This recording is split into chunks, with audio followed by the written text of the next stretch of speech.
Mac, and Bob is with the window open and it's sunny and the roof is open and he's got grass and he's got lawnmowers to look at and everything. Yeah, And I that's feel right. like I feel like we need to switch. What do you think?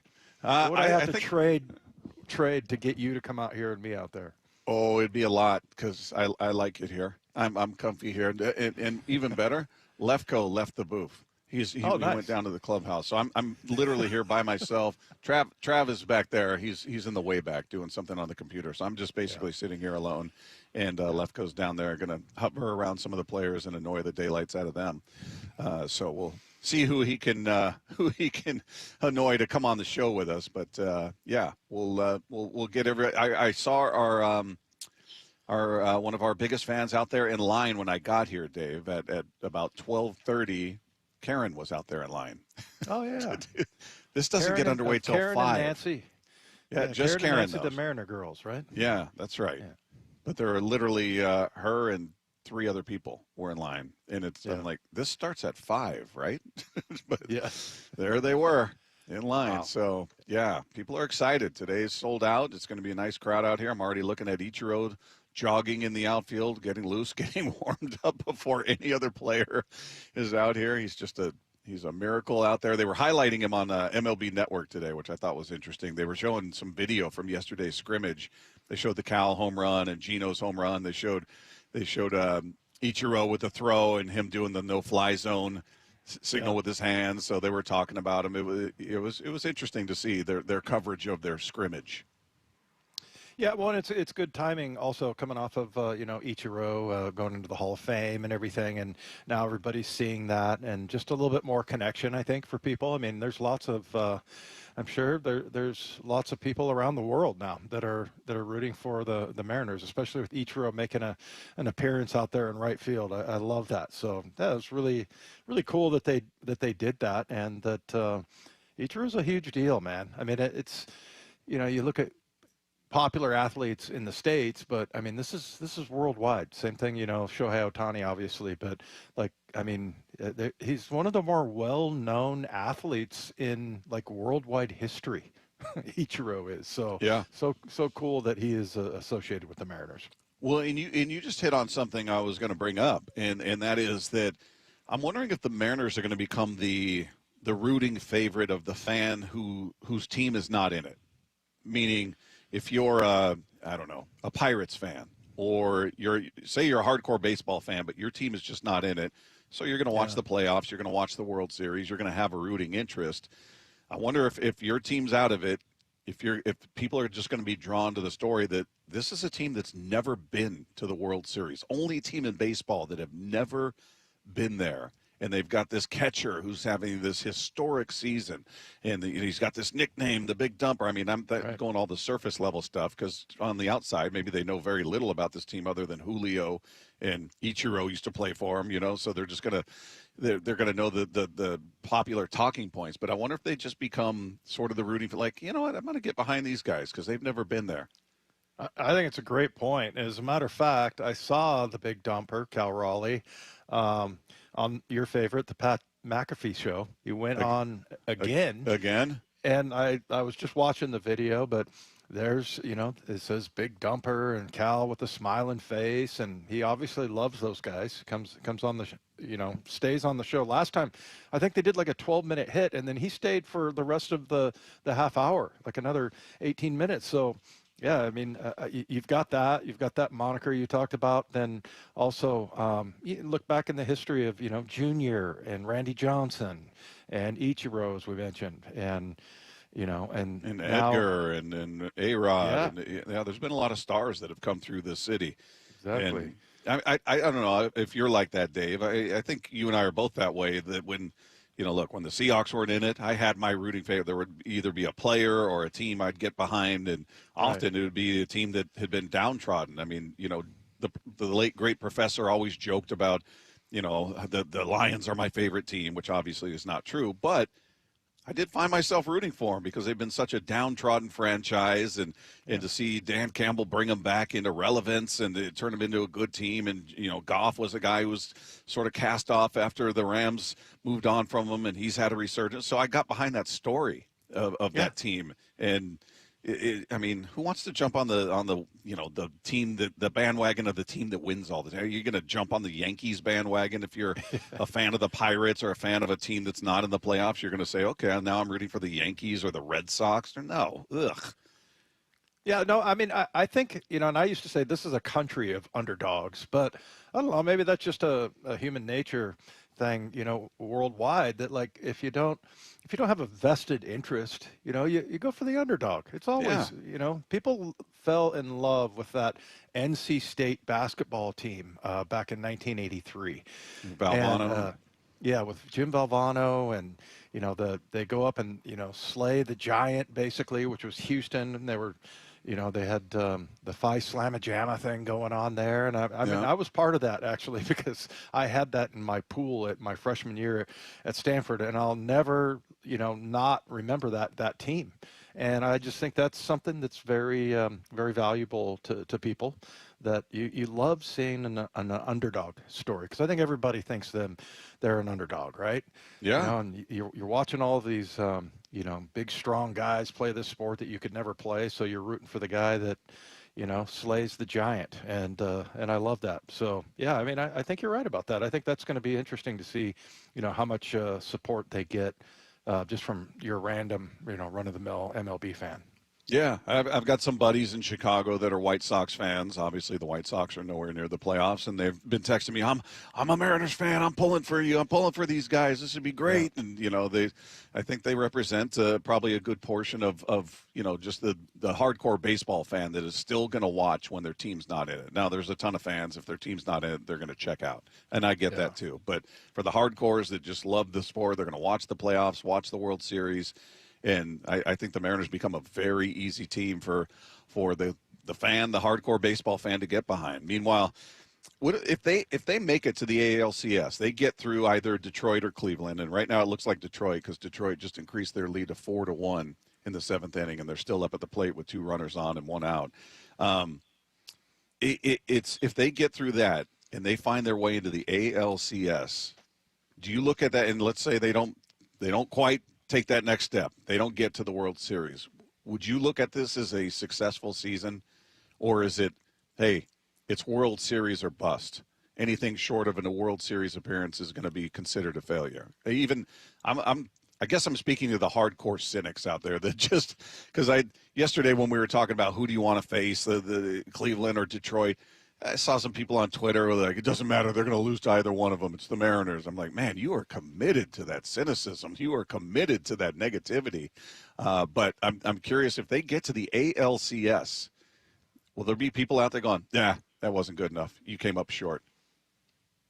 If they don't make the ALCS? No. If they get there, but they don't make it to the World Series. So they get through the first round, and Detroit just increased their lead. Now it's 5-1 Detroit. Yeah. I mean, I think there's some unrealistic expectations there if you expect them to, if they don't win the World Series or if they don't go to the World Series, because, I feel like this team is kind of built for, the future. And, they've kind of figured out the formula.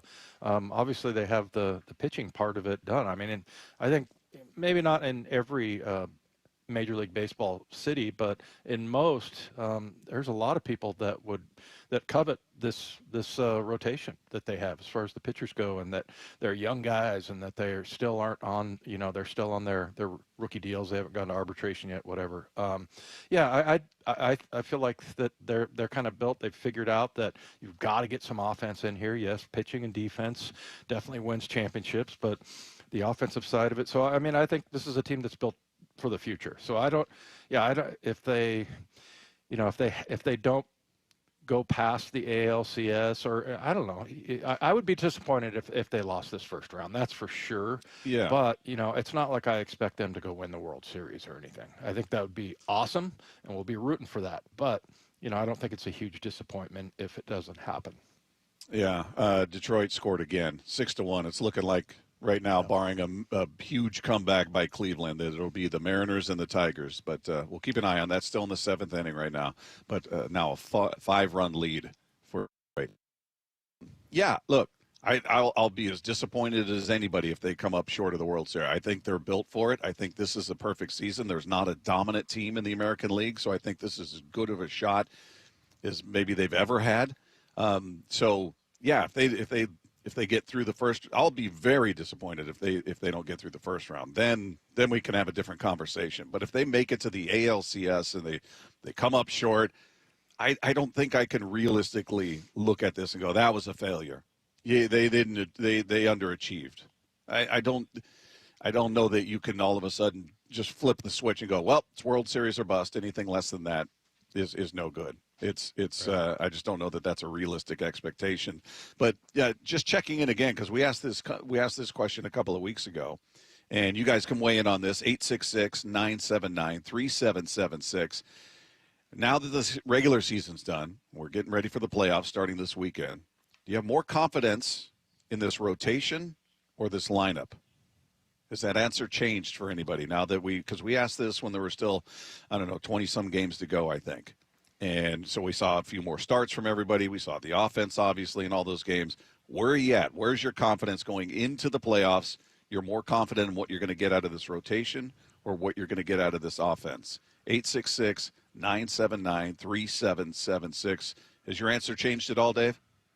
Yeah, it changed during the year. I was rotation up until, the trade deadline. Obviously, that really helped. But then, some of the pitching performances were kind of spotty and up and down. So, yeah, and I think at that point, I just trusted the offense more. And Cal continued on his run of home runs to get to 60. And then, you brought Naylor over and, Gino, and you saw what they could bring. And, yeah, and all of a sudden Julio is repaired and he's to the good part of his season. So, which really, at the end of the year and in the offseason, that's going to be something we're probably going to talk about a lot, is Julio being able to get off to a faster start. But yeah, I think about at about that point, it turned to lineup for me rather than rotation. What about you?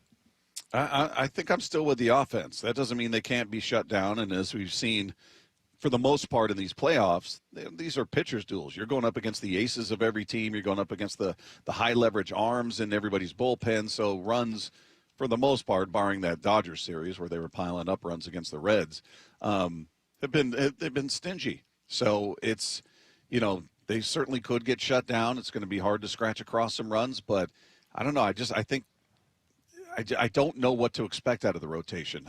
We don't know about Wu. We'll see how he comes out of today's throwing and when he's going to start.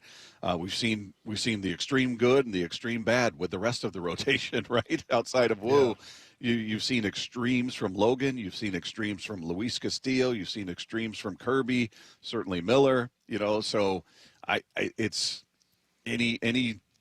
I don't know. Anything seems possible with all of these guys. They could go out there and shove for 7 innings and allow 1 run and give you double-digit strikeouts, or they could go out there and get shelled and last, 3 2/3. So we've seen both versions. So I'm not quite as certain about what we're going to get out of the rotation as I feel like I am about the lineup. I like this lineup. I like where they're at.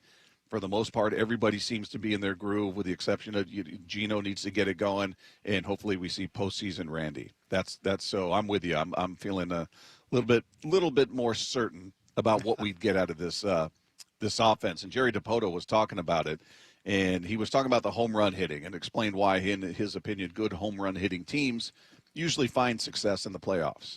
It's hard in the postseason like ours. You're facing the best pitching staffs in the league. And it is really hard, to pile up walks. Most of those teams aren't going to walk you as much as we're going to walk our fair bit. We're a disciplined team, just like the Yankees, just like the Red Sox. If you flow down the American League chart, the teams that are most patient in the box wind up standing at the end. But in the postseason, you really don't get the benefit of facing the back-end rotation guy or the middle reliever who's prone to an extra walk every now and then. You're facing the best pitchers in baseball, and it's hard to string together the number of hits required to put up crooked numbers. crooked numbers happen when you hit it out of the ballpark. And even the best pitchers in baseball give up homers. I don't know why he's copying me. That's what I was saying. But he is copying you. But he's right. I mean, that's the playoffs, right? You're not going to face back into the rotation guys unless they're coming out of a bullpen or somebody gets hurt. I mean, that's just not how it works. You're going to face the best that they have to offer in the rotation, and the same is true for the bullpen. So runs become harder to come by, walks become harder to come by. You got to take advantage of a starter who may be having an off night and show that patience. And hopefully the Mariners are going to be able to do that. It's going to be interesting to see how they approach this and how aggressive they are out of the gates up there at the plate. But just to give the other side quickly, Jerry Dipoto talking about the pitching depth and how that allowed him to get through the injuries during the season. First of all, thank goodness for Logan Evans and Emerson Hancock and Brian Wu and The Rock. Through the bulk of the season, those guys really did pick us up when we really needed it.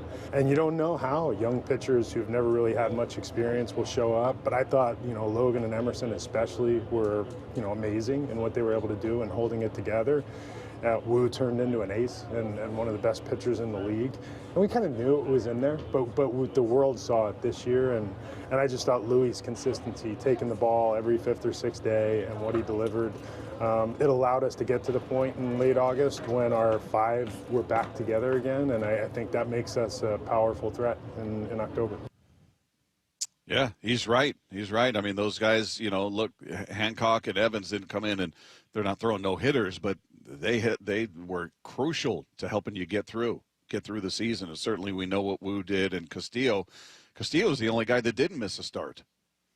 Everybody, Wu at the end here obviously missed some time, and everybody else had spent time on the injured list. So yeah, your most durable pitcher, if you just go by who missed starts, was Luis Castillo. And he went through his trials and tribulations, as we talked about, but he's on a great run right now. So we'll see if that can maintain through the postseason. But yeah, he's right about the young guys and their durability and their ability, I should say, to sort of cover what was going on with the rotation and the injuries. I was going to be a smartass and say, "Oh, he missed some starts." I mean, there were some times where that I think that one, and I think Shannon said, we were kind of panicking a little bit on that with Luis Castillo, but I think that one bothered me the most, just because it was more than 4 games. She kept saying it's 4 games. That's not true. Well, you go back and look at the game log. It's 6, but whatever. Yeah. But yeah, I mean that one, I don't know. It kind of hit me hard. That was where I started to really worry. I mean, the other guys, I guess, I don't know. There's just something about Luis Castillo that's why they call him the Rock. He's just very solid, and he always, comes up with a good outing. And when he didn't, that's when I started to kind of worry a little bit. But hopefully, he's back for good. Yeah, it's going to be interesting to see. I'm fascinated by how they're going to manage this. I'm really curious to see what they say about Brian Wu and how he came out of his throwing today. Again, in case you just tuned in, he was out here. He was doing long toss in the outfield when we first got here. He was out there for a while, and then they put him on the mound to face some hitters. Looked like 2 or 3 hitters that he faced. He looked like he looked like Brian Wu.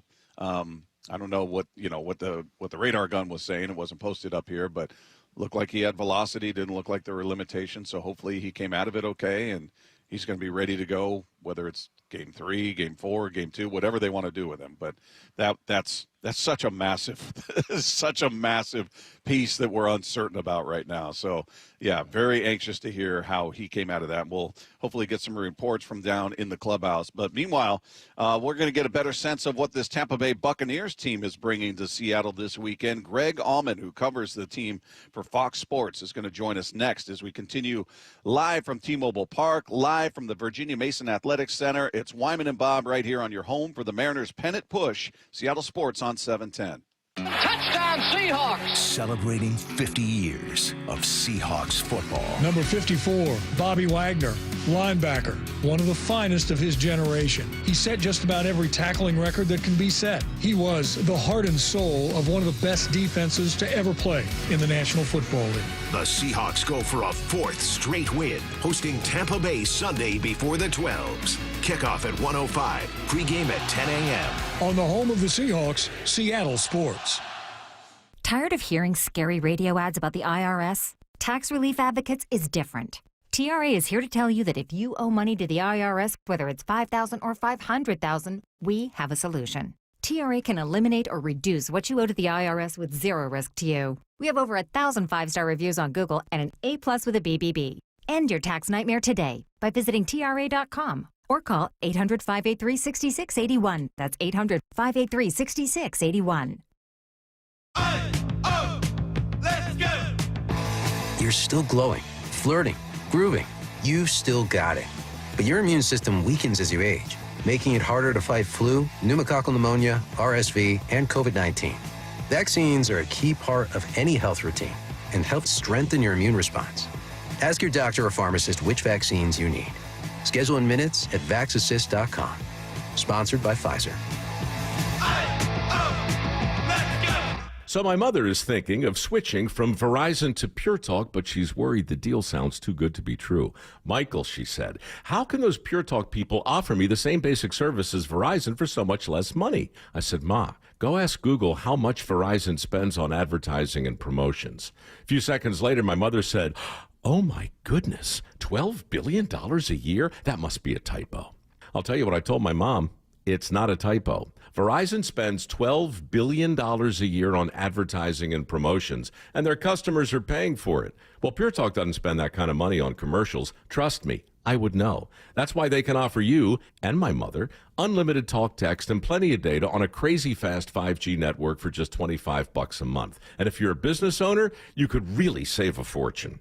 Dial pound 250, say the words Mike Rowe, and you'll get an additional 50% off your first month. That's pound 250 Mike Rowe. Pure Talk. Everything you need and nothing you don't.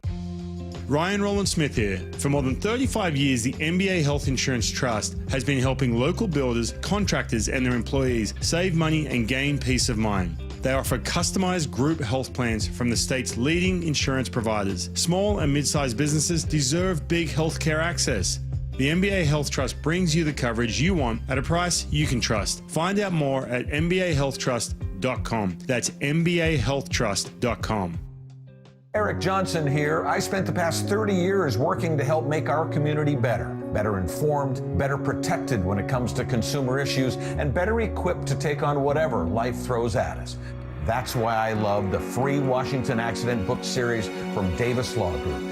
These books keep us better informed about the law, better able to protect ourselves on and off the road, and better off when all is said and done after an accident. Chris Davis didn't have to write these books. He did it because he saw a need. People who were in accidents or other legal situations didn't know what to do, what pictures to take, documents to request. Only a tiny fraction of the people who get these free books will ever become clients of Davis Law Group, but that's not the point. Chris wrote them because it was the right thing to do. The free Washington Accident book series is a must-have for drivers who want to be prepared for whatever the road might throw at them. Get yours at WashingtonAccidentBooks.com. Your home for baseball's postseason and your American League West champion Mariners, Seattle Sports. Hey, it's Dr. Coogan from Eastside Weight Loss Clinic. We've been fortunate to work with over 4,000 local people and help them hit some pretty amazing weight loss goals. I'm joined by two of them right now, Mike Salk and Ryan Rowland-Smith. Mike, you were able to lose about a pound per day for over a month, 35 pounds in total. Well, as much as I'd love to take all the credit, really, I was just following the plan. Eastside Weight Loss Clinic made it super easy, and there really was no part I struggled with. I was eating delicious, fresh food, all while losing weight. The accountability from your team was great. It just helped me keep the focus. I felt catered to the entire way, and I think Ryan really had a similar experience. No doubt about it. I just finished up the program, and I can't believe how well it worked. I wish I would have started sooner. Talk about motivation. So, thanks for the recommendation. No surgery, no exercise, no packaged meals, no drugs or injections. Just delicious food and a plan that works. Schedule a free 15-minute consultation today at eastsideweightlossclinic.com. Dr. Ryan Coogan, D.C. Results may vary. Contractors and heavy equipment operators, get ready for a big one. The James D. Murphy Company brings you the huge Marysville Heavy Equipment, Contractors Equipment, Trucks, and Vehicles online auction. And bidding is underway now. On the auction block, 10 excavators, including a 2021 Komatsu PC88MR and a 2018 Komatsu PC238, a 2017 Komatsu WA320-8 wheel loader, a 2003 John Deere 770 OCH motor grader, plus 4 backhoes, 3 reach lifts, and 4 boom lifts. There's 5 dump trucks, including a 2015 Peterbilt 367 Super Solo and 2 Western Star quad-axle roll-off trucks, and much more. Preview all equipment Tuesday, October 7th and Wednesday, October the 8th, 8 a.m. to 4 p.m. at our Marysville yard, 3803 136th Street Northeast in Marysville. Get all details now at murphyauction.com. That's murphyauction.com. This hour is brought to you by Legacy Group Capital's Northwest Fund. Wyman and Bob. From the Quantum Fiber Studio. Weekdays 2 to 7. On Seattle Sports and 97.3 FM HD2.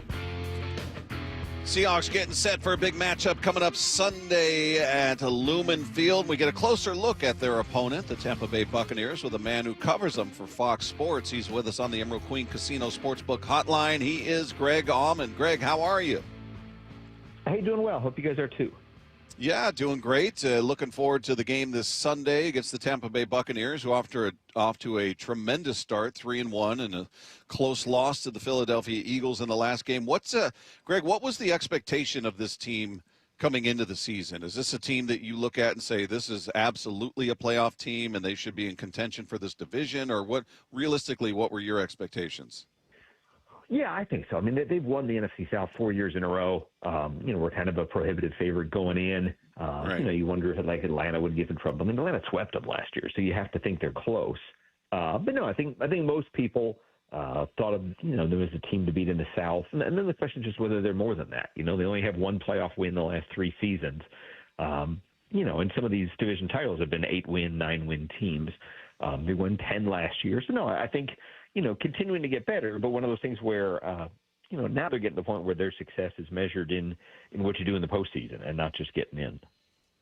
Hey, Greg, looks like a pretty serious injury report, and a lot of these are, I'm looking at, I don't want to read all of them to you, but I mean, it's guys like Greg Gaines, Bucky Irving. I mean, how many do you look at that injury list and go, okay, I'm worried about that one? Yeah, there's probably about 4 that are big ones. Obviously, no Mike Evans is huge. He's probably the only one you could really absolutely rule out right now. Bucky Irving, I don't think is going to go. We saw him yesterday, and he was still in a boot on crutches. So that doesn't make any sense for them to have him go on Sunday. And that's their best receiver and their leading rusher. I mean, that's tough. And then on top of that, they'll have 2 corners it looks like are down. Jamel Dean, and then the guy who would replace him as a starter is a rookie named Benjamin Morrison. They haven't ruled them out, but I think both of them are probably out. So that kind of exposes them a little bit. They'll have a guy as an every down corner that isn't usually an outside corner. I think they're going to take their slot corner, their nickel, Jacob Parrish, and slide him outside. That's another rookie that's a 3rd-round pick that they have a lot of confidence in, but he's kind of playing out of position and creates a little bit of a vulnerability there for Seattle's passing game. Hey, Greg, I want to get your take on Baker Mayfield. He fits into this conversation that Dave and I were having yesterday, just about quarterbacks who change the scenery and they find success. I mean, they were looked at as busts. And you've got one here in Seattle, and Sam Darnold, who for 6 years was viewed as a bust, and then goes to Minnesota last year and does a complete 180, and he's playing great so far this year for Seattle. And, Geno Smith was here before that. He fell into that category, certainly. Baker Mayfield is a great example of that. With Cleveland, it just never happened. Carolina didn't happen.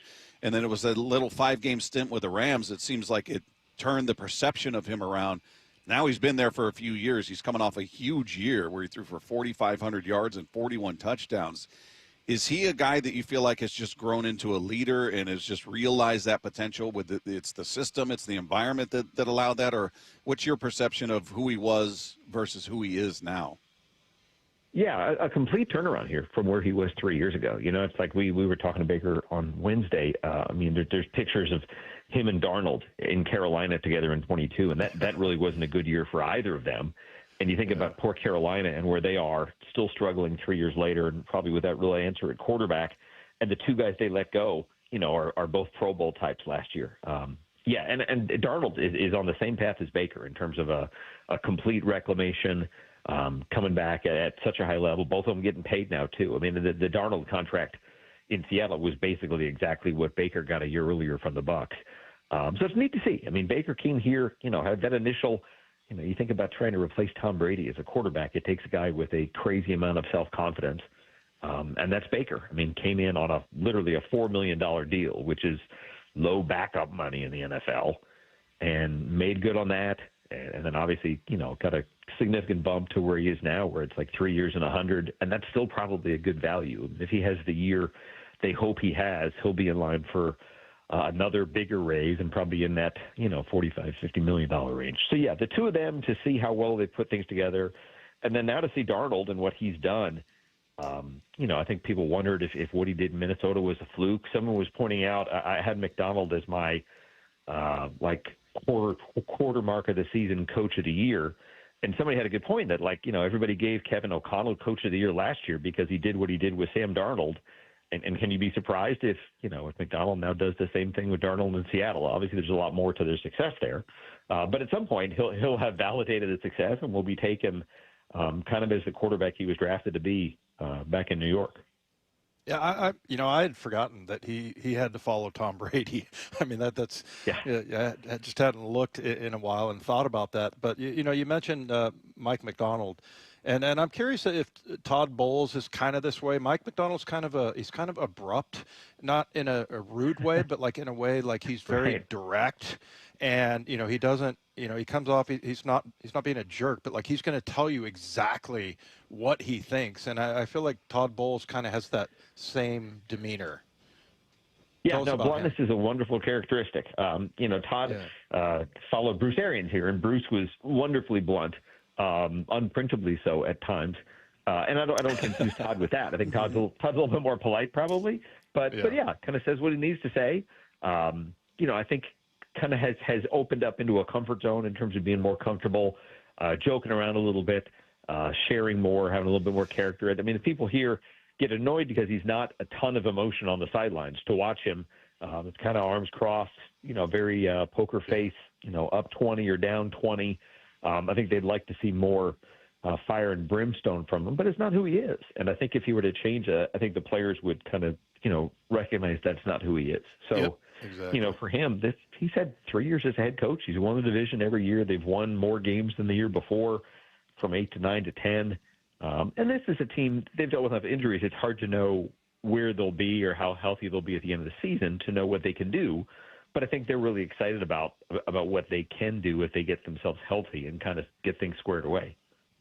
Yeah, health aside, assuming this team is as healthy as they can be, is the expectation that you brought up where they've come up short in the postseason since that Super Bowl win with Tom Brady. They've certainly gotten through a couple of wild card rounds, then they lose in the division round, and that's where they've kind of been stuck since that Super Bowl. So is the expectation that this team is built this year, barring, again, major injury, that they need to get past that division round? They're better than that? I think so, just to meet their own expectations. Last year was a year where they beat the Eagles and the Lions and the Commanders in the regular season. They beat the best teams in the NFC head-to-head. And it just happened that when they got to the playoffs, the Commanders were a hot team, and they didn't really play very well, and they got knocked out in the first round. But, Eagles game was kind of up and down last week, where they were down big and then kind of fought their way back. So I think they feel like they can play with just about anybody in the NFC. They'll go to Detroit in a couple weeks. They get the whole NFC West, so they'll see the Niners and the Rams and the Seahawks and be able to test themselves there against those. So, by the time you get to January, they're going to have played just about everybody who's good in the NFC. And then it's just a matter of how they slot in. Are they a 10-win division champ and they're stuck as like the 4 seed again? Can they, win the games maybe they're not supposed to win and get to 11 or 12 wins where they're not the lowest seed and they're not facing the best of the wild cards? That's kind of what they ran into a little bit, the last 2 years, just facing really tough wild cards at home. But no, I'll be curious to see. A lot of it, again, will hinge on whether they can ever get to a point where they're close to full strength, or, having Evans and Godwin together, having their line a little closer to full strength. They're down 2 starters on the offensive line right now, so that's a limiting factor too.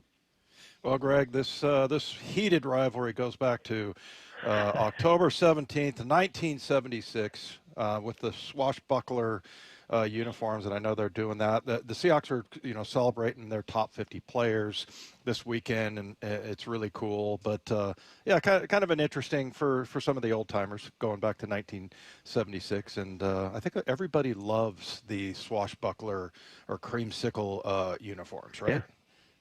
Yeah, they broke them out for their first home game against the Jets. It was, hugely popular.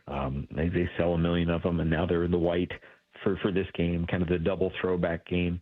So yeah, it's neat. I mean, it's funny, and the people in Tampa here, obviously their creamsicle days weren't the greatest days in terms of wins and losses. So there's some people that want no part of it. For a while there, like they ended up beating the Jets, but I think they had lost like 5 or 6 straight in those throwbacks, to where there's this feeling that it's cursed, and it's a jersey that's synonymous with, just decades of losing. So why would you want to go back and bring back that look? But the players now like it, and I think some of the, talk to some of the original guys that have come back, I think they appreciate that the team is embracing, what was a pretty bad first 20 years of their history. I think sometimes all they're embracing is the cool look of the uniforms and nothing else. But for them, it still means something. That's what they wore when they were Bucs. So it's cool for them to see the current team proud to wear those colors again, and hopefully for them for different results at least. Yeah, it's interesting how things come back in fashion, because I remember at one point people going, oh, those uniforms, those were awful. Remember those? And now it's, remember those were amazing. So it's just kind of interesting how it comes full circle. Well, we're looking forward to the matchup this weekend. Should be a really good one. Greg Auman, Bucs NFL reporter for Fox Sports, has been our guest here with Wyman and Bob. Greg, we really appreciate the time. Thank you so much. Oh, no problem. You guys take care. Enjoy the game on Sunday. Thanks, Greg. You too.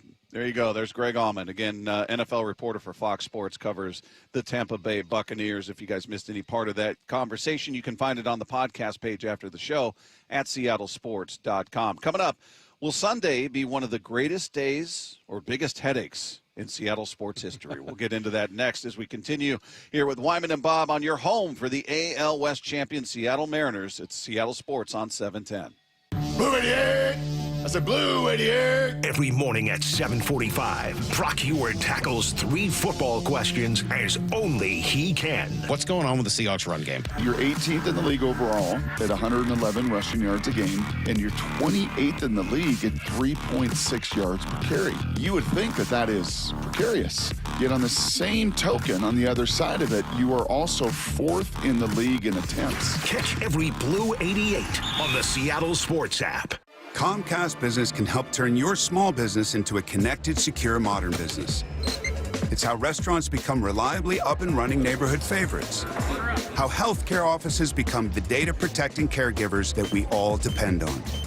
And how wealth management firms become cyber-securing guardians of your information. Right, and I said earlier, there must be more information that this judge is, because on those criteria alone, this guy doesn't deserve to be out. He's not a safe. He's not safe to be out, showing zero remorse or zero contrition.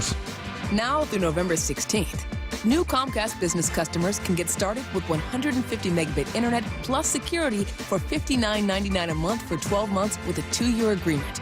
Plus, ask how to get a $500 prepaid card on a qualifying gig package. Call today. Restrictions apply.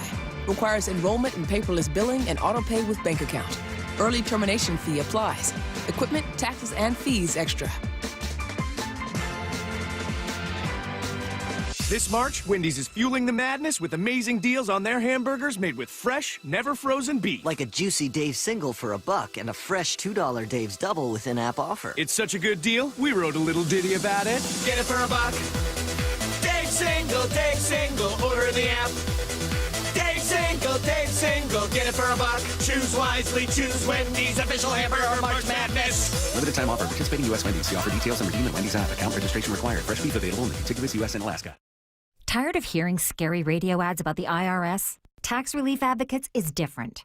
TRA is here to tell you that if you owe money to the IRS, whether it's $5,000 or $500,000, we have a solution. TRA can eliminate or reduce what you owe to the IRS with zero risk to you. We have over 1,000 5-star reviews on Google and an A+ with a BBB. End your tax nightmare today by visiting TRA.com or call 800-583-6681. That's 800-583-6681. This might be the most surprising statistic I've shared in decades of doing local news. More than 75% of commuters will be involved in a car accident at some point. JP Pendergast of Pendergast Law with more. What makes it more surprising? The average person will be involved in 3 to 4 collisions in their lifetime. With accidents unbelievably prevalent, what are some safety tips if it happens to you? Safety first. Secondary collisions are not uncommon while awaiting help. Turn on those hazards and remain in a safe place. If a bystander witnessed the accident, capture their information and encourage them to remain at the scene. Seek medical attention immediately if needed, as delaying can be a costly mistake. Lastly, remember that statements made to police and insurance adjusters can affect your case. Collisions are more common than we'd like to think. If you find yourself in one, follow these helpful tips and then call my friends at Pendergast Law. If you or a loved one's injured in a car accident, call Pendergast Law. We can help. PendergastLaw.com. Bonneville International radio station contests are open to participants 18 years of age or older that are residents of Washington State unless otherwise specified. Employees or agents of the station, Bonneville International Corporation, other area radio stations, or any entity associated with the contests are not eligible to win unless the station otherwise specifies at its own discretion. Persons who have won in the last 60 days from a station contest or event may not be eligible. Full general contest rules are available on seattlesports.com or in person at the station during regular business hours. Want more Seahawks content? Join me, G. Scott, on The Reset. New episodes of the podcast every Monday and Thursday on YouTube or on the Seattle Sports app. The LJ Way is the Lee Johnson Auto family. The best managers are really good observers and communicators. Listen to your team, whatever they have to say, even if it's right, wrong, or indifferent. For me, that's kind of everything. I like to have my team feel like they're a part of something. They can contribute to the growth of this place. The Lee Johnson culture to me is empowering all of your employees to do the right thing because it's the right thing to do. For me personally, started with Brett and Todd. They identified, what their core values were about, and in turn that drew people with similar core values to him. It's why my dad wanted to come back here. When he got to a certain point in his career that just the paycheck and the financial statements were not fulfilling enough for him, he wanted to get back to where it was a family. Love and respect aren't just policies. They're what make the Lee Johnson Auto family feel like home. Imagine homes so well designed and so luxurious, they'll be setting the standard for decades. You're imagining a main view home. Now imagine a main view home on sale, saving $50,000 to $120,000. Isn't that what Brett and Amy bought? Yeah, it's a main view, and they saved a bundle. What are you doing? Looking at the main view website. It's now or never. What's better than a main view home? A main view home on sale. Main view communities across the Puget Sound. Over 20 Mustangs must be given away. 2 nights only, October 14th and 15th. Get 1 free entry daily. Earn additional entries just by playing your favorite games. It's the biggest car giveaway in the Northwest. Mustang Madness at Emerald Queen Casino and Hotel. Don't miss the grand finale drawings October 14th and 15th. Over 20 Mustangs are up for grabs and must be claimed. Mustang Madness, only at Emerald Queen Casino and Hotel, Tacoma and Fife, the entertainment capital of the Northwest, where excitement lives. Wyman and Bob. From the Quantum Fiber Studio. Weekdays 2 to 7. On Seattle Sports and 97.3 FM HD2. It is Wyman and Bob right here, Seattle Sports on 710. I'm coming to you live from T-Mobile Park, where the Mariners will get to scrimmage number 2 later on this afternoon. Dave Wyman at the Virginia Mason Athletics Center on the heels of the huddle. We'll have a guest from your Seattle Seahawks, so stay tuned for all of that. You guys can text in throughout the show at 866-979-3776. Weigh in on the Mariners, the Seahawks, whatever's on your mind right now. Let's take 2.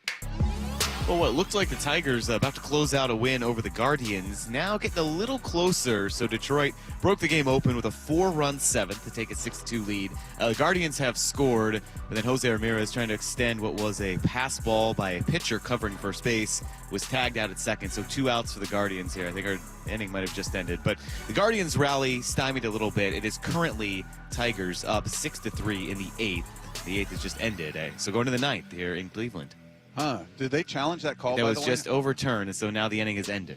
Oh, okay. So that was, it's now an end. So it's 6-3 Tigers going to the 9th. Yeah, as all the Mariners are out here on the field warming up, Dave. They've got the game on the big screen out here, and I don't know. It's now I'm getting nervous about the idea of facing the Tigers. I know. Yeah, exactly. But you know what? If the Guardians come back and win this game, it's going to be like twofold of not wanting to play the Guardians, right? Because we already talked about it's just the matchup, the scrappiness of that team. I think does Jose Ramirez he has an RBI, at least one RBI anyway. And yeah, I don't know if they come back in this game, I think I'm gonna be more nervous than facing the Detroit Tigers. Let's be honest. If it were the Colorado Rockies, I'd be nervous. I'm just nervous about this team. They got to get through this first round. Whoever the opponent is, I'd be sitting here going, "Oh man, okay, you better be on your A game. This team can beat you. You got to be." So yeah, every team's a threat. Well, and I love that they're playing in a 5-game series. Because I mean, if we were in that wild card round, I mean, anybody can take 2 games. Like you mentioned, the Colorado Rockies could take 2 games off of the Mariners. That's, as people would say, that's just baseball. So yeah, I love that they have 5 and that they got the bye. So this is kind of interesting. Last night after the Dodgers win, Dave Roberts announced that Shohei Ohtani will start Game 1 of the NLDS. Here's the interesting part: Dodgers-Phillies is in Philly, so Game 1 is Saturday, and then just like the Mariners, you think, all right, well, Game 2 is Sunday. No, Game 2 is not until Monday, because the Eagles play on Sunday. So in Philly, they move that game. So there's a day off between home games, but in Seattle, both are playing essentially on the same day. Well, on the same day, essentially the same time, though. Huh. I wonder how that works. I don't know. The Eagles Stadium's next to the baseball stadium, just like here. Do they get some sort of preferential treatment being Super Bowl champs? Do they get some sort of say-so? I don't know. I don't know why that's different, why they couldn't do the same thing here. Who do you think ultimately pulls the trigger on that decision? Maybe Goodell, I would think, but you've got to work with networks. You've got, they've spent billions of dollars on the rights to broadcast these games. So I'd imagine any movement of a game would require them going to whatever, CBS, Fox, whatever it was supposed to be on, saying, hey, this is our plan. This is what we're going to do. No, Eagles is staying. The NLDS is moving. Right, for football. but I'm saying for anything. Yeah. If it's the football team, the football game that's moving, or the baseball game that's moving, you got to talk to Fox or talk to whoever's broadcasting the game, saying, "Here's our situation. Tell us how you want to do this," because they've sold ads based on when this game's going to take place, and there's just, I don't know. That seems like it's probably a ton of work that we're not even really aware of behind the scenes to move. So what's interesting I'll answer my own question. Follow the money. Yeah. Right? Well, it was already scheduled for that, so they had built that in ahead of time. They had built that schedule Saturday, Monday, and they didn't move this. They just said, "Hey, NLDS, whoever the Phillies are playing, it's going to be on Monday because the Eagles are playing on Sunday." Is that because they're the number 1 seed? I don't know. I don't know why. Because they're the 2 seed too. They're in the exact same situation as the Brewers. Milwaukee. They're the exact same situation as the Mariners. So if we want to complain about East Coast bias. Then I've got no answer whatsoever. I have no idea why that's the case. And they said, hey, Mariners, Seahawks, figure it out. One of you has got to move. So I wouldn't mind it, if we'd done it that way. I mean, to play it on Monday, Saturday and Monday? Yeah. Yeah. I don't know. Maybe that'll throw off the flow for the Mariners, but I don't know. Maybe also I'm just being selfish because I think it's going to be a cluster, downtown. But it's going to be interesting, to say the least. I don't know if. By the way, that Take Two is brought to you by Swedish Cyberknife. Treat prostate cancer with Swedish Cyberknife. Swedish.org/cyberknife prostate. So you do have a gap between the 2 games. I don't know what how many people are going to be sticking around downtown, Dave, that went to the Seahawks game, and then they're going to turn around and say, I'm going to the Mariner game, or maybe I'm going to just stay local and go watch it in a bar around here or something like that. I'm wondering if for our listeners, if you had a chance, somebody said, I can give you a pair of tickets to the Seahawks game on Sunday, or I can give you a pair of tickets to see the Mariners on Sunday, but you can only go one or the other. Which one are you taking? Yeah, that's a great text question for the text toy. I mean, for me, it's an easy answer, but I'm guessing it's not as easy for a lot of people. Yeah. I mean, I'm probably going to miss the Seahawks game because we're doing a pregame show, a 2-hour pregame show for the Mariner game, so I'm going to be out here. But you know, this doesn't happen often for the Mariners, as we all know. It's the first time they've won the division in 24 years, and they're playing for the right to get to the ALCS. So I'm going to take the playoff game above the Seahawks game, but I'm guessing there'll be a ton of people saying, no way, I'm going to go watch the celebration of the 50 greatest players ever. See, that's where I would come in. That's kind of the clincher, because I mean, you know, celebrating the Mariners going to the playoffs, I mean, that's a huge deal. So I can understand why people wouldn't want to miss that game. But it looked like in both situations, MLB is the one that moved, right? Major League well, Baseball. as Lefko said, the MLB in Philly didn't really move. That's just how they scheduled it initially. So they did. Yeah. Okay. Well, that worked out well for them, and I guess, like you said, maybe they decided, hey, we're not going to plan anything that's going to conflict with the NFL game. Yeah. Yeah, you guys can text in your answer to that. I'm just curious to see where people are at. If you had the chance, somebody's offering you a pair of tickets to either the Seahawks on Sunday or the Mariners game on Sunday. Which one are you taking? 866-979-3776. Meanwhile, we've got questions about the health of this Seahawks team heading into Sunday, and Brady Henderson is a man with some answers. He's going to join us next as we continue here with Wyman and Bob on your home for the Mariners pennant push, Seattle Sports on 710. The Guardians take Game 2 of the best-of-3 wildcard series over the Tigers. And Naylor serves one in the air. Deep to right field. 3-run homer. Today, it's a do-or-die Game 3 between the Tigers and Guardians. Awaiting the winner? Here comes Cal Raleigh. Everybody on their feet. Game 1 of the American League Division Series, Saturday at T-Mobile Park. Let's go! On the home of your AL West champion Mariners, Seattle Sports. Hear every game live on the Seattle Sports app. Eric Johnson here. I spent the past 30 years working to help make our community better informed, better protected when it comes to consumer issues, and better equipped to take on whatever life throws at us. That's why I love the free Washington Accident book series from Davis Law Group. These books keep us better informed about the law, better able to protect ourselves on and off the road, and better off when all is said and done after an accident. Chris Davis didn't have to write these books. He did it because he saw a need. People who were in accidents or other legal situations didn't know what to do, what pictures to take, documents to request. Only a tiny fraction of the people who get these free books will ever become clients of Davis Law Group, but that's not the point. Chris wrote them because it was the right thing to do. The free Washington Accident book series is a must-have for drivers who want to be prepared for whatever the road might throw at them. Get yours at WashingtonAccidentBooks.com. Comcast Business can help turn your small business into a connected, secure, modern business. It's how restaurants become reliably up and running neighborhood favorites. How healthcare offices become the data-protecting caregivers that we all depend on. And how wealth management firms become cyber-securing guardians of your information. With reliable connectivity, enhanced cybersecurity, and Wi-Fi backup, your business can stay connected and get threat-ready with Comcast Business, powering possibilities. Now through November 16th, new Comcast Business customers can get started with 150 megabit internet plus security for $59.99 a month for 12 months with a 2-year agreement. Plus, ask how to get a $500 prepaid card on a qualifying gig package. Call today. Restrictions apply. Requires enrollment in paperless billing and auto pay with bank account. Early termination fee applies. Equipment, taxes, and fees extra.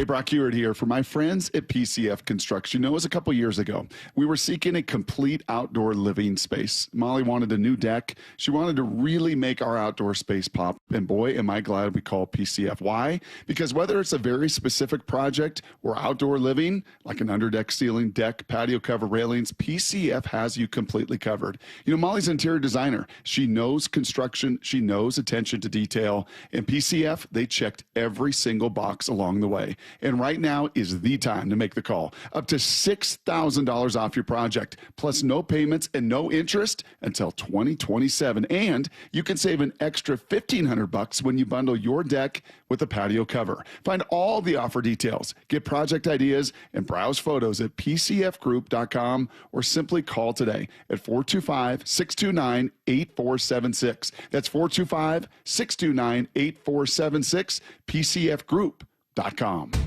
Contractors and heavy equipment operators, get ready for a big one. The James D. Murphy Company brings you the huge Marysville Heavy Equipment, Contractors Equipment, Trucks, and Vehicles online auction. And bidding is underway now. On the auction block, 10 excavators, including a 2021 Komatsu PC88MR and a 2018 Komatsu PC238, a 2017 Komatsu WA320-8 wheel loader, a 2003 John Deere 770 OCH motor grader, plus 4 backhoes, 3 reach lifts, and 4 boom lifts. There's 5 dump trucks, including a 2015 Peterbilt 367 Super Solo and 2 Western Star quad-axle roll-off trucks, and much more. Preview all equipment Tuesday, October 7th and Wednesday, October the 8th, 8 a.m. to 4 p.m. at our Marysville yard, 3803 136th Street Northeast in Marysville. Get all details now at murphyauction.com. That's murphyauction.com. Keeping your engines healthy means protecting them in season and out. Experts trust Stable to do that, and third-party testing confirms it.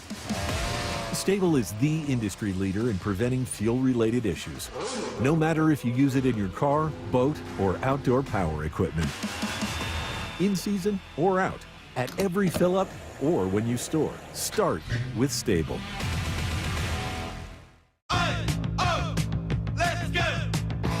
You're still glowing, flirting, grooving. You still got it. But your immune system weakens as you age, making it harder to fight flu, pneumococcal pneumonia, RSV, and COVID-19. Vaccines are a key part of any health routine and help strengthen your immune response. Ask your doctor or pharmacist which vaccines you need. Schedule in minutes at vaxassist.com. Sponsored by Pfizer.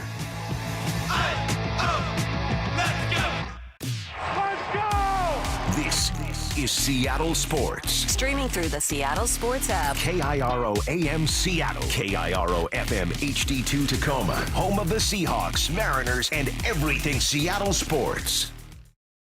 Seattle Sports Snapshot. Well, the matchup is set. It will be the Mariners facing off against the Detroit Tigers in the ALDS starting on Saturday here at T-Mobile Park as the Tigers take out the Guardians today 6-3, the final in that one, taking the series 2-1. So Tigers coming to town on Saturday. Meanwhile, another Game 3 going on right now. The Cubs out to a 2-0 lead over the Padres in Chicago. That one in the bottom of the 3rd inning. Still to come, the Yankees and Red Sox tied at 1 game apiece. So Game 3 coming up at 5 p.m. between the Red Sox and Yankees in New York. One note from the NFL, Jags defensive end Travon Walker underwent left wrist surgery on Monday, but there's a chance he could play against Kansas City on Monday night. Head coach Liam Cohen said he will be listed as day-to-day. Snapshot, brought to you by Miller Lite. When it's game time, it's Miller time. This hour of Wyman Bob is brought to you by K2 Vision RLE. From the Quantum Fiber Studio, this is Wyman Bob On Seattle Sports. Streaming live on the Seattle Sports app and at seattlesports.com. Now, here are your hosts, Dave Wyman and Bob Stelton. We are coming to you live from T-Mobile Park, also live from the Virginia Mason Athletic Center. We've got you covered on the Mariners. We've got you covered on the Seahawks. And here to talk about what's going on this weekend with the Seahawks and the Tampa Bay Buccaneers over at Lumen Field is our buddy from ESPN.com. Does a great job covering the Seahawks. Our pal Brady Henderson is here. How are you, Brady? What's up, Bob? Where are you at right now? T-Mobile Park. Oh, wait, is something going on there? There's a scrimmage going on. The RV show there or something like that? That'll be a boat show. Yeah, followed by monster trucks. It's going to be great. Nice. Little scrimmage going on in preparation for the playoffs. The Mariners will be facing off against the Tigers. Your thoughts? I'm kidding. Bring him in here to talk about the Seahawks. Yeah, I sabotage him. I mean, sabotage. you got to get. I couldn't tell you. I'm sorry. This sounds like I sound like a bad Seattleite here, but I couldn't tell you. I mean, Paul Sorrento could be playing first base for the Mariners still, for all I know. They got to get him going. We'll move on. All right. I like that you're that locked into the Seahawks, into football, though. That's your job, and you're in it, man. A little Ryder Cup mixed in there as well. But okay. Little golf. Oh yeah, we're eager to talk about that one too. Brady, what? Just a sense of this team right now, and more specifically Sam Darnold. Dave and I have spent so much time talking about Darnold, even long before he was with the Seahawks. But the conversation was always about which version are we going to get in Seattle? Is it the first 6 years or the season he had last year with the Vikings? And it's certainly, for me, I consider myself a skeptic coming into the season with him, and he's gone a long way into winning me over in these games. Not that the stats are electric, but he's really efficient. He's thrown some brilliant passes out there. He's probably more athletic than I gave him credit for, so he's slowly chipping away at my skepticism. Where are you at with Sam Darnold so far? I see it the same way, and I think his season so far is a pretty good example of how you've got to look beyond just touchdowns to interceptions to see how well a guy is playing. And I think it's also an example of the reality that, quarterbacks, for whatever reason, they take a few years to blossom. And I think as time goes on, I think, and as well as you see Sam Darnold playing, I think you probably, at least I'm more inclined to put a good chunk of his struggles early in his career. Certainly he was the one throwing interceptions and making bad decisions, but I think you also have to maybe take into context the situations that he was in, playing for, frankly, two bad organizations. And we've seen what that can do to players. And so in terms of the here and the now, I agree with what you said, Bob, that he has surprised me a couple things. One being the playmaking. And, certainly when a guy is drafted as high as he was, you know that there's a lot of talent there. But I didn't know that he had this kind of ability to not only escape pressure, but to create while on the run. And you've seen that in every game so far. Maybe his best play of the season, maybe it was topped in the Arizona game last week, but certainly over the first 2 weeks, his best play, and maybe still, was that spin out he had in week 2 on 3rd and 9 play in the fourth quarter at Pittsburgh when he looks like he's dead to rights in the backfield, and he spins out of a sack, and he hits A.J. Barner for a big conversion to help them ice that game. You've seen it every week. In Arizona, he escapes pressure and goes to his right and hits Elijah Arroyo. And then I think it was the very next play, he's out on a bootleg, and he sees a wide open patch of turf and runs 24 yards. So you see the ability to throw on the run, which was a big part of why they saw him as a good fit in this offense with all of its, bootlegs, which play off of the outside zone stuff. And, it's one thing to throw on the run as a right-handed quarterback going to your right. It's not that I've ever tried it, but I imagine it's a lot more difficult when you're moving to your left. Sure. And you can throw it back across your body, and he does that really accurately. So the playmaking on the run, and then just the ability to play on time too. And, over the first 3 games, he was only sacked 3 times. Obviously, a lot of things go into that. Your protection, your receivers are getting open, the running backs are doing their part as well. But as for a quarterback to only be sacked 3 times, he's got to be doing a lot too. And he's playing on time, and that was a big question that I had of him going into this season, just because and it wasn't just about the 9 sacks in the playoffs last year. I think a lot of those plays he didn't really have a chance on, but throughout his career, he has been a guy that has had a tendency at times to hold on to the ball, and he's not doing that. Yeah, I think this hasn't been said enough when you look at Sam Darnold, that you look at the first 2 franchises that he was with, the Jets and Carolina, which are probably the 2 biggest mess of a team for both of them. I think that's a big part of it. So, Brady, you had a stat this week, something like, was it 30 plays that were, or 33? 33 negative, yeah. That negative or 0-yard run plays. And you can readily find all kinds of breakdown of Anthony Bradford and some of the things that he does. But, you know, and I see it seems like it's affecting the guys around him, like namely the center, definitely. So, you know, what do you think is the solution there? Do you think the Seahawks, from what you've heard, are they ready to make a move there, or is, you know, where does those negative plays come from? Yeah, and I don't know if they are, if you could say that all or even the majority of those are on Anthony Bradford. I think what people have to keep in mind, too, is he showed up on the injury report in the middle of last week with a back injury, and it kept him out of practice one day. So I'm not someone who's going to, like, you know, from the press box while I'm eating, you know, ice cream and whatever, like, going to question a guy's effort. I could have been a case of him not being at 100%. I know there's a clip floating around out there. I think that in any game, if you isolate an offensive lineman's 5 worst plays, you can make a guy look terrible. Yeah. And again, I'm not going to, far be it from me to question his effort. Well, and the guy who's doing it, frankly, I want to punch him.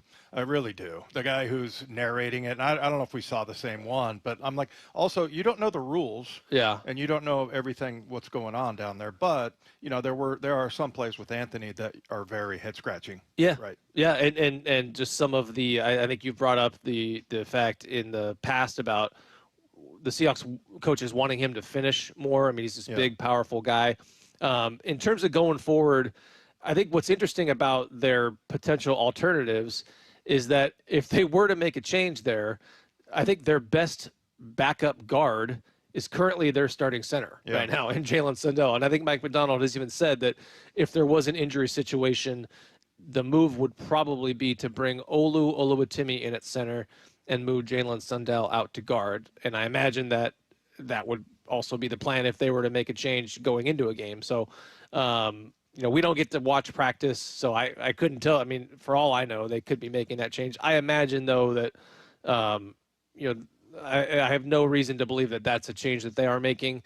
If it is something, you know, if they were to do something like that, maybe you give it until the bye week, and that way you give, you know, guys, you know, you're going to be switching most likely, if that is the plan, to put Olu in there at center and move Sundell to guard. You know, you would be switching 2 spots, so maybe you would want to give those guys as much time to adjust to their new position as possible. But again, Bradford was dealing with an injury in that game to some degree. You know, Sundell is also, you know, he's not a super powerful guy. So I think there's a fair question of, you know, how would he hold up at guard when he's, you know, it's one thing to be that size at center. It's maybe a little bit tougher to do it at guard. So I don't know. The bottom line is, you know, they have, it is an interesting situation because, you know, it's not like they've got a guy ready to go on the bench. I mean, Christian Haynes is still on IR. So it would be kind of a drastic move because you probably would be switching 2 spots there, not just 1. Brady, where are you at with Tariq Woolen? He's a guy who, you know, there was that speculation after I believe it was Ian Rappaport tweeted out that teams are interested, which you clarified or made sure was clear. That doesn't mean the Seahawks are making calls. It's just teams are interested. It's not been a great start to the season for him. Do you put anything into the idea that he could be moved or maybe will be moved? And B, do you see him starting again this weekend, or is he a guy who could be coming off the bench?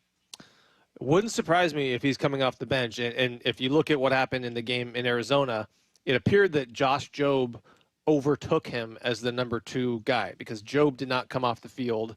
And Woolen, I mean, it was only 5 plays. I think he played 62 of 67, but he was the guy who came off the field when they brought in, you know, DeAnthony Bell and some of the big nickel packages. So it does appear that Jobe has overtaken him for the number 2 job. And I think I suspect that was probably a move that they were ready to make after week 1. Remember, he had, you know, the 2 miscues late on the 49ers game-winning drive, and Mike McDonald wouldn't commit to him starting the next week in Pittsburgh. The problem was Devin Witherspoon got hurt in the opener, and Witherspoon missed the next 2 games. So they really had no choice or little choice but to keep Woolen out there in an every down role. So now that Witherspoon is back, Nick Emanwari is also coming back. And look, they traded up to draft Emanwari with the 35th overall, with the plan to play him quite a bit. Yeah. Like he's not going to be in there to play 10 snaps a game. Like he's going to play quite a bit. We also heard Mike McDonald, he didn't volunteer this, but someone asked him, has Darion Kendrick earned the right to compete for snaps at nickel? And he said yes. He didn't expand on it, but he said yes. And that makes sense given that Kendrick played pretty well in those 2 games while Witherspoon was out. So this all ties back into Woolen, because if Eman Wari is playing quite a bit as a big nickel, that means you're taking your third cornerback off the field. If Kendrick is playing nickel, that means Witherspoon is staying outside, and Job, assuming he's still the number 2 guy, is on the outside. So it leaves you at a point where, okay, how much is Woolen really going to play? Now, in terms of looking ahead to whether or not he could be traded, I have no direct knowledge that that's something that the Seahawks are interested in doing, but I do know that there's been, reservation. It's clear now. They didn't really make an attempt to extend him this past offseason because they had reservations about, whether or not he's one of their long-term guys. And so if he's not playing, and if you're going to let him walk after the season, yeah, I do think there's merit to the idea maybe of seeing what they could get for him. The other thing I think they would weigh there is that if he's not one of their top 2 corners and he's not playing all that much, well, he's making $5.4 whatever it is $1 million this season. And they would view that as, okay, well, this guy's making a lot of money to not play. And I could see, as cheap as it sounds, I mean, teams get into situations where every dollar, like every amount of cash and every cap dollar ends up really mattering. And so I could see it as a situation where they say, look, that's just not good value to have a guy making a good chunk of money and not playing, and that might give them more incentive to try to find a trade partner. If you do let him walk in free agency, you'd be looking at getting a compensatory pick in 2027. So I think that they would weigh, okay, what kind of deal do you expect him to get in free agency? And then I think if you're looking at getting a draft pick, you would weigh that draft pick versus what they would get 2 years from now. I think if you're a team like them and you're sitting atop the NFC West right now and you have every plan to win the division, you might be more inclined to try to get something like that's going to help you immediately, like a player. Right. Now, player-for-player trades in the NFL, not very common. It's way more common to trade a player for a pick, but I think that would make more sense just given where they're at. They're not a rebuilding team that needs to stockpile draft capital. They need someone who can help them this year. When's the last time we saw a player-for-player or that you can remember? You're right. I mean, it's hardly ever happens. Yeah, here I can't remember. I mean, I guess there's trades where it's players and picks. Obviously, like the Russell Wilson trade, there was players involved, but pure like one for one, player for player, you don't see that one very often. Hey, we had Drake Thomas today on the huddle, and I danced my way around calling him short. Because I said, hey, you're taller than most human beings. I mean, you're 5'10". But, I said, I always wanted to be shorter when I played in the NFL because you got instant leverage, man. You're locked and loaded. And he said, it does make it easier. Yeah. But he's starting to get more reps now. And he's really good on special teams, by the way. But, I mean, do you think Tyrese Knight and him, I don't know what Mike McDonald has said about it, but how do you see that other inside backer situation going? Yeah, I think what was it? I looked at the snap counts on the day after the game, and I want to say that he more than doubled Tyrese Knight's snaps. And before it was, the first couple of games, it was way more Knight. I think the gap was closed a little bit in week 3. And then, Drake Thomas really outsnapped him in this last game against Arizona. I think the for that situation specifically, I think it hurt Tyrese Knight quite a bit. To miss as much time as he did. And it sounds like whatever there was a knee injury and some other medical situation that they did not, get into the specifics of, but it sounds like they felt very fortunate that he wasn't going to be lost for the season. But that still was a lot of time for a young player who really needs those reps, and he didn't get them. So I think that was maybe a bigger setback than some people realize. But in the big picture, I think what you're seeing is Mike McDonald is really committed to a meritocracy, and you're not just going to play and take every snap because you did it last season. I mean, Tyrese Knight obviously ended the season as their starter. He came into the starting lineup, I think, midway through the season. He was their starter. Riq Woolen has a Pro Bowl under his belt, 11 interceptions.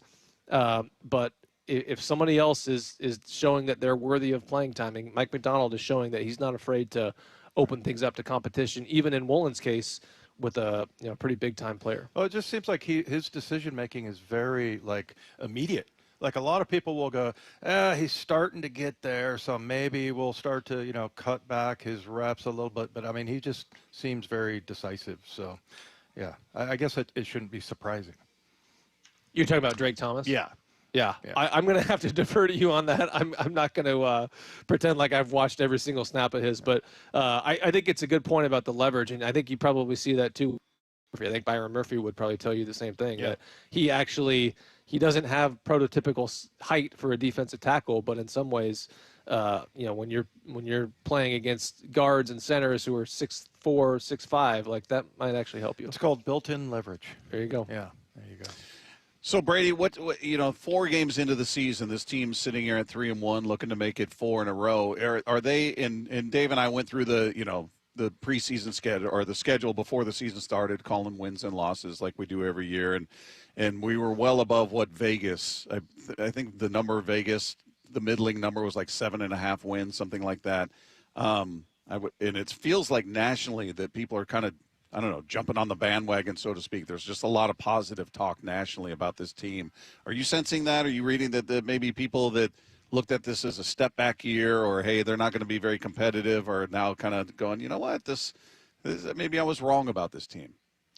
Yeah, and I didn't fully understand. I mean, I understood it to some degree. And look, the guys in Vegas, the odds makers in Vegas are freakishly good at what they do. So I was, it's one thing for, pundits to predict the Seahawks to finish at a certain spot. When Vegas does it, I think that makes people take notice. And I think that may have played into just kind of the national outlook with the Seahawks. And anytime you trade away your starting quarterback and your star wide receiver, that's also going to play into it. And, I think it's also interesting too, and this is not meant to dump on Geno Smith. He's having a hard start to his season in Las Vegas, but I thought it was interesting how, he wasn't a guy who was really consistently in like the top 10 of whatever quarterback rankings.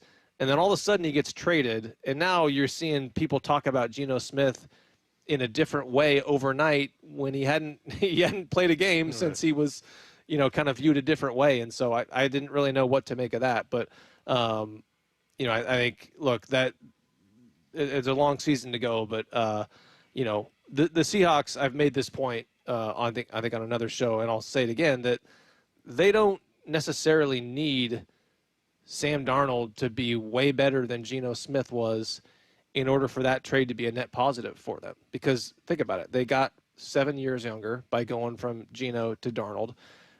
Darnold's contract is $4 million per year cheaper, which is not insignificant at all. And they picked up a third-round pick by trading Geno to the Raiders. So if Darnold is just as good as Geno was, then you still gain something, and he's playing better than Geno is right now. Now, the true measure is, like, how would Geno play in this offense, and no one really knows that. But certainly Darnold is far outplaying Geno Smith right now. Didn't they package that pick for Geno to get Eamon Warry? Someone could fact check me. I think that may have been the pick that they used on Milroe. I'm not positive. Right. Okay. Yeah. So for you. So for me, it's been pretty obvious. All the guys that I played with, I can't wait to see this weekend. Rufus Porter, Brian Millard, Jeff, Joe, and Jake.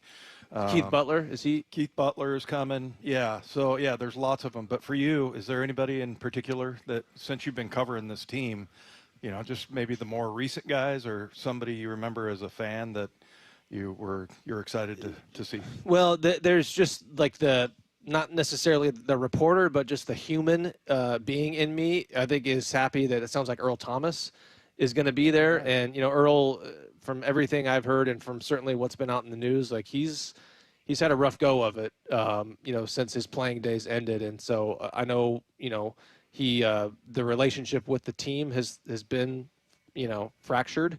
I think he's upset about not getting a contract.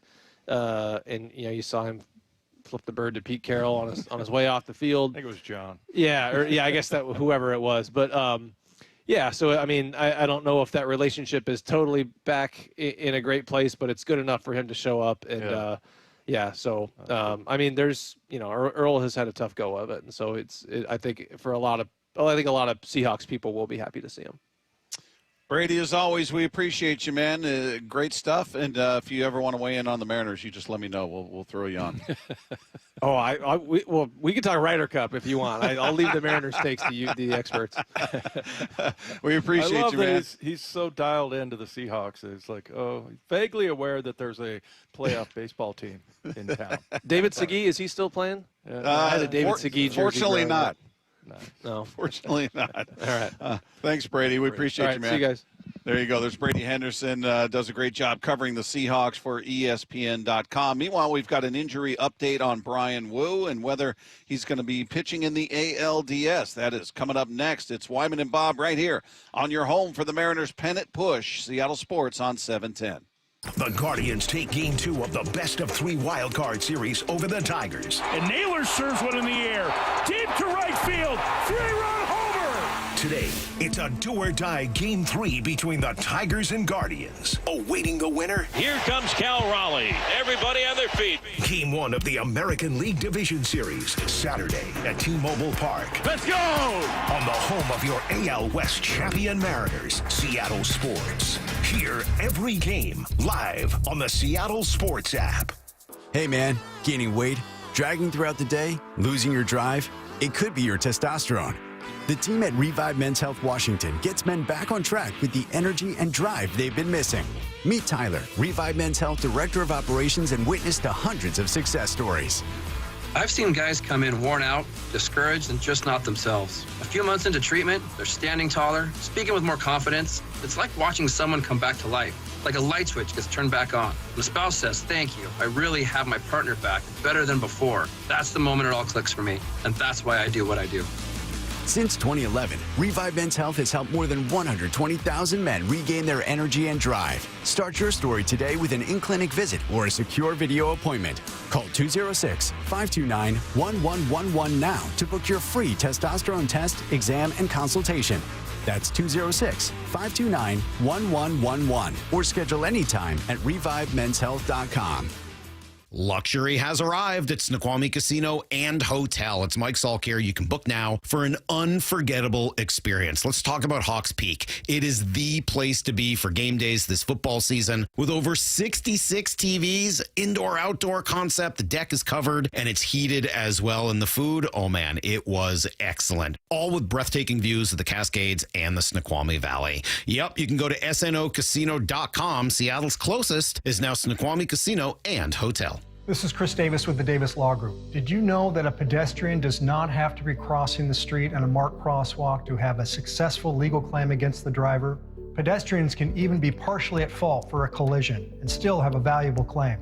Call us today for a free consultation or get my free book on pedestrian accident law at WashingtonAccidentBooks.com. That's Davis Law Group, better service and even better results. Well, I'm here with my good buddy, Dr. Dan Nelson from Eastside Pain and Regenerative Medicine. And you've heard from Dr. Dan's patients over the years how a simple stem cell procedure has successfully conquered their pain. Well, folks, now it's my turn. After years of dealing with knee pain from all the football abuse, I can say my knee pain now is almost 100% gone. How'd you do it, Dr. Dan? Well, Brock, personally, I'm very happy that you did so well. And your story is like so many of our other patients who come in, former athletes and non-athletes as well, who have come in with chronic knee pain and they are looking for alternatives besides knee replacement surgery. And we're happy to provide this service. It's been truly a game changer for so many folks. It's just been a pleasure to be part of this. Consider Dr. Nelson, the only doctor with over 30 years of experience in pain medicine techniques, including stem cell therapy. I was in and out with a couple of follow-ups. It's a non-surgical solution to pain using your own stem cells. Consider stem cell therapy with Dr. Daniel Nelson, MD at 425-823-4000 or visit DanielNelsonMD.com. That's DanielNelsonMD.com. When the heat's in 11, cool AC would be heaven. Dayandnight.net. It's the final month to save 30% off an air conditioner or heat pump while supplies last at Day and Night. Hi, I'm Bruce with Day and Night Plumbing and Heating. Call us about installing a high-efficiency cooling system or servicing your existing one so you're cool when you need it. Save 30% off an air conditioner or heat pump, plus no payments or interest for a year OAC. Call for details. DayandNight.net. The home of the Seahawks, Seattle Sports. Touchdown! Seahawks! Ken Walker III! Get everything Seahawks at seattlesports.com.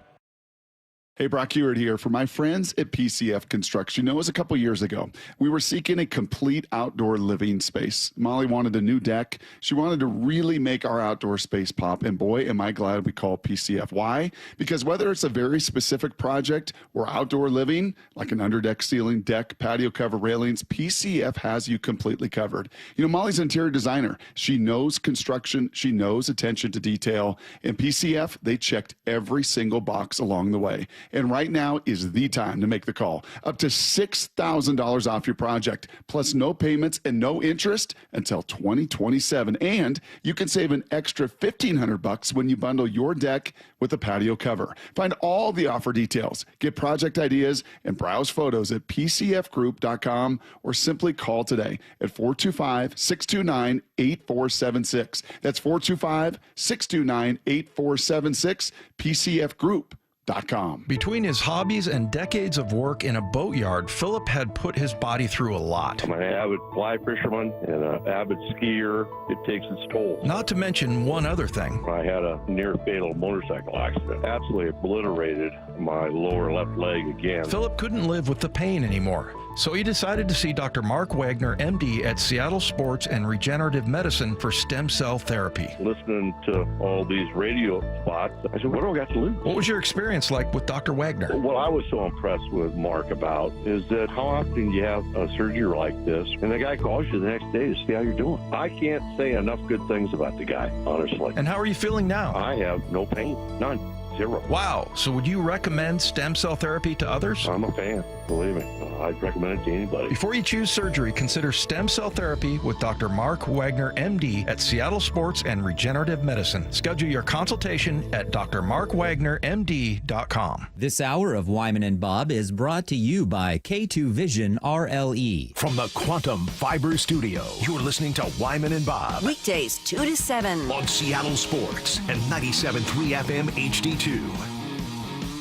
Our thanks to Brady Henderson, who joined us in the previous segment. In case you're just tuning in and missed that conversation, you can find that on the podcast page at seattlesports.com. Meanwhile, I'm joining you live from T-Mobile Park, where the Mariners are taking batting practice right now, getting set for their scrimmage coming up later this afternoon. Dave Wyman is at the Virginia Mason Athletic Center, keeping you covered on the Seahawks end of things. We're looking to catch up with Bryce Miller, potentially. At least that's why Lefko's hovering around the Mariners dugout for the past 45 minutes. So hopefully that'll amount to something. Well, we found out yesterday that Lefko's doing a better job than we think. Is he? And I'll just leave it at that. Okay. Maybe I'll fill in a little bit more during the break. But yeah, he's down there working his tail off. Hey, by the way, I can see him from here, Dave. He's doing no such thing. He's leaning on the railing talking to Rick Rizzs. They're just up, and they've been out there chatting for a while now. So I wish I was talking to Rick Rizzs. No offense, Bob, but he is just the best, man. But no, I was going to say before we move on, I thought it was pretty badass that Brady Henderson didn't really know that much about the Mariners. He's aware that they have a playoff game, but he's just dialed in, man. He's throwing out players from the 90s, Paul Sorrento and David Segui. Oh, yeah, he was talking about it. He said he had a Segui jersey growing up. Yeah, I liked Segui as the player. He was not a friendly guy. He was not one of my favorite guys to interact with back in those days. Yeah. He's got a singular focus, Brady does. He's all Hawks all the time. Meanwhile, we got some updates from Dan Wilson yesterday, and it seems like the Mariners are still being very cautious when it comes to Brian Wu. Now, we saw him out here throwing earlier, and by all accounts, that went well. No setbacks to report. He seemed to be feeling good. It looked, to the naked eye, looking from the booth here, it looked like he had that velocity. Again, there's no radar gun to look at, so I'm not sure how hard he was throwing, but good to see him. He was playing long toss in the outfield, and then he was out here on the mound. He faced a right-handed hitter and then a left-handed hitter, and there were no swings. He was just had him up there, and he was just working on some stuff, and it was pretty brief, but good to see him up on the mound. Dan Wilson yesterday was asked if the rotation is being slotted based on opponent or based on Woo's health. I mean, it's, you take into consideration everything, and it includes, thinking about what the playoff roster might look like as well. Lots of different factors to take into account. And I think that is an advantage to having this week, is to kind of see how, things play out with opponents, with, where you are as a club, all the different things that come into play. And you look at it all. We had a good session yesterday. You start talking about it and trying to put it all together. So we'll continue to do that as the week, progresses and announce it closer to Friday. Yeah, I guess what I'd be curious to know, Dave, is if there was much of a variance at all. Like, all right, if it's Cleveland, we're going to go with, I don't know. We're going to go with Logan and Kirby. I'm just throwing that out there. And if it's Detroit, we're going to go with Logan and Castillo. Or if it's going to be kind of the same thing either way. Right now we know it's going to be Detroit, right? It's Detroit beat Cleveland today for those of you just tuning in. So it'll be the Mariners facing off against the Tigers on Saturday. And by the way, Dave, you'll be happy to know this. I believe our guy John Morosi is going to be in town and joining me. I'm going to be hosting the Mariners pre-game. We'll be doing it live from the Hatback Bar and Grill Saturday and Sunday. And we'll figure out what time Saturday is going to happen because we're waiting on the results of the Yankees-Red Sox. But he is. And I'm not invited? I can't see I think JP? you're invited to come watch. Okay. Thanks a lot. No, of course. If you're down there and you want to hop on. Yeah. No, I Dave just want Wyman. to see JP, that's all. Yeah, well, he's apparently he's going to be there both days, is what I'm hearing, and Charlie Furbush will be with me. So we're going to have some extended Mariners pregame going live from the Hatback Bar and Grill, which, last time they were in the playoffs in 22, we were out there, and it was mobbed. It was so cool to see this place just packed with Mariner fans long before the game started. So I would imagine we'll see something along those lines once again. But comforting to know that I can come watch if I want to. We'll find you a seat somewhere. Yeah. No, you're Dave Wyman, damn it. You can show up wherever you want. We'll throw you on. But John Morosi in person, live in living color out here, and his beloved Tigers going up against the Mariners. It's happening. So we're going to see if he turns heel, if he starts talking about the Tigers whipping up on the Mariners or something like that, which I couldn't imagine him doing. Yeah, it's kind of interesting. Talking about that's something I guess I didn't really think about that much, but as far as the matchups now all of a sudden in this series, and I'm sure, and I don't know how these conversations go, but as far as who they send out, you were talking about earlier, Bob, that maybe it's, hey, this guy, these are his numbers against me. Last time I went out, I faced him, he was a lot tougher, and then just kind of, grade it that way and just try to find the best matchups. And obviously you can look at the numbers, but there's also the little, tweaky things that a guy does, that you don't like. I remember that there was a few guys that I was like, I can't get off this guy's block. And he wasn't like a Pro Bowler or anything. It was just, I had to work on it, a little bit differently. And I'm just curious if, maybe they're like, oh man, I hate facing that guy, or this guy I've had great success with. So I'm sure there's going to be a lot of research that goes into, who they send out there. Yeah, I don't imagine they'll leave any stone unturned when they make that choice. I'm just curious if there'd be much of a difference in who they ultimately are going to run out there, knowing that it's clear Brian Wu is not going in game 1 or 2. I think that's very clear to this point. So are your 1 and 2 guys set regardless of Cleveland, regardless of whether it's Cleveland or Detroit, or was there plan A for Cleveland and here's the plan for Detroit and they're different? So I don't know if they'd ever say that, but yeah, we'll see who they announce now that their opponent has been established.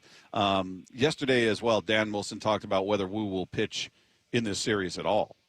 I mean, at this point, and again, it's just a continue to take it day by day and assess, and I do believe that we're in a good spot with that. Dan, is that off the mound in terms of a bullpen or basic hitters? A bullpen situation, yeah. So, yeah, that was Dan yesterday, and we'll see if the tune has changed at all after today's mound appearance, which was brief. Again, just 2 hitters up there. They were not swinging, just faced a lefty and a righty.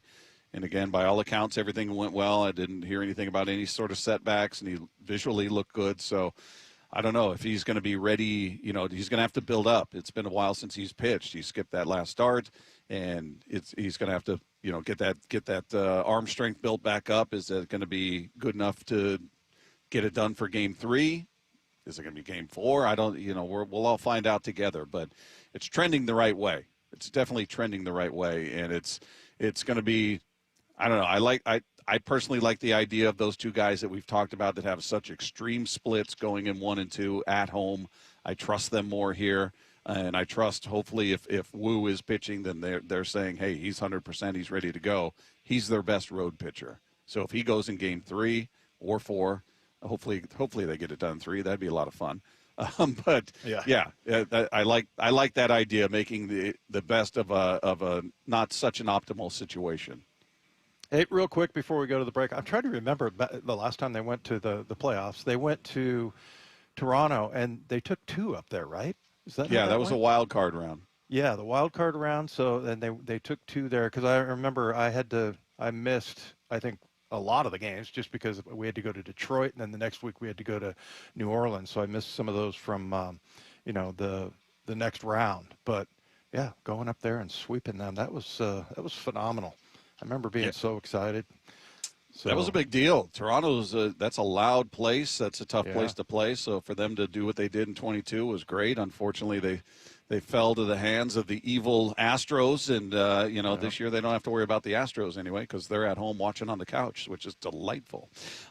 Meanwhile, you can join Michael Bumpus and Ray Roberts for Hawks Live tonight. That's starting at 7 p.m. at Bellevue Square Center Court for a live broadcast and a preview of this week's game versus the Tampa Bay Bucs, plus a visit from Seahawks tight end Elijah Arroyo. That's tonight at 7 p.m. at Bellevue Square Center Court. There's also going to be a chance to win tickets to this Sunday's game. So you can learn more about that at the seattlesports.com/events. There might be an injury epidemic in the NFL right now. We're going to get into some of that, and we may be catching up with Bryce Miller as well if we can track him down. I'm keeping an eye on Lefko down there. He's hovering, Dave. So we'll see if Bryce Miller comes out of the dugout as well. So we got you covered on everything going on with the Mariners and the Seahawks. It's Wyman and Bob right here on your home for the AL West champion Seattle Mariners. Seattle Sports on 710. Touchdown Seahawks! Celebrating 50 years of Seahawks football. Number 54, Bobby Wagner, linebacker, one of the finest of his generation. He set just about every tackling record that can be set. He was the heart and soul of one of the best defenses to ever play in the National Football League. The Seahawks go for a 4th straight win, hosting Tampa Bay Sunday before the 12s. Kickoff at 1:05, pregame at 10 a.m. On the home of the Seahawks, Seattle Sports. Do Crohn's disease or ulcerative colitis symptoms keep coming back? Tremfya, guselkumab, may help, with rapid remission achieved at 12 weeks and lasting clinical remission at 1 year. Some even saw visible improvement of their intestinal lining at 12 weeks and 1 year. Tremfya is a prescription medicine used to treat adults with moderately to severely active Crohn's disease and adults with moderately to severely active ulcerative colitis. Serious allergic reactions and increased risk of infections and liver problems may occur. Before treatment, your doctor should check you for infections and tuberculosis. Tell your doctor if you have an infection, flu-like symptoms, or if you need a vaccine. Healing is possible with Tremfya. Approximately 3 out of 10 patients were in endoscopic remission at 1 year, based on areas visualized on colonoscopy, which may not represent the deeper bowel layer or entire GI tract. Individual results may vary. Ask your doctor about Tremfya today. Call 1-800-526-7736 to learn more or visit tremfyaradio.com. Confidence is knowing you're ready to handle whatever comes your way. That's what it feels like to take on your workday with Cintas. They make sure your AEDs are up to date, your fire extinguishers are tested and inspected, your floor mats are cleaned and delivered, and your workwear looks good, feels good, and is freshly laundered with the Cintas Apparel Plus program. So are you ready to take on today? Visit Cintas.com. Oh, I'm ready! And get ready for the workday. Let's go! You're still glowing, flirting, grooving. You still got it. But your immune system weakens as you age, making it harder to fight flu, pneumococcal pneumonia, RSV, and COVID-19. Vaccines are a key part of any health routine and help strengthen your immune response. Ask your doctor or pharmacist which vaccines you need. Schedule in minutes at vaxassist.com. Sponsored by Pfizer. If you use the carpool or toll lanes along SR 167 without a Good-to-Go account, you'll soon receive a bill in the mail. That is a change. A Good-to-Go pass saves $2 on every toll. That is not a change. Learn more at goodtogo167.com. Hear that? Sounds like simple. Valvoline Instant Oil Change simple. No appointments. About 15 minutes to change your oil. Then out the door and back to life. Yeah, honey, on my way. Valvoline Instant Oil Change. Expert service doesn't need to be overcomplicated.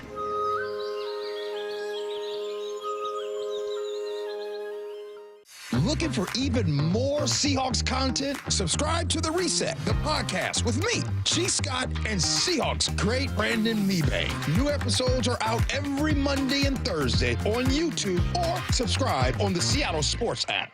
Bonneville International radio station contests are open to participants 18 years of age or older that are residents of Washington State unless otherwise specified. Employees or agents of the station, Bonneville International Corporation, other area radio stations, or any entity associated with the contests are not eligible to win unless the station otherwise specifies at its own discretion. Persons who have won in the last 60 days from a station contest or event may not be eligible. Full general contest rules are available on seattlesports.com or in person at the station during regular business hours.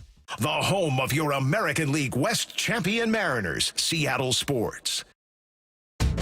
Contractors and heavy equipment operators, get ready for a big one. The James D. Murphy Company brings you the huge Marysville Heavy Equipment, Contractors Equipment, Trucks, and Vehicles online auction. And bidding is underway now. On the auction block, 10 excavators, including a 2021 Komatsu PC88MR and a 2018 Komatsu PC238, a 2017 Komatsu WA320-8 wheel loader, a 2003 John Deere 770 OCH motor grader, plus 4 backhoes, 3 reach lifts, and 4 boom lifts. There's 5 dump trucks, including a 2015 Peterbilt 367 Super Solo and 2 Western Star quad-axle roll-off trucks, and much more. Preview all equipment Tuesday, October 7th and Wednesday, October the 8th, 8 a.m. to 4 p.m. at our Marysville yard, 3803 136th Street Northeast in Marysville. Get all details now at murphyauction.com. That's murphyauction.com. You gave years, maybe decades to your job. You showed up, worked hard, and planned for retirement. But now the company's changed, or maybe you've taken a buyout or been forced into early retirement. So what happens next? I'm Jeff Jr., founder of Trajan Wealth. And if you've built up a 401k or thrift savings plan, now is the time to ask, is that money really working for you? Many workplace retirement plans offer limited options and even less guidance. At Trajan Wealth, we help people just like you roll over their accounts into IRAs with more flexibility and personalized investment strategies built around your goals. For households with $500,000 or more,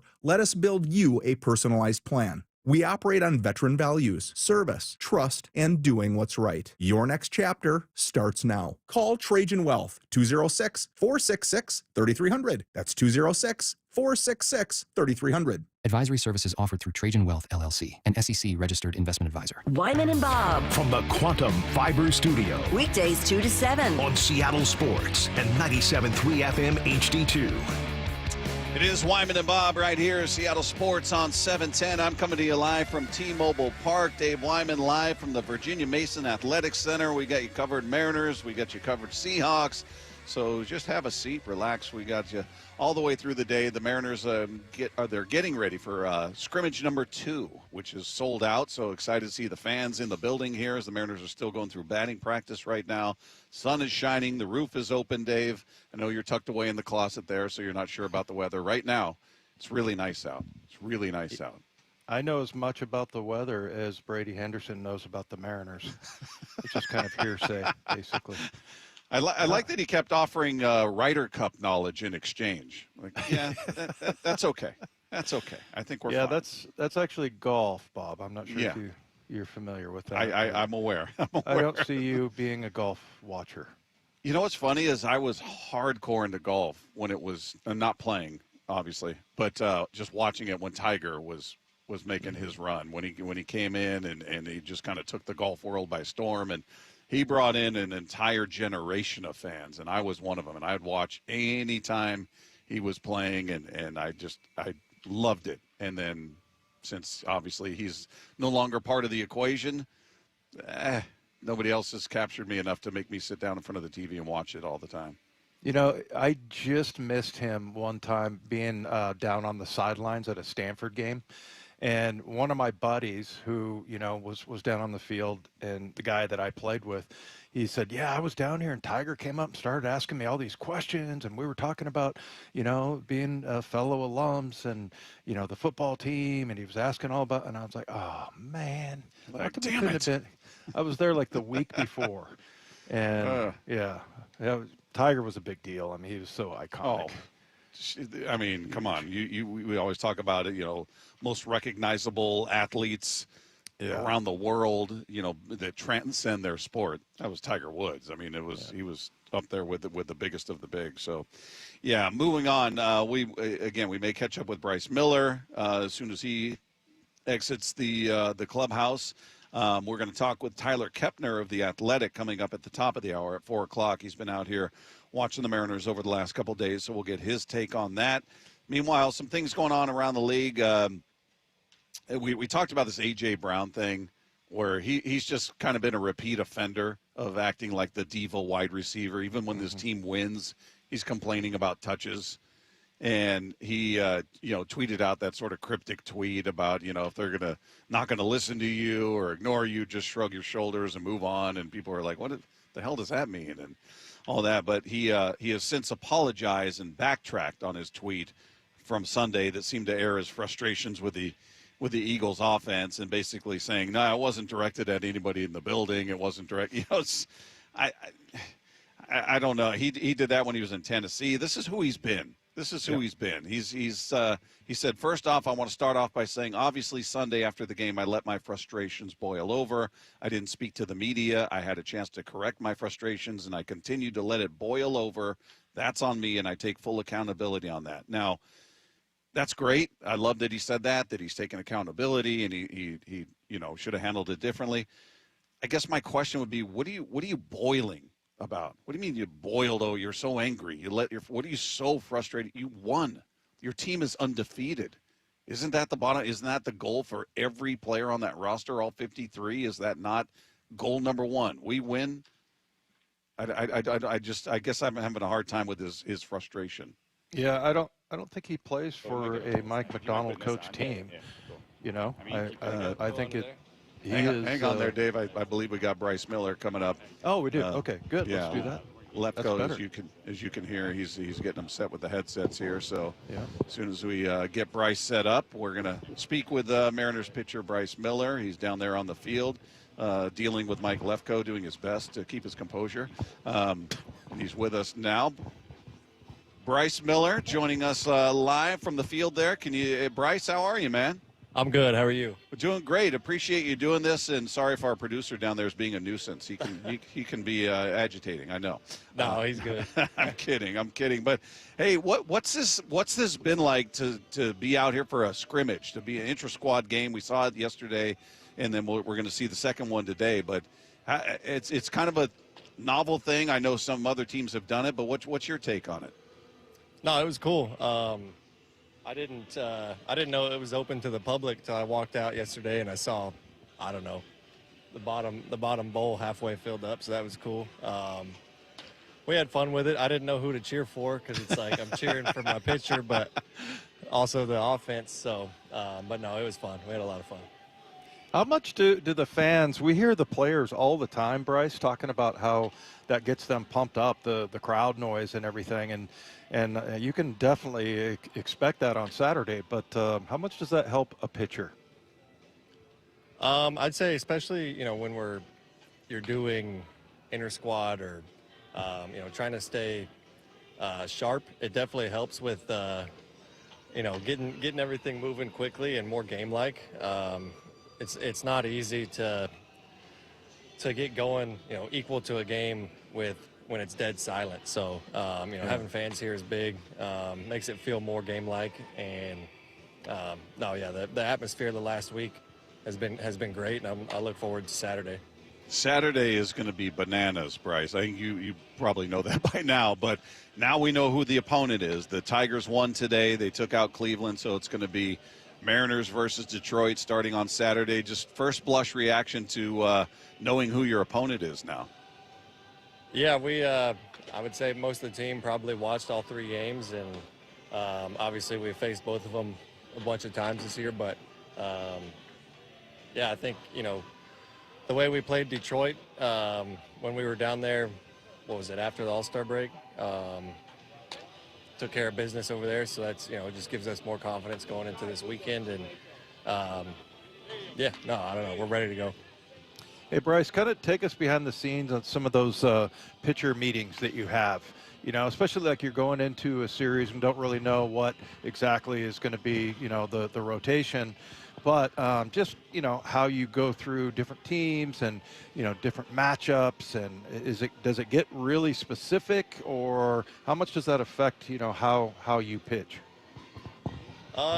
We prepare, we do a pitcher's meeting, the first day of a series and kind of go through their whole lineup for starters and bullpen, and then before I go out to start, a couple hours before, I'll have a pitcher catcher meeting, and we'll go through that day's lineup and how we're going to attack the majority of the lineup, and circle the guys that we don't want to beat us, and then after that it's mainly attack with our strengths and get them out. It's most of the time. Most of the guys we have really good stuff, so it's like we don't like to detour from what we do best, but Right. There's usually 1 or 2 guys in a lineup that you have to be careful with and maybe exploit their weakness. But for the most part, I go out and throw whatever Cal or Mitch is calling that day. Hey, Bryce, it seems like, on talking about the rotation for the postseason, speculating who's going to start here, who's going to be game 1, 2, 3, all of that, a lot of the conversation when it comes to you is about you coming out of the bullpen. And I'm curious, A, how do you feel about that? And B, has that been established yet, that in fact will be your role? No, that hasn't been established. But, I mean, I've said it before, however I need to get in the game and help us get a win, I'm for it. But I'll be ready to go early in the series, and then we'll see what happens. And if I get in there in the bullpen, I'll come in and let it rip. But if they need me later in the series, then I'll be ready to go as well. Is that a difficult adjustment, or is that something that you've kind of done throughout your life? I mean, how big of a move would that be for you? And just how do you think you'd handle it? I think it would be an easy adjustment for me. High school I started, and then my first 3 years of college I was relieving and was the closer, and then my last year at A&M I started. But so it's been a while since I've came in and come out of the bullpen. But it's like riding a bike, come in and let it rip. So I don't have any issue with doing that if I need to. Hey, Bryce, before we let you go, just quickly the thought on this time off, this bye. You watch the Tigers and Guardians go at it with each other. Is there an anxiousness building up for you? Like, I just want to get out there and play right now, or do you feel like this bye was a good thing? And obviously there are guys that are dinged up, and at this point of the season, how do you view this time off? Yeah, no, it's definitely weird. It's something, since I got into pro ball, I haven't had 4 or 5 days off consecutively. But no, it's you can look at it both ways. You gotta make sure you stay sharp, but it's also you get the advantage of getting everybody feeling good and fresh and ready to go. But yeah, that's where these scrimmages come into play, and get a little bit of game-like action and stay sharp. But yeah, it's different, but I think it's good. We're definitely getting antsy though. It's getting close, and we know it, and we're ready to go. Well, Bryce, we can't wait to see you out there, man. This city, like I said, they are ready to explode with this team, and they're going to be behind you, and this building is going to be rocking this weekend. Cannot wait. We appreciate you taking time with us throughout the season. Always very gracious with your time. We appreciate it. And, of course, we wish you nothing but the best of luck, my friend. Yes, sir. Appreciate it. There you go. There's Bryce Miller of your Seattle Mariners getting set for the weekend. Detroit Tigers are the opponent of your Mariners, and we'll talk more about that with a man who's been out here watching the Mariners over the last couple of days. Tyler Kepner of The Athletic is going to join us next live from T-Mobile Park. It's Wyman and Bob right here on your home for the Mariners pennant push, Seattle Sports on 710. Bring on the Tigers. And the Detroit Tigers are going to Seattle. They win the American League Wild Card Series. And Saturday, T-Mobile Park will be rocking. Here comes Cal Raleigh. Everybody on their feet. Game 1 of the American League Division Series. Mariners, Tigers. Saturday at T-Mobile Park. Let's go! On the home of your AL West champion Mariners, Seattle Sports. Hear every game live on the Seattle Sports app. When it comes to the security of your business, doubts can creep in about who you're trusting to protect it. At Bail Arm, we got you. For nearly 80 years, we've been putting our customers' minds at ease with our advanced technology and personalized support. Feeling insecure about your current security service? Visit bailarm.com today. Endless hours of research, seeking referrals, dozens of calls. Hiring the right attorney can be a challenging process during an already difficult time. J.P. Pendergast with Pendergast Law explains. In Washington State, Tom, there are thousands of attorneys to choose from. Referrals and online research can be helpful, but discovering the right attorney requires a conversation. It can be hard to identify integrity and authenticity without that interaction. So, what do you recommend? We encourage anyone looking for personal injury representation to call for a free consultation with our team before making a decision simply based on referrals or online research. Accident victims need an attorney that listens, demonstrates honesty, and is genuinely understanding of their unique circumstances. The care, attention, and preparation that our firm provides throughout the case mirrors the effort involved when taking on the insurance companies. Save time and avoid mistakes after an injury. Contact the caring and compassionate team at Pendergast Law. If you or a loved one has been injured in a car accident, call Pendergast Law.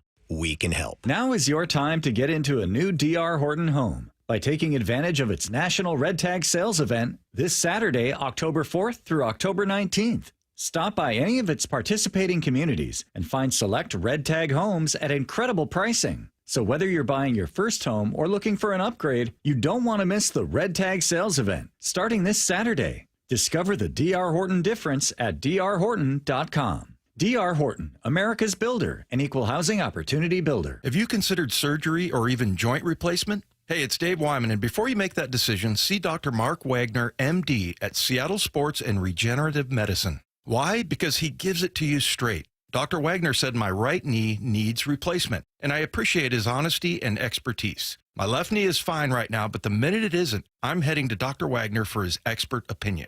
I want to avoid another surgery, and I've heard so many patients rave about results from their 90-minute outpatient stem cell procedure with Dr. Wagner. He's a board-certified Seattle physician with over 30 years of experience and has performed more than 20,000 stem cell procedures using a person's own stem cells to regenerate cartilage in their own joints. People with severe osteoarthritis, even bone on bone, are back doing what they enjoy without pain and without surgery. Whether it's a shoulder, hip, elbow, ankle, wrist, or knee, before choosing surgery, see Dr. Mark Wagner first. Go to drmarkwagnermd.com. Hey man, gaining weight, dragging throughout the day, losing your drive?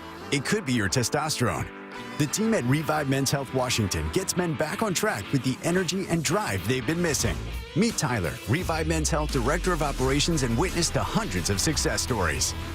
I've seen guys come in worn out, discouraged, and just not themselves. A few months into treatment, they're standing taller, speaking with more confidence. It's like watching someone come back to life, like a light switch gets turned back on. The spouse says, "Thank you. I really have my partner back, better than before." That's the moment it all clicks for me, and that's why I do what I do. Since 2011, Revive Men's Health has helped more than 120,000 men regain their energy and drive. Start your story today with an in-clinic visit or a secure video appointment. Call 206-529-1111 now to book your free testosterone test, exam, and consultation. That's 206-529-1111 or schedule anytime at revivemenshealth.com.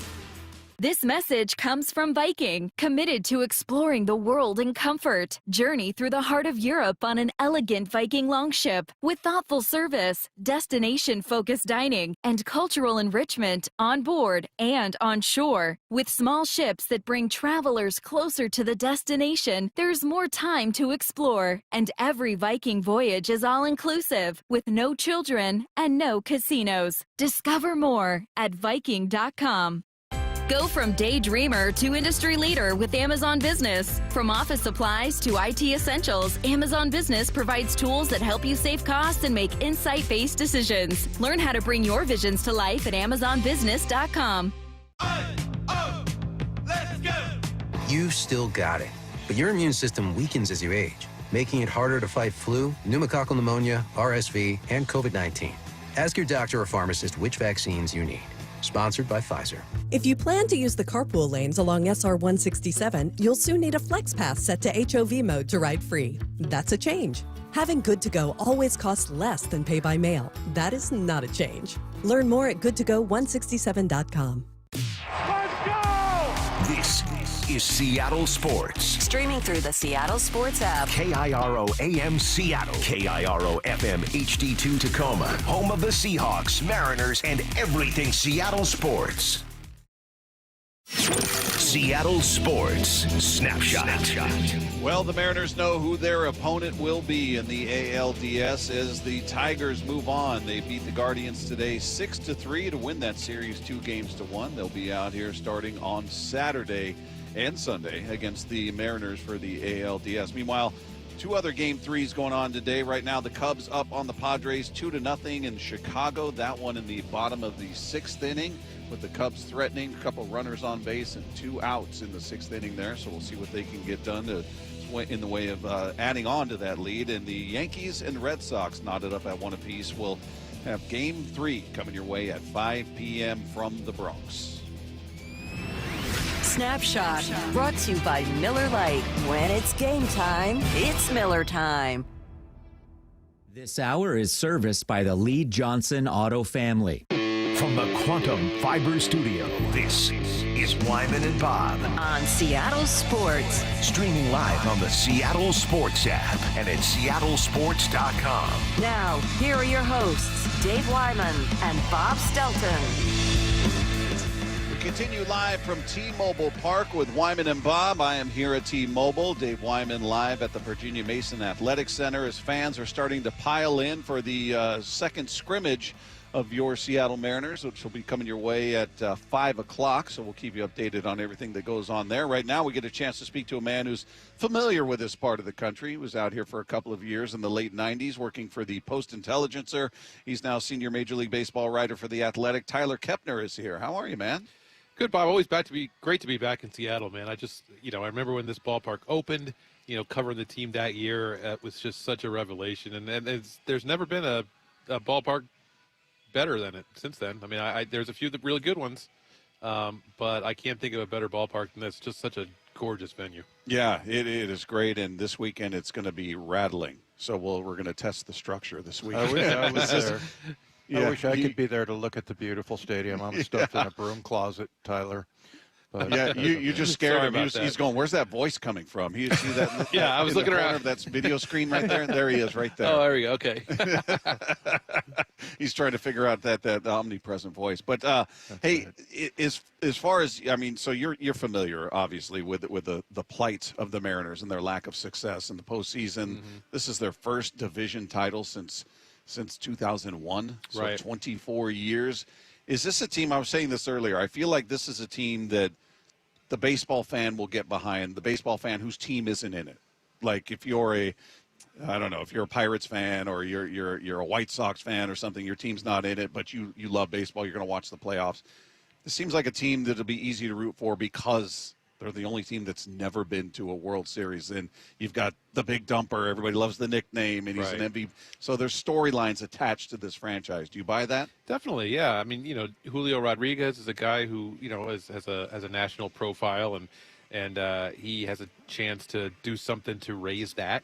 Raleigh obviously has been a huge story nationally all year.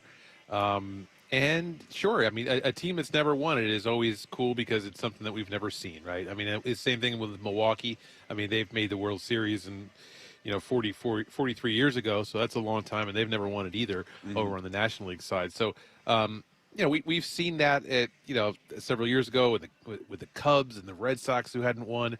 So that's definitely a thing. I mean, it's the only, as you say, the only team that's never won a pennant, and they've sure had a lot of great players here and memorable teams and moments, but it has never worked out for them in October, and I can't wait to see how this version turns out. Yeah, and then also like Ken Griffey Jr. and the big unit, and then you got Ichiro out there playing in right field in the scrimmage, and that's a huge deal too. And I would think not only here in the States, but just worldwide. I mean, it just it seems like, I don't know. I feel like in that regard, they have a lot going for them as far as if somebody like needing a reason to root for somebody that when your team's not in it.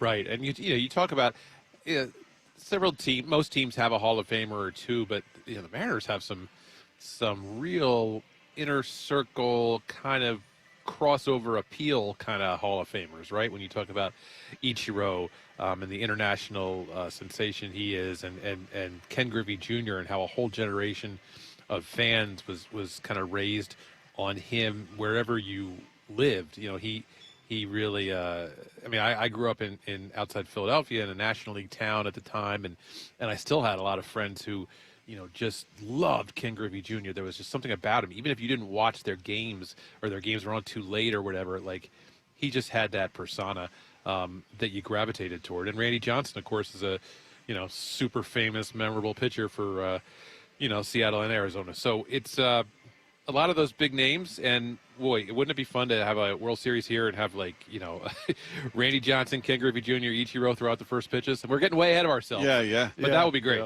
Yeah, throw Edgar in there as well. Edgar's in uniform though, so I don't know if he'd come out and do that. But yeah, Edgar's still hard at work trying to make these guys a champion. Well, you've been here for a couple of days now, and I'm curious how closely you've been able to follow the team through the season versus now. Just your overall impressions of this team and looking at how they stack. We're looking at Vegas odds and all that, and they seem to be amongst the favorite matchup I saw was the Phillies Mariners.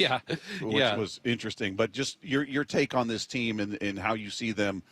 You stack up their chances getting through the ALDS, ALCS, and potentially to a World Series. Yeah, that was how our athletic writers polled. We had Phillies and Mariners with the leading pennant winners in our poll. So that does seem to be the conventional wisdom. I think, it's so hard to predict these things, but I think Seattle's got a great chance. Detroit looks like they've found their footing again after a tough start, and they've got Tarek Skubal, of course, who is just the best pitcher in the league. But, he's not going to pitch every game, and he just pitched the other day, so he won't pitch the opener anyway. So Seattle's got great pitching depth, and they have a deeper lineup than they had a couple of years ago when they were here in 22, but they still hit for a lot of power. So I think power hitting is, when teams play small ball in October, everybody praises it, and it's great when it works, but you're still going to need to put points on the board real quick, and I think Seattle can do that. They've got guys who were felt like 3 years ago in that Houston series, particularly that Houston game here, were 18 innings in the shadows. It was just such a one-dimensional kind of team, just swinging for the fences the whole time, and they struck out a lot. These guys do strike out still, but I think they put the ball in play better, just in terms of having professional hitters.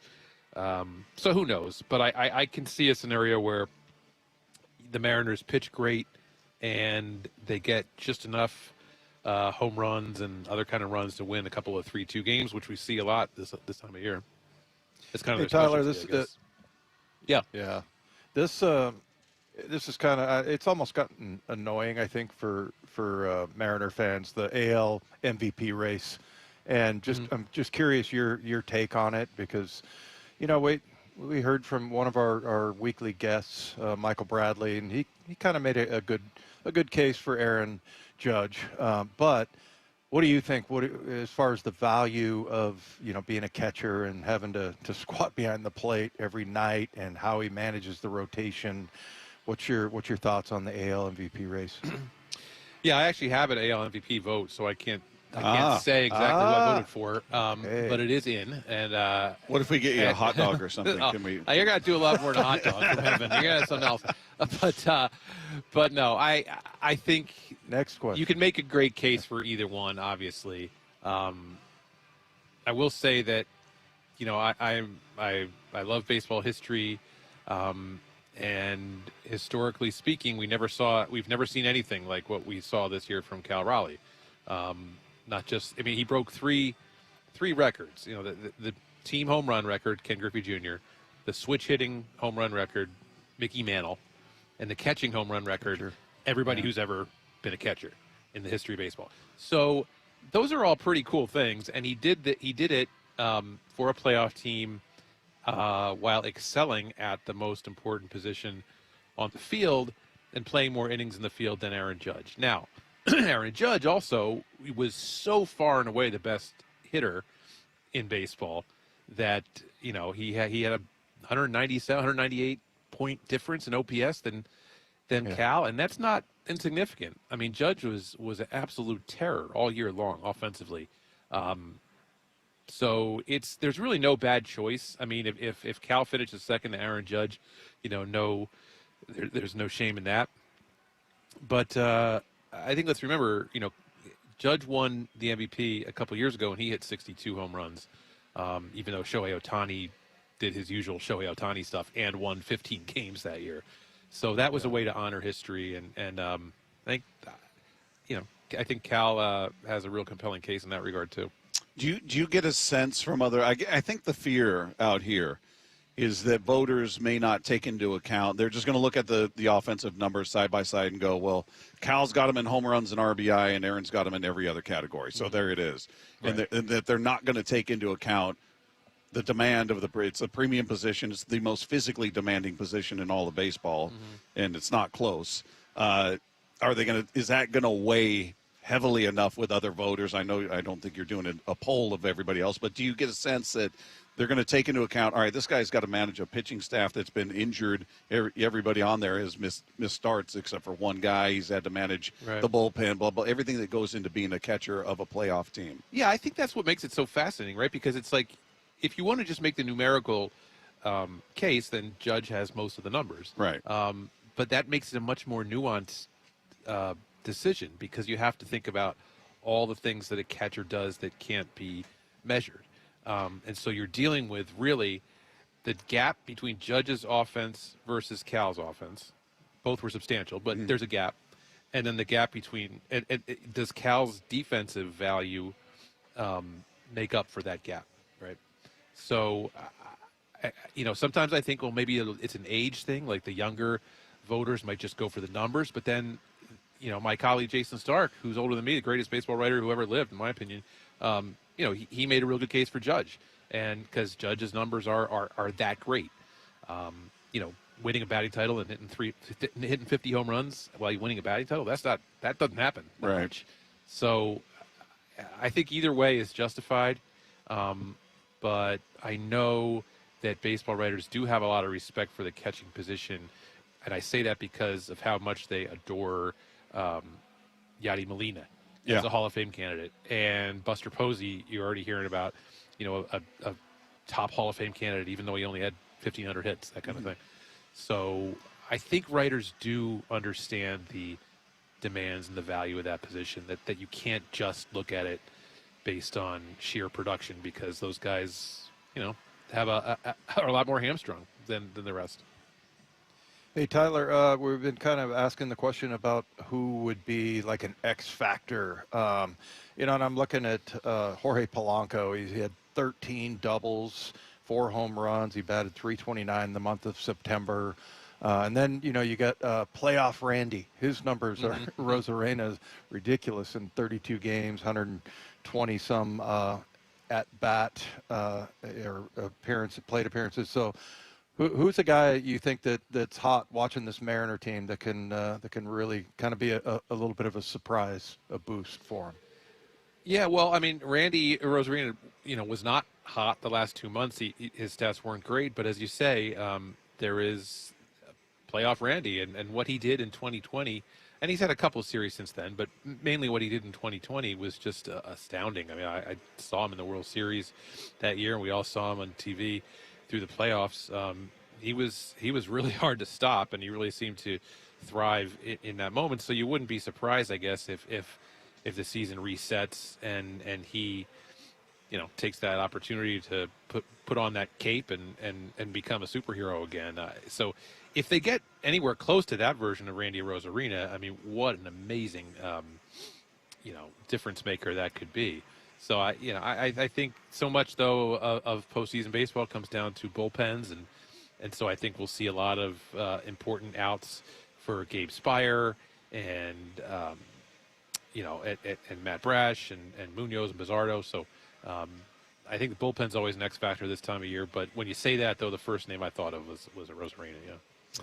How do you view Julio Rodriguez in terms of being amongst the league's superstars? Because out here, as you might imagine, he's polarizing because he's for whatever reason so far in his career he's not a first half guy. He does not hit the ground running.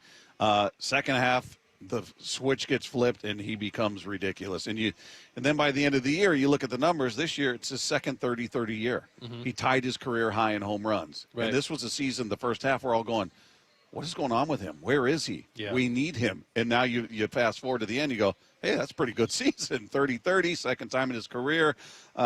He's hard to figure out. Do you view him as being amongst the elite, or he's still working his way into that? How do you look at Julio? Well, yeah, I mean, we're just coming off the second half, so of course he's among the best. But if you asked me that in late May, it would seem different. I watch the team a lot, and it can be frustrating because he has such great talent, and you see it in most second halves, and a lot of times when he's cold, you just wonder what the heck's going on. But I think the defense is always there, and the speed's always there, and those things have a lot of value. You know that the offensive numbers overall are going to be down a little bit because he plays half his games here. But you're right. On the whole, as it usually turns out, that he's an extremely valuable player. I think he's a top 20 player in the league. And I will say I included him, I gave him a down ballot vote, on my ballot. I mean, I think he's for MVP. Yeah, I think he's one of the 10 most valuable players in the American League. So if that tells you anything, I do think he's an elite player. But you're right. He can be frustrating in those early months when he just seems like he's not making great swing decisions. Tyler, how about the job that Dan Wilson has done this year? Yeah, I think you have to give Dan a lot of credit. Having not managed before, he really understood the temperature of the clubhouse, and he knows baseball in this market. He's very even keeled, I think, in how he presents himself. Having covered him as a player, he's really the same guy. You could always sort of count on him for a sensible, calm sort of attitude. So, I think there's value to that. There's so many ups and downs in the course of a season that, you want a manager who's level-headed. Now, Lou Piniella is, a little bit different. He's the patron saint of Mariner managers, but I think Lou at that point was just like, oh, that's Lou being Lou. That was so genuine to who Lou was that you wouldn't expect anything else. And I think it'd be hard to see Dan, flying off the handle. It's funny, though, because I mean, David Bell was on that team I covered, too. And David was just the nicest human you'll ever meet. But, like, he got run quite a bit by the umpires. I mean, he had a real fiery side, too. I'd like to see, Dan really go nuts on an umpire, but I haven't seen that yet. Maybe I missed it. But can't picture that. No, it's hard to picture that. Yeah, I don't know if it's in him to go nuts. Right, start throwing his hat. There that game in Cleveland where Lou is throwing his hat all around the field, and, kicking it, and missing it, and the bench is laughing at it. Right. I was telling these guys about when I first got into this business. It was Lou, back there in the Kingdom, and you would go into that office of his, and he'd be sitting there in his compression shorts, and there'd be beers on the desk and smoking cigarettes, and everybody be crowded around the desk, especially after a loss, and nobody would say anything, and he'd finally just stare at everybody with those jet black eyes and just, what do you got? Yeah. What do you got? And everybody was just so intimidated. He was just such an imposing character back then. Oh yeah, I remember after they had that first game here at the Safeco Field, and they were winning, and then Jose Mesa blew the save at the end. He walked a bunch of guys and whatever, and I had something in my story the next day about how Mesa hadn't been used in a while, and whatever, and Luke came out to me the next day. He was just barking at me like how. Just so you know, we had the All-Star break, and he was suspended beforehand, so he hadn't pitched in 10 days, and that's not my fault. You made it look like it's my fault. And he was screaming at me, and then the next day it's all forgotten, because that was how Lou was raised on George Steinbrenner, where if you hang in there when he would get mad at you, he respected you, and the next day was a new day. Yeah. He didn't hold any grudges, so he would come in, and he that Mount Vesuvius could blow up, and the next day it's all forgotten, because that's how George raised him, and Billy Martin, and then Lou learned accordingly. Yeah. Did he ever call you son? That's when you knew you were in trouble. Oh yeah, no, it was hilarious because I had he knew me. I was like 20. How old was I? 23, 24 back then, when I was covering the beat, and I left Seattle and got married and very quickly had 4 kids, like within 8 or 10 years. Wow, good work. And I saw Lou at a winter meetings years later, and he said, like, we talked about how we're doing and everything. And I said, he goes, 4 kids. He put his hand on my shoulder. He goes, better slow down there, son. I've never forgotten that. And I did. That was my last. I only have 4, but 4 kids. And always with his son. That was always. That's when I knew. That's when he'd be mad at somebody, though. Yeah. I questioned him on something, and he just said, "Oh, well, that son, how long have you been managing?" Yeah, and I'm like, I don't manage. Right, that context, it's different, because that's when he's agitated. He's agitated, and he's pointing out your inexperience relative I'll tell to you his. what, But I'll tell you what, Tyler might have almost as good of an imitation of Lou as Bob. Yeah, that's good. That's pretty solid, Tyler. It's one of my favorite. And you didn't even get into the physical gestures too, because that's part of it. That's part of it. And he would hold the bat and everything too, and he was just, he'd hold the hair and all that. I loved how intimidating he was. Just the grizzled veteran reporters would stand in there and often throw the softball. Tough game, huh, Lou? Yeah. Just to get him going. Just to get him talking. Everybody was terrified of him. But remember the last game here, the last ALCS game here in 2010? They lost the first 2. And he was like determined that they're going to come back here for game 6. And he goes like, Phil, before we start, he's like, we're coming back to Seattle. He's like, I just want to tell you, we're coming back to Seattle. He's like banging the table. And they didn't, they lost 2 out of 3 in New York, but he was emphatic about it. And you love that. I mean, boy, he was memorable. I mean, to be that young and covering him, you grow up pretty fast. Yes, you do. Yes, you do. Tyler Kepner, senior Major League Baseball writer for The Athletic, has been our guest here. Man who's had some ties to Seattle, out here to keep an eye on this Mariner team. Cool to catch up with you, man. Really appreciate you taking the time with us. Absolutely. Yeah, happy to be out here. Thanks so much, man. Yep. There you go. There's Tyler Kepner. If you guys missed any part of that conversation, you'll be able to find it on the podcast page after the show at seattlesports.com. Meanwhile, there's some questions looming over key pieces on the Seahawks roster. We're going to get into that next as we continue with Wyman and Bob right here on your home for the AL West champion Seattle Mariners. Seattle Sports on 710.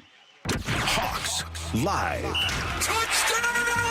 Presented by the Dining District at the Bellevue Collection. Tonight from 7 to 9 p.m. Live from Bellevue Square Center Court. Come on by and join hosts Michael Bumpus and Paul Moyer. And this week's guest, Seahawks tight end Elijah Arroyo. This should be fun. Hawks Live. Tonight from 7 to 9 p.m. Exclusively on the home of the Seahawks. Seattle Sports on 710 and the Seattle Sports app. Well, I'm here with my good buddy, Dr. Dan Nelson from Eastside Pain and Regenerative Medicine. And you've heard from Dr. Dan's patients over the years how a simple stem cell procedure has successfully conquered their pain. Well, folks, now it's my turn. After years of dealing with knee pain from all the football abuse, I can say my knee pain now is almost 100% gone. How'd you do it, Dr. Dan? Well, Brock, personally, I'm very happy that you did so well. And your story is like so many of our other patients who come in, former athletes and non-athletes as well, who have come in with chronic knee pain and and they are looking for alternatives besides knee replacement surgery. And we're happy to provide this service. It's been truly a game changer for so many folks. It's just been a pleasure to be part of this. Consider Dr. Nelson, the only doctor with over 30 years of experience in pain medicine techniques, including stem cell therapy. I was in and out with a couple of follow-ups. It's a non-surgical solution to pain using your own stem cells. Consider stem cell therapy with Dr. Daniel Nelson, MD at 425-823-4000 or visit DanielNelsonMD.com. That's DanielNelsonMD.com. Underestimating the trucking industry is one of the biggest mistakes I see victims and other lawyers make. Trucking companies have an army of lawyers and experts who act quickly after an accident to protect the company. Only an experienced trucking accident lawyer can navigate the complicated federal and state laws to protect your rights. If you or a loved one has been injured in a trucking accident, call Davis Law Group today for a free consultation or get my free book on trucking accident law at WashingtonAccidentBooks.com. Confidence is knowing you're ready to handle whatever comes your way. That's what it feels like to take on your workday with Cintas. They make sure your AEDs are up to date, your fire extinguishers are tested and inspected, your floor mats are cleaned and delivered, and your workwear looks good, feels good, and is freshly laundered with the Cintas Apparel Plus program. So are you ready to take on today? Visit Cintas.com. Oh, I'm ready! And get ready for the workday. You're still glowing, flirting, grooving. You still got it. But your immune system weakens as you age, making it harder to fight flu, pneumococcal pneumonia, RSV, and COVID-19. Vaccines are a key part of any health routine and help strengthen your immune response. Ask your doctor or pharmacist which vaccines you need. Schedule in minutes at VaxAssist.com. Sponsored by Pfizer. You're listening to Leaf Filter Radio, and the guru of gutter protection himself, Chris Coonahan, is here to take your most pressing leaf-related questions. Hey, everybody, Chris here. I understand we have Ron on the line. Ron, where are you calling from? Uh-oh. Ron, are you calling from a ladder? Well, I was.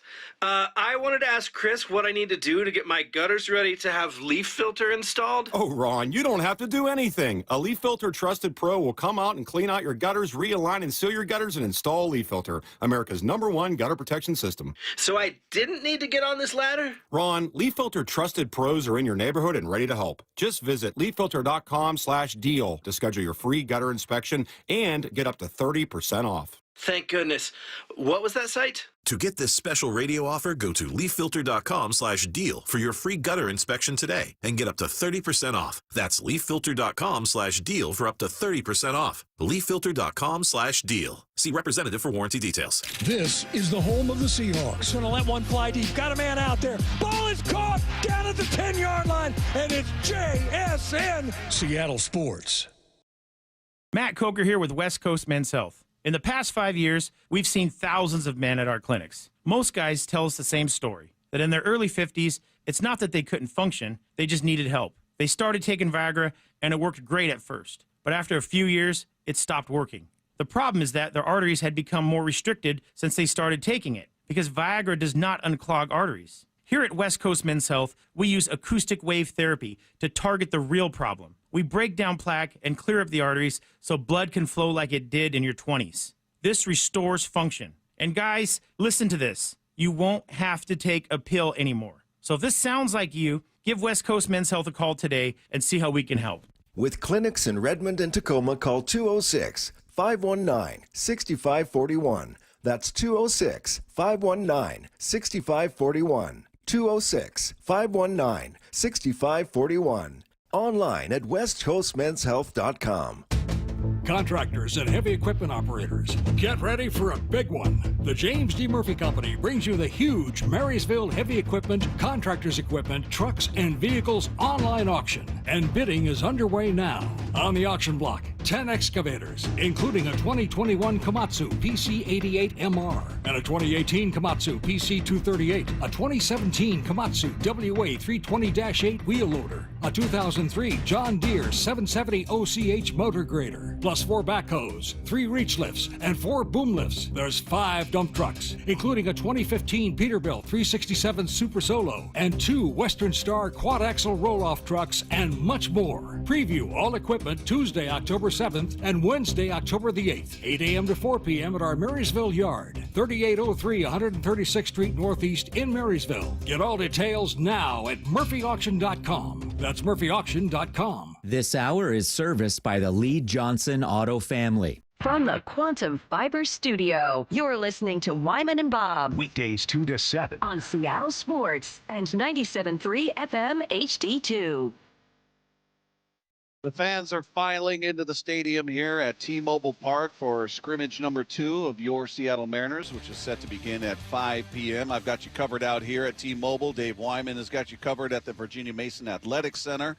Talking Seahawks, their big game coming up this weekend against the Tampa Bay Buccaneers, a celebration of 50 years as a franchise and the 50 greatest players in the history of the organization, many of which have made an appearance on this show. So they'll be out there. So it's going to be a great sports weekend here in Seattle. And Dave, something that I was thinking about last night about this matchup with the Bucs. I think the Bucs are a good team, obviously. Baker Mayfield is a different guy out there. We threw for 4,500 yards and 41 touchdowns last season.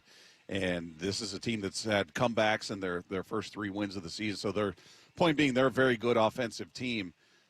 Can this Seahawks team, we don't know what's going to happen in terms of who's available, who's not, but we did see that Witherspoon and Love did not practice yesterday. They were on the injury report. Hypothetically, if either of those guys or both of them are sitting out this game, how much does that impact the chances of a win for the Seahawks, in your opinion? Well, I mean, look, anytime you're talking about 2 players of that caliber, I mean, they're both, I mean, Julian Love is very close to Devin Witherspoon. You know, we've talked about how, you know, I remember a couple of years ago, he was probably the best player on the team, best player on the defense. And the good news is that now, you know, you could have a debate about who that guy is. And I think it could be Julian Love. It could also be Big Cat. You know, Leonard has just been playing phenomenal football. But I just was so encouraged by the New Orleans game and the fact that they brought in Ty Okada and Kendrick and Josh Jobe. I mean, the guys just stepped up. So, you know, I don't worry about that as much. I mean, in years past, if you're without Spoon and Love, you're like, oh man, this is going to be difficult. But just the understanding of the defense. And, you know, I'm looking at some of their wins. I mean, there's some scrappy wins, no question, but they beat Atlanta by 3, 23-20. They won in Houston, which is great, and both those games on the road, they won 20-19, so they won by 3 points, they won by 1 point, and then, you know, they beat New York at home by 2 points, 29-27. I think they came back in all of those. Yeah, and you know, they were pretty close to beating Philadelphia. They blocked a bunch of kicks, and you know that was probably the story there. But yeah, I feel okay actually about that, and I would say I'm much more worried about other things, just because those guys, as I mentioned, D'Anthony Bell. I mean, they all proved themselves, and I think that's a factor of being in the second year of running this defense, and Mike McDonald just getting a better idea on what his talent is and what they can do and getting the best out of them. So, yeah, if that is the case and we don't see those 2 guys playing, you're certainly going to say, oh, man, they don't have their best team out on the field. But the way that they, you know, sort of filled in and some of the other things that are going on, like, you know, Drake Thomas, who we talked to today on the huddle, you know, he's gotten a lot of snaps. He had a lot more snaps than Tyrese Knight.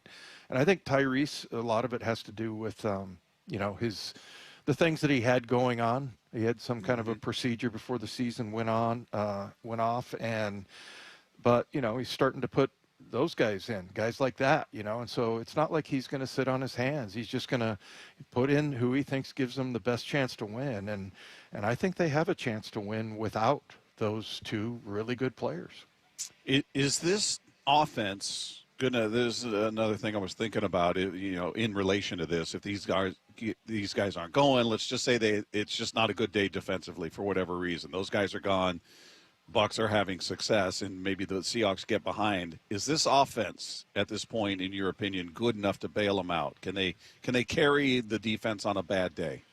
Yeah, and that's a good question, especially going against it. I know that they have some, you know, some injuries, but they got a lot of injuries. I mean, their list is pretty long. But man, you got the guy probably that worries me the most is Vita Vea, you know, on their defense, just because, you know, Bump showed me during the huddle a play where Vita Vea was unblocked, and we both decided that was like the most terrifying thing that could happen.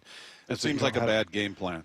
Yeah, and look, that they've struggled on the inside of their offensive line. A guy I've always liked, Greg Gaines, Yaya Diaby. I mean, I remember that was a guy that supposedly John Schneider really liked, and they didn't get a chance to pick him.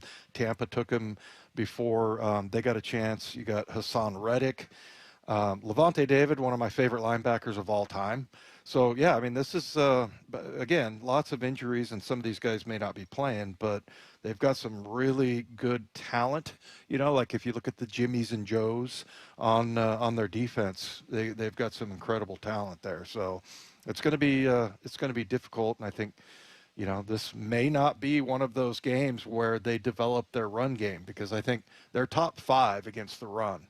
You know, they're giving up well under 100 yards as far as the run game goes and their run defense. So, yeah, it's that part of it. I don't know if they're in that kind of position where this offense can come and you know, save the day. Yeah, they're number 5 against the run. They're only allowing 85 yards a game. Quick comment here. This is from Mike McDonald yesterday, and he's just breaking down what stands out to him about this Bucs team, and especially on the defensive side of things. Well, like I said, I think we share a lot of the same principles. They play really hard. They play physical. He calls it aggressively. They got great personnel. They play complementary ball. They attack the football. So a lot of great stuff that they're doing on defense. Yeah, so what you just pointed out about what they do defensively, the Seahawks have got a looks like it could be an uphill battle for them defensively, or the defense they're facing, I should say.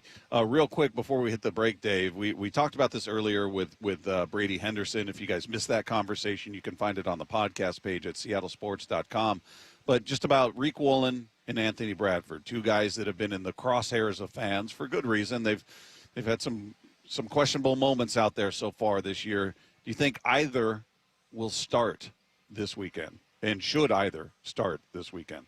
Yeah, it just, in my opinion, and from what I've seen, I think the more glaring mistakes have been made by Anthony Bradford than by Riq Woolen. I mean, I just think there's a couple of times where he got beat by, I mean, he was in position. He was in good position. He just didn't finish. He didn't make the play. And that's really, you know, what the problem is with Bradford. You know, talk about finishing. I mean, being in the right spot and everything, but, you know, you got to get that guy walled off, or you got to, you know, keep the receiver from, you know, that's what I've said. I think Riq Woolen does everything pretty damn well, other than allowing the receiver to catch the ball. You know, and I know that's the crux of it, but you know, it's not like he's going to the wrong place. He's just getting beat right now, and you know, he has the body for to win those battles, and he's just not using it. So, but you know how Mike is. I mean, you know, if he sees something, and I'm sure he would pull the trigger in the middle of a game, definitely, and kind of go with the hot hand. So, and there's lots of really good defensive players that like Josh Jobe that are stepping up in a big way. All right, coming up, one Seahawks opponent is more than prepared for what to expect this weekend. We're going to hear about that when we sweep the dial. That is coming up next with Wyman and Bob right here on your home for the Mariners pennant push. This is Seattle Sports on 710.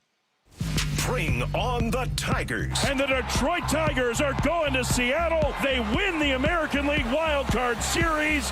And Saturday, T-Mobile Park will be rocking. Here comes Cal Raleigh. Everybody on their feet. Game 1 of the American League Division Series. Mariners, Tigers. Saturday at T-Mobile Park. Let's go! On the home of your AL West champion Mariners, Seattle Sports. Hear every game live on the Seattle Sports app.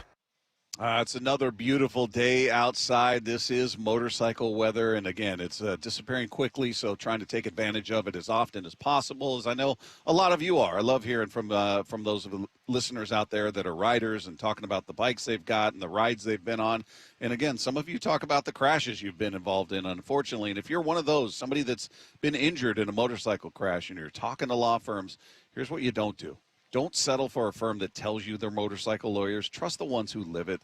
That's Law Tigers. Everybody knows who they are. They've been a part of the writing community for nearly a quarter century nationwide. And when you're in an accident and you're making those calls to law firms, you're looking for direction. You're looking for help. You need somebody to actually pick up the phone on the other end. That's Law Tigers. They are available 24/7, 365 days a year because riders deserve real support when they need it most. That's Law Tigers. You see them everywhere, by the way. You see them out at all the events. They are out there supporting all the clubs and shops. You see the tents, the vans, the billboards. The Law Tigers are always by your side. And even better, your case evaluation is completely free. There are no fees until your case settles, so they're not getting paid until you get paid. On top of that, they're going to help you get your bike and your gear repaired or replaced because they know what those things mean to you. You never ride alone with Law Tigers, Washington's motorcycle lawyers. Jimmy Cook, 539 Broadway, Unit 104, Tacoma, Washington, 98402.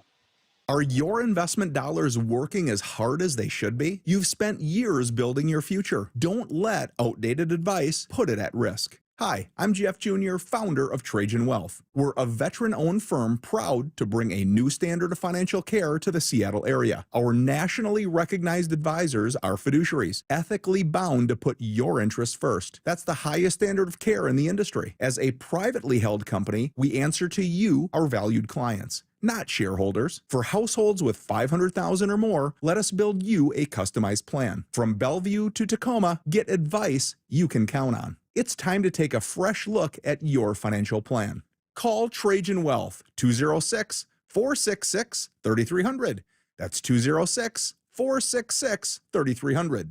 Trajan Wealth. Plan smarter, dream bigger. Advisory services offered through Trajan Wealth, LLC, an SEC-registered investment advisor. Everyone wants to get the best deal they can when they buy a car. What about when you want to sell your car, though? Of course, you want to get the most money possible, but how can you get the most you can without trying to sell it yourself? Stacey Rost here, and that's where my friends at Wayscar Ford in Auburn step in. Not only will they buy your car today, but that's just the beginning. Once they resell your old car, they send you another check for 50% of the profit of the sale of your old car. They've already given back over $800,000 to their customers. You can go to the website to see pictures of giant checks for yourself. It's such a great offer, and I know exactly what you're wondering right now. How are they able to do it? It's not a consignment because you get paid for your car right away.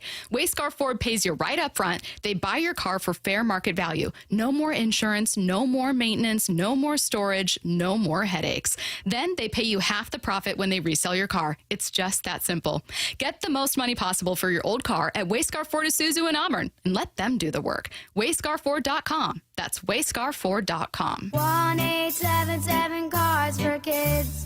KARS Cars for Kids. Ready to get rid of that old car? Donate it to Cars for Kids. Call 1-877-CARS-FOR-KIDS to reach a friendly live agent. Donation's super easy, and your car can be picked up as soon as tomorrow. Call us now, 1-877-CARS-FOR-KIDS. 1-877-CARS-FOR-KIDS. Donate your car today. Did you know you can donate real estate too? This is where you hear your AL West champion Mariners in the playoffs. Seattle Sports. Too many breakup songs getting you down? Put a little bossa nova in the playlist. Sometimes a different way is the better way. Like the SR 509 Expressway near SeaTac. Get a good-to-go pass to save $2 every time you use it, and on other toll roads in Washington. From whiplash to herniated discs, there are a few car accident injuries we've all heard of. J.P. Pendergast with Pendergast Law explains that even the most common injuries differ from one another. Pre-existing conditions, health history, beginning of treatment. There are hundreds of factors that make every person and every injury unique. While these variables aid medical treatment, the strongest case recoveries must also take them into account. Could you explain a little bit more? Our team at Pendergast Law is obsessed with turning over every stone to differentiate each case. This requires thorough investigation, diligent listening, and relentless research. We never pursue cases with a one-size-fits-all approach. We built our success by treating every injury and every case with the individualized attention our clients need and deserve. Pendergast Law's individualized approach to even the most common injuries makes the difference in case outcomes. It's another reason why I can't recommend them enough. If you or a loved one has been injured in a car accident, call Pendergast Law. We can help. Luxury has arrived at Snoqualmie Casino and Hotel. Mike Salk here, and it's now open. Hawks Peak, the place to be for game days this football season, with over 66 TVs indoor and outdoor. Go to snocasino.com. Seattle's closest is Snoqualmie Casino and Hotel. Yay to Bruce, the streaming king. With quantum fiber internet, he's gonna binge. He wants more. He's got to have more. More bedtime true crime. More podcasts in the shower. Quantum fiber Wi-Fi has the power. More fast internet speed. He's got the gigs to go big. Bring him the game right now. And his royal we. More sports non-stop. His quantum fiber's on top. Yay to you. Switch today at quantumfiber.com. Limited availability, service and speed in select locations only. Scanning the airwaves for the most interesting and entertaining stories of the day. Sweeping the dial. Every afternoon at 4:45 with Wyman and Bob. Presented by Silver Reef Casino Resort.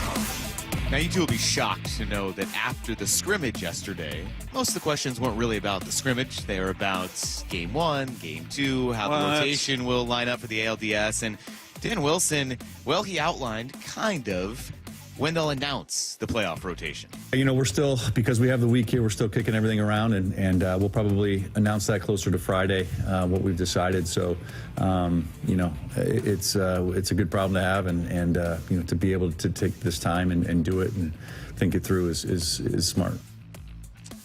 Yeah, I'm not sure how much mystery there is around this, Dave. I'm just convinced it's going to be Logan Castillo, Logan in some order in Game 1 and 2.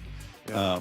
It's clear Brian Wu is not going to be starting in either of those games. So is he going to be ready for 3? Is he going to be ready for 4? Maybe it's Kirby in Game 3 and Wu in Game 4 if it goes 4. So, yeah. But as far as Games 1 and 2, I feel like that's obvious, but maybe they'll surprise us.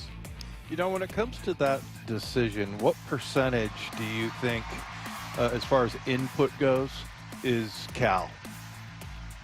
His input on what he thinks as far as looking at the lineup and who should go when.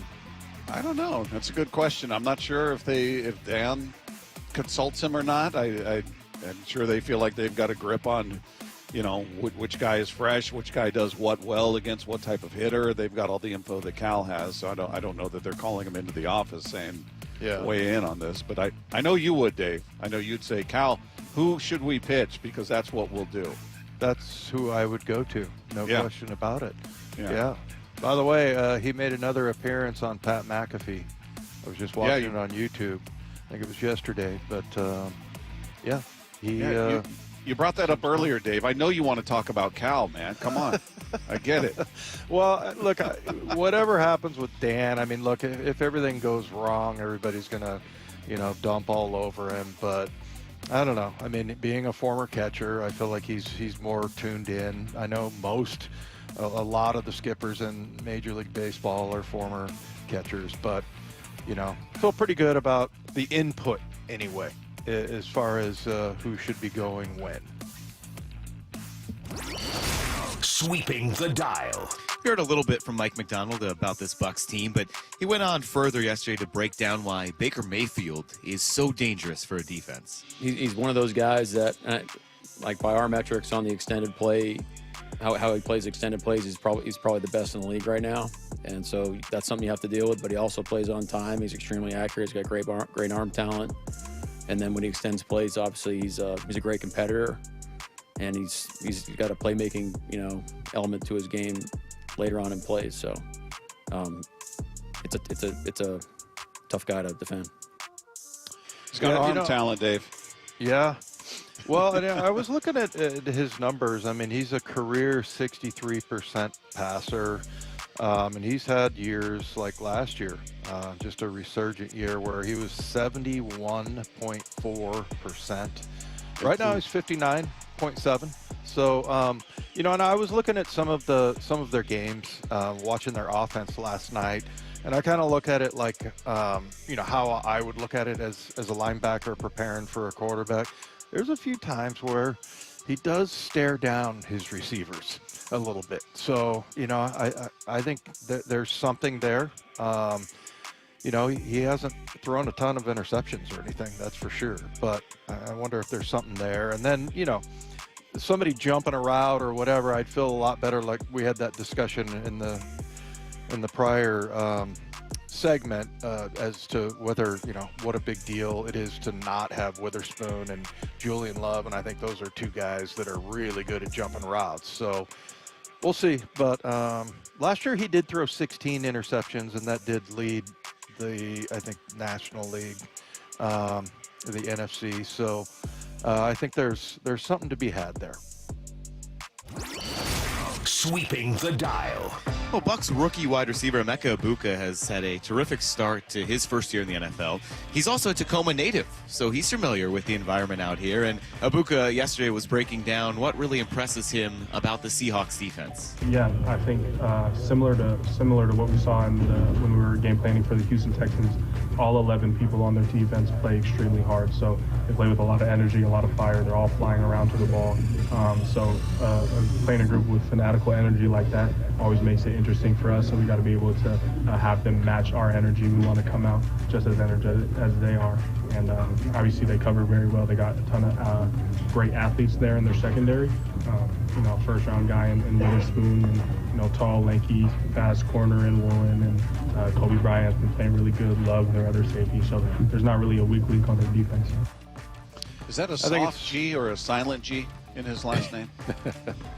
Yeah, another Ohio State receiver and just player in the league. I mean, they just pump out just great players. But he was targeted last week 10 times, had 4 catches for 101 yards.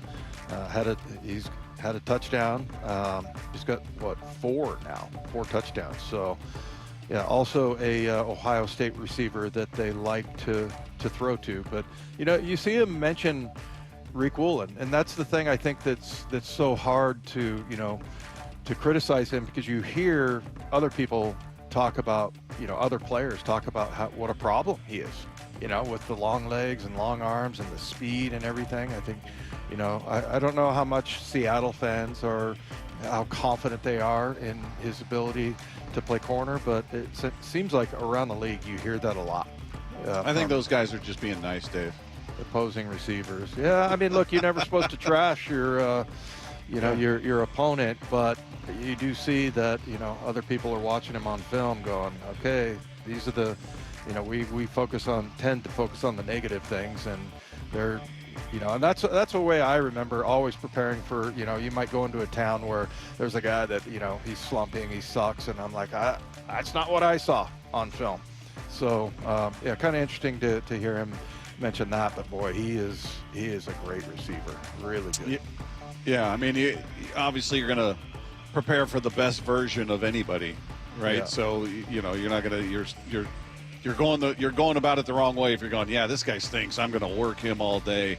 Yeah, that's the day he's going to pop up and have a career day or something. So, to me, the tell is how often do they target his side of the field? How often do they go at him? That tells me they saw something on film that they feel like they can exploit. So I don't know. Early in that game when the Bucs are throwing the ball around, I'll be interested to see how often they target Woolen and see if they think they can turn him into a victim out there. But should be interesting, because the one thing we know about Baker, and we had our guy Greg Auman on talking about before, he doesn't lack in confidence. And I think that shows up in his play. I think he's got a lot of faith in what he can do in terms of throwing the ball, and takes some chances that results in interceptions, as you pointed out. So perhaps he's going to provide some opportunities for those in the secondary, regardless of Woolen or Kendrick or whoever it's going to be out there. So we'll see. Meanwhile, the Mariners' final scrimmage is about to get underway. We'll talk about everything that's happening out here and catch up on the Seahawks out there at the VMAC. Seahawks tight end Brady Russell scheduled to join us as well. All of that coming your way as we continue here with Wyman and Bob on your home for the AL West champion Seattle Mariners. It's Seattle Sports on 710. Bring on the Tigers. And the Detroit Tigers are going to Seattle. They win the American League Wild Card Series. And Saturday, T-Mobile Park, will be rocking. Here comes Cal Raleigh. Everybody on their feet. Game 1 of the American League Division Series. Mariners, Tigers. Saturday at T-Mobile Park. Let's go! On the home of your AL West champion Mariners, Seattle Sports.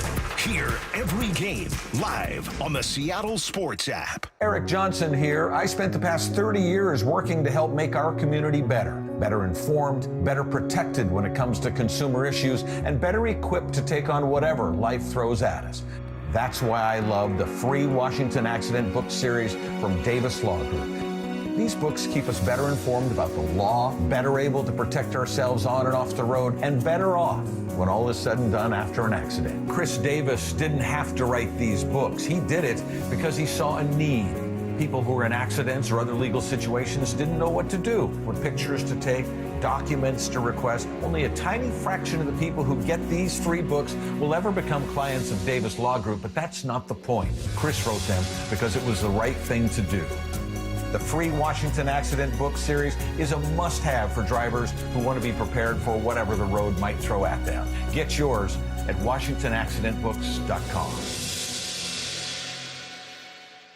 How can you free your team from time-consuming office tasks? Amazon Business. Smart business buying tools enable buyers to find and purchase items fast so they can focus on strategy and growth. Free up your teams and focus on your future. Learn more at AmazonBusiness.com. Let's go! You still got it, but your immune system weakens as you age, making it harder to fight flu, pneumococcal pneumonia, RSV, and COVID-19. Ask your doctor or pharmacist which vaccines you need. Sponsored by Pfizer. When your reputation's on the line, you don't leave anything to chance, especially your primer.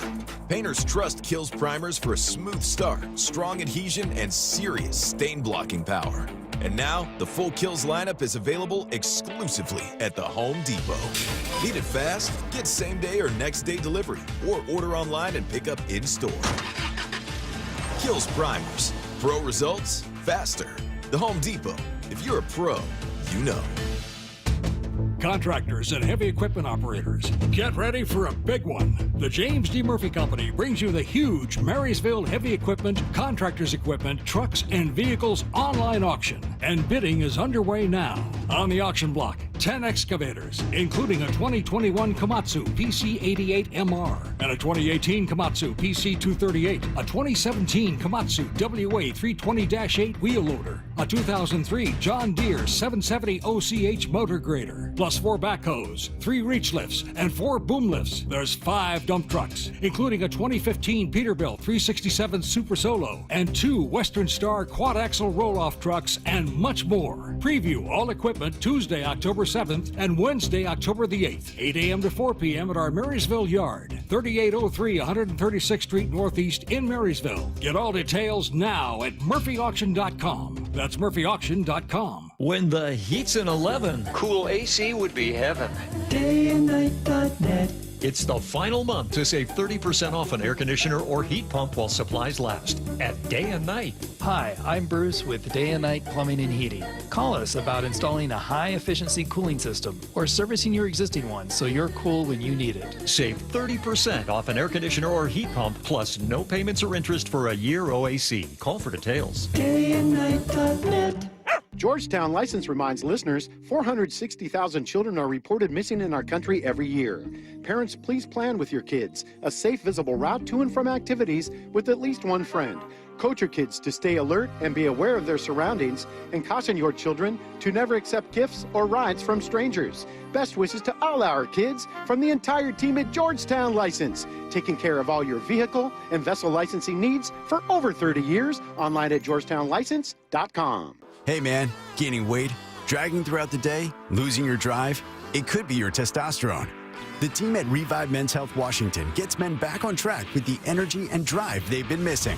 Meet Tyler, Revive Men's Health Director of Operations and witness to hundreds of success stories. I've seen guys come in worn out, discouraged, and just not themselves. A few months into treatment, they're standing taller, speaking with more confidence. It's like watching someone come back to life, like a light switch gets turned back on. The spouse says, "Thank you, I really have my partner back, better than before." That's the moment it all clicks for me, and that's why I do what I do. Since 2011, Revive Men's Health has helped more than 120,000 men regain their energy and drive. Start your story today with an in-clinic visit or a secure video appointment. Call 206-529-1111 now to book your free testosterone test, exam, and consultation. That's 206-529-1111 or schedule anytime at revivemenshealth.com. Let's go! This is Seattle Sports. Streaming through the Seattle Sports app. KIRO AM Seattle. KIRO FM HD2 Tacoma. Home of the Seahawks, Mariners, and everything Seattle sports. Seattle Sports Snapshot. Well, the Mariners out on the field as we speak. Their second scrimmage of the week as they prepare for the ALDS, which starts this Saturday here at T-Mobile Park. And we know who their opponent will be now that the Tigers have moved on. They beat the Guardians today 6-3 to take that series 2-1. So it'll be Mariners-Tigers for the AL Division Series starting on Saturday. Meanwhile, one other game going on right now. Cubs looking to close it out against the Padres. They're in the top of the ninth inning in Chicago. Cubs up on the Padres 3-1. You still have the Yankees and Red Sox game 3 of that series. The Yankees took game 2 last night, looking to close it out. Coming up in just a matter of moments, they'll get that one underway. Meanwhile, one note from the NFL, the New Orleans Saints have announced that they've extended their lease with the state of Louisiana. So they'll keep that team in New Orleans at least through the 2035 season. Snapshot brought to you by Miller Lite. When it's game time, it's Miller time. From the Quantum Fiber Studio, this is Wyman and Bob on Seattle Sports. Streaming live on the Seattle Sports app and at seattlesports.com. Now, here are your hosts, Dave Wyman and Bob Stelton. We continue live from T-Mobile Park, where the Mariners are in the midst of their second of 2 scrimmages going on right now. They got the 5,000 fans, a sellout out here, and they have capped it at 5,000 seats. So keeping an eye on things. Casey Legumina is going for the what is being called the home team right now. Logan Evans will start for the away team. Dave Wyman there at the Virginia Mason Athletic Center. We'll be catching up with Brady Russell shortly. So Dave, as soon as he steps in the room, give us a heads up. Okay. And we'll get that going. But, yeah, they're getting things going out here with scrimmage number 2 on a beautiful day. Sun is shining. The roof is open right now. And you got Gino Suarez in the box right now. So fans excited about this. A lot of people lining up early, and Gino with a little flare to right field. Going double here. Ichiro Suzuki with the ball, firing it in. He's back out there in right field. So Gino with a home run yesterday, a double today. So maybe that'll be a harbinger of things to come. That's right. You had Cal hit a home run. He also hit one to the track. So, but yeah, I mean, it's really cool watching Gino. I mean, he doesn't look like that big of a guy. And then, you know, you look at how inactive he is with his batting stance. And then when he just uncorks one, it's always just very impressive to watch. He hits some majestic home runs, Bob. Yeah, he does. He's got a lot of pop, and he could be incredibly damaging. As Legumina came up and in on Robles, who just dropped the bat, dropped the bat on the ground, and yeah, it's cool just to see the fans out here and hear the excitement. Again, they treat this like a regular game. They got the music, they got everything going on the video board, and getting the crowd pumped up and what have you. And the legend Rick Rizzs is in the booth with us, and he was telling us about telling me about the team store. He had to go down to the team store to get something. He said they're lined up down the street. Getting into the team store, and I can't. If it's like that today, I can't even imagine what this weekend is going to be like. Yeah, it's just absolute mayhem out here, and the Mariner gear will be flying out the door without question. So I cannot wait for this Saturday. We're going to have extended coverage. We'll be doing a pregame show 2 hours before the Mariners pregame show. So Saturday we'll be out there at the Hatback Bar and Grill as well as Sunday. As soon as we figure out what times they're going to be, because the times are different based on the Yankees winning versus the Boston winning. So that alters the time. But it'll be me along with Charlie Furbush, and our guy John Morosi will be out there. How about that? Yeah, I guess I can come watch if I want. But if you want, Dave. Yeah. I mean, you know. Can I come up and like shake everybody's hand or anything like Charlie? I can introduce you to Morosi. He might take a picture with you or something. Yeah. He's a nice guy. I know him. He's a nice very guy. So yeah, it's gonna be a fun weekend. I hope a lot of our listeners are gonna be down here soaking it all in. It doesn't happen often enough, man. You gotta absorb every moment of it. That's why I love this. Love that they're doing these scrimmages. The fans are fired up about it, and nothing but good vibes, as Gino would say right now. Everybody's feeling good. Everybody's happy. I love the little splash that Robles brings, because we saw this even when he was injured. Remember when he came in and was screaming something out in Spanish and had the broom in his hand, and then yesterday he won the race, the salmon race. He decided to go, and then you said he just dropped his bat when there was some up and in. Yeah. So I mean I just feel like that guy kind of keeps everybody light, but these guys look loose. That's the one thing, that we saw out of them in those scrimmages. Not like they're all uptight. I mean, they're having fun with it. And I think it was just an awesome idea to put Ichiro in right field. And yeah, it's just I think it's been a home run as far as the scrimmage thing. Yeah, it is fired up. Well, and more importantly, hopefully it's great at getting these hitters into a rhythm, keeping that timing there, maybe getting somebody like Gino hot. He's a guy who's been scuffling a bit towards the stretch run here, so we know how potent his offense can be.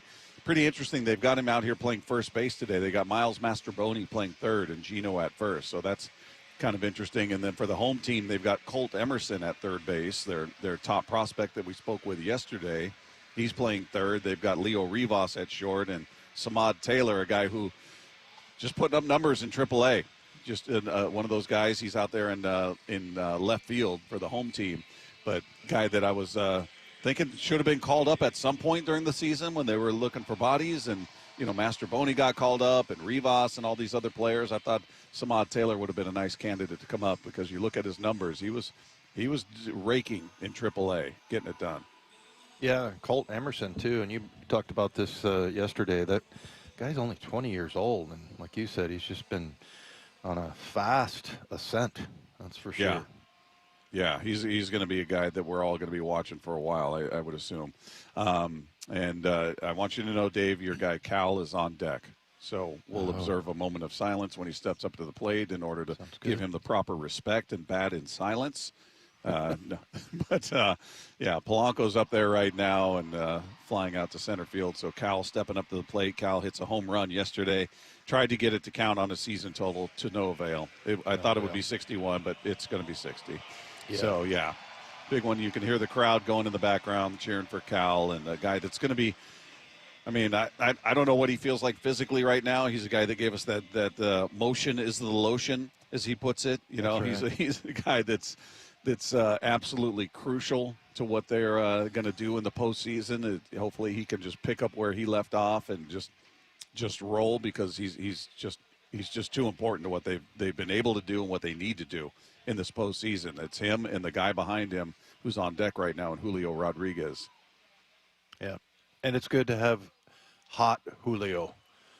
It's kind of funny. We talked about how maybe sometime between now and next year he figures out a way to kind of even out his numbers. But every year, and I think every year we forget, right? Every year we're like, what's going on with Julio?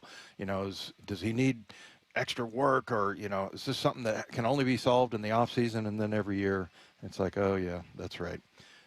We get, late season Julio, and why were we even wringing our hands in the first place? Well, and you know what, though, on that, I think it's fair to wring your hands, because this is a team that missed the playoffs consecutive years by a game.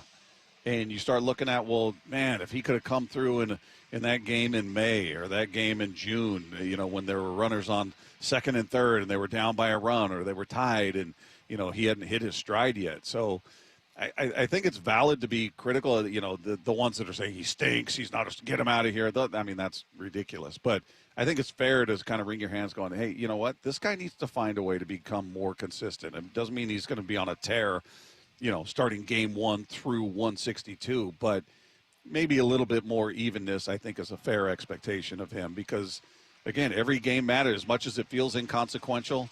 Early in the season when you got 162 and in game 56 he, leaves runners stranded all over the place, that's a game that could come back and bite you, and they know that better than anybody, missing the playoffs by a single game.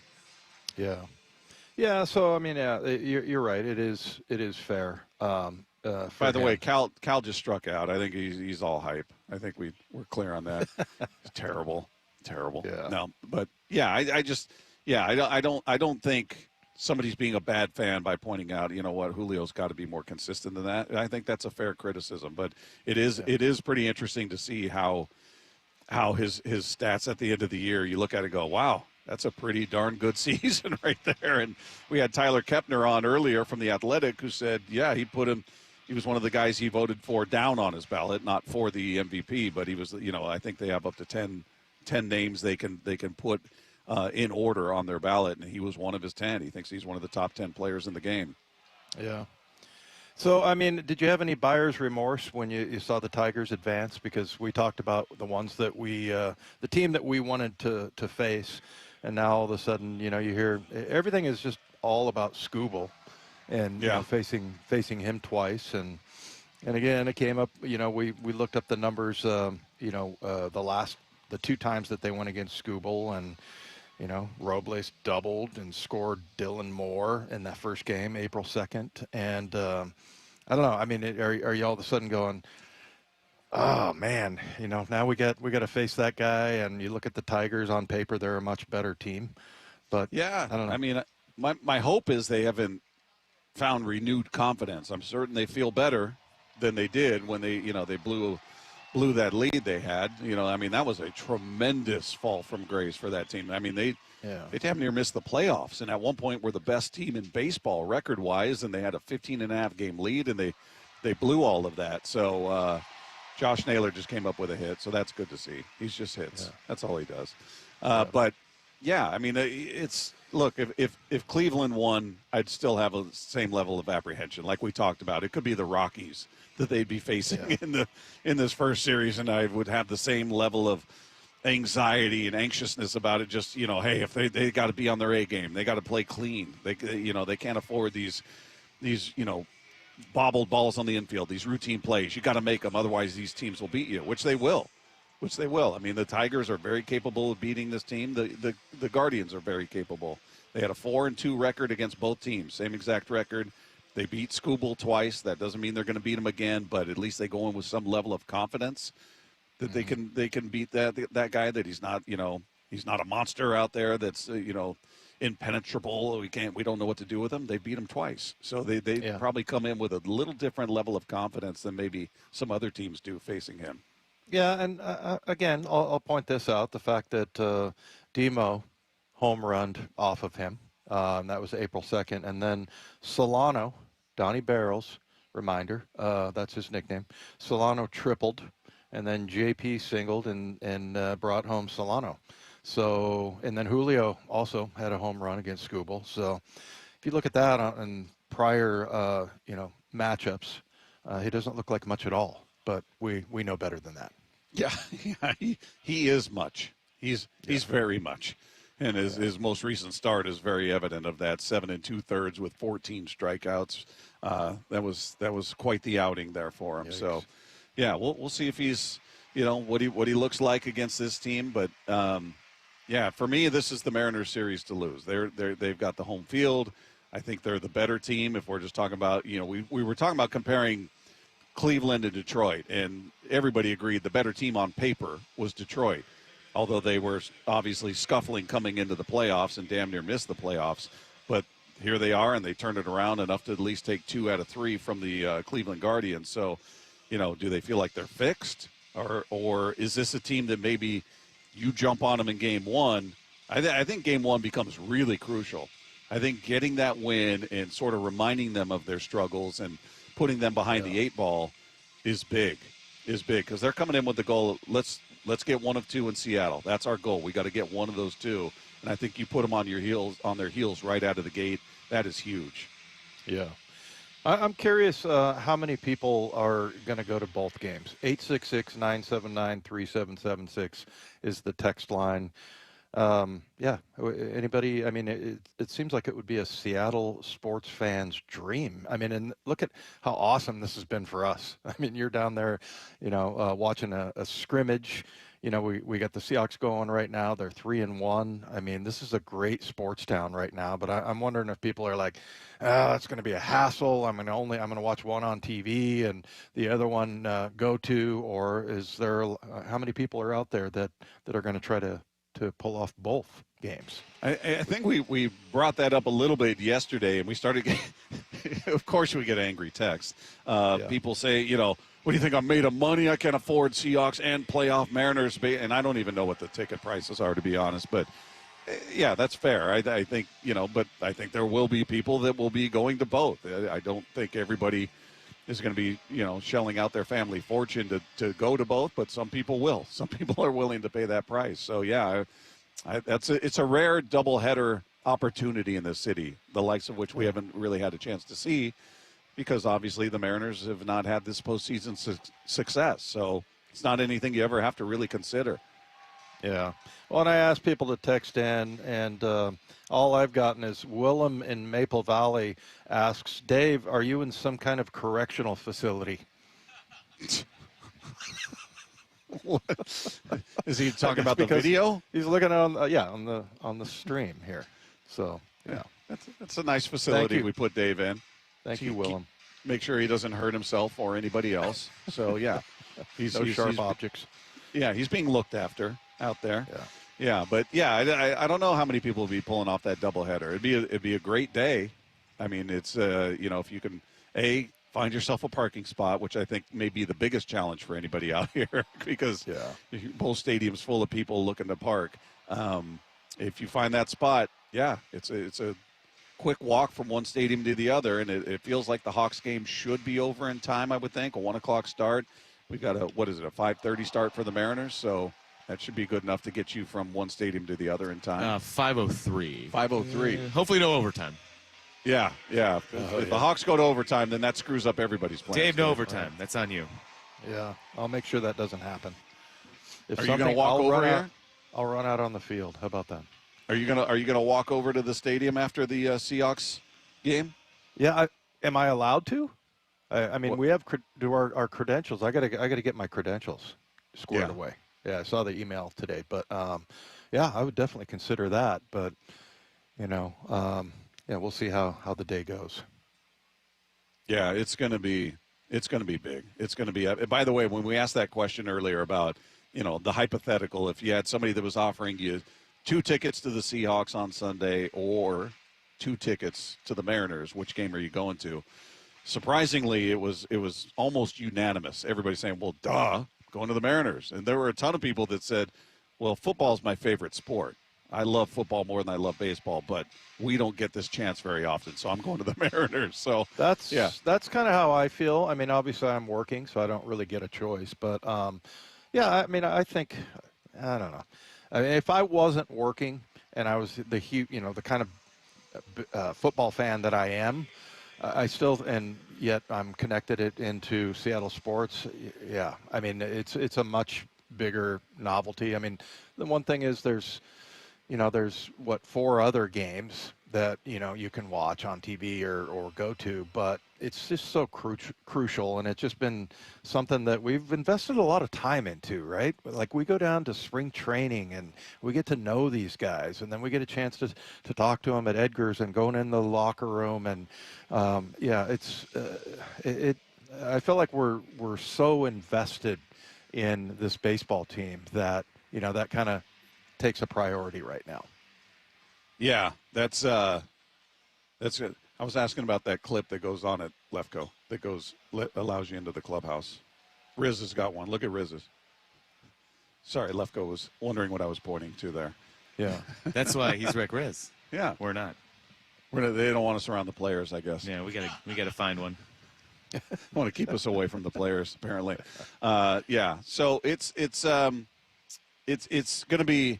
Yeah, there were tons of the answers were Football is my favorite, but yes, this just doesn't happen often enough. And I think that's why I think this building is going to be unlike any other in the playoffs. With all due respect to Yankees fans and Phillies fans and all of that, those are all organizations that have had success and have been in the postseason multiple times and have titles. And, not saying anybody's sick of it or numb to it, but this is just a thing that Seattle, unfortunately, has not been able to go through. So I think there's going to be a different level of intensity. And we've talked about the fans and the pride that they take in just being really, really loud and the notoriety they get for that. So, yeah, you couple those two things together, the fact that it rarely, if ever, happens for them, and they have that reputation to live up to. So I just think this will be the building in the postseason above any other that's out there, whether it's Toronto, whether it's the Cubs, whoever you want to talk about. I think Seattle will be the one. If we were going to put a meter in every stadium and register the volume, this is the winner right here. 206 says absolutely go into both games. Another 206 says ride a bike.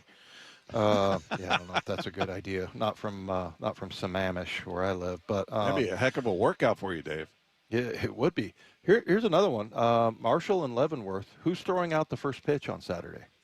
I don't know that they've said. What do you think? I think that's going to be a surprise of some sort. Who should? I don't know. That's a good question. I hadn't even considered that. I mean, neither. Probably Adam Ray. I mean, he throws out pitches regularly.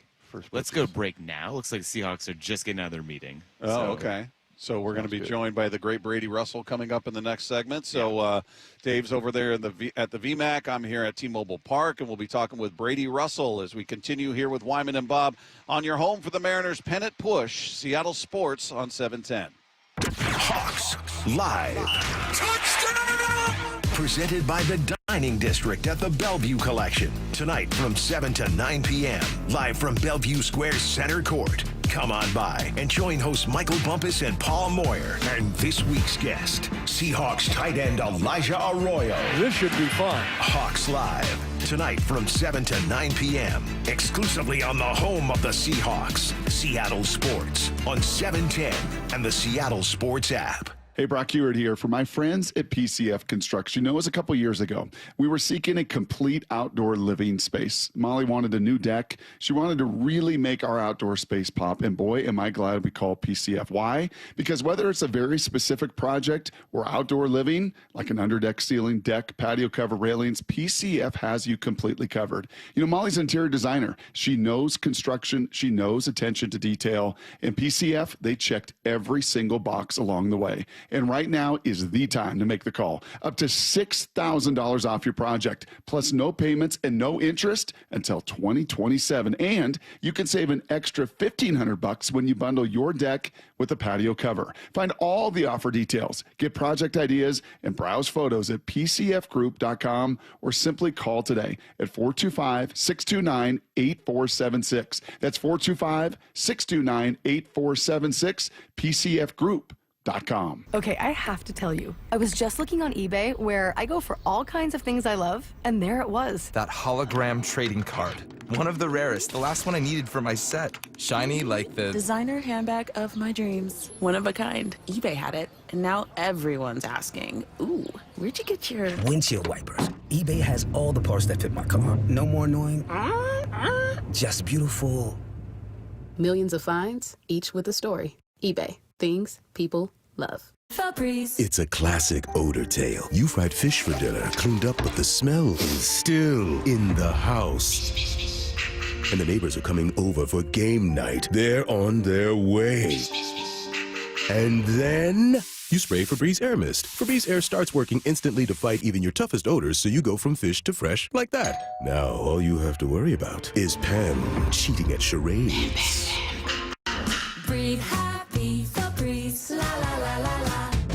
Contractors and heavy equipment operators, get ready for a big one. The James D. Murphy Company brings you the huge Marysville Heavy Equipment, Contractors Equipment, Trucks, and Vehicles online auction. And bidding is underway now. On the auction block, 10 excavators, including a 2021 Komatsu PC88MR and a 2018 Komatsu PC238, a 2017 Komatsu WA320-8 wheel loader, A 2003 John Deere 770 OCH motor grader, plus 4 backhoes, 3 reach lifts, and 4 boom lifts. There's 5 dump trucks, including a 2015 Peterbilt 367 Super Solo and 2 Western Star quad-axle roll-off trucks, and much more. Preview all equipment Tuesday, October 7th and Wednesday, October the 8th, 8 a.m. to 4 p.m. at our Marysville yard, 3803 136th Street Northeast in Marysville. Get all details now at murphyauction.com. That's murphyauction.com.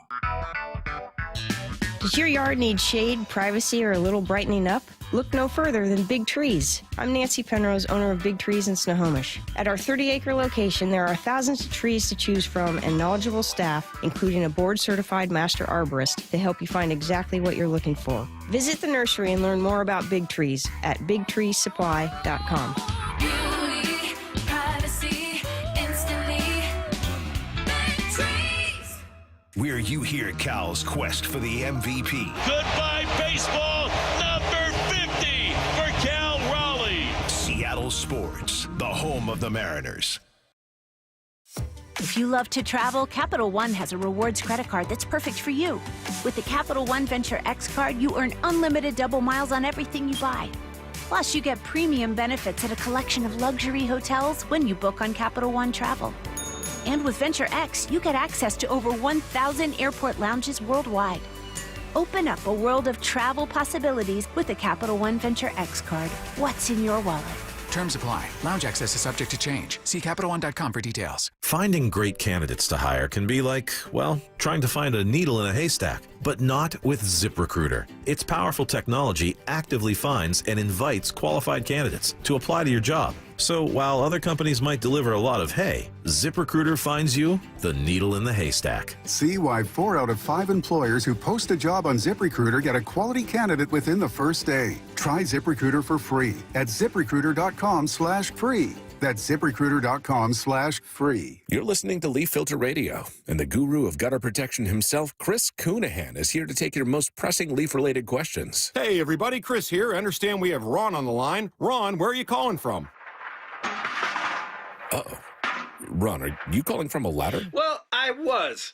I wanted to ask Chris what I need to do to get my gutters ready to have leaf filter installed. Oh, Ron, you don't have to do anything. A Leaf Filter Trusted Pro will come out and clean out your gutters, realign and seal your gutters, and install Leaf Filter, America's #1 gutter protection system. So I didn't need to get on this ladder? Ron, Leaf Filter Trusted Pros are in your neighborhood and ready to help. Just visit leaffilter.com/deal to schedule your free gutter inspection and get up to 30% off. Thank goodness.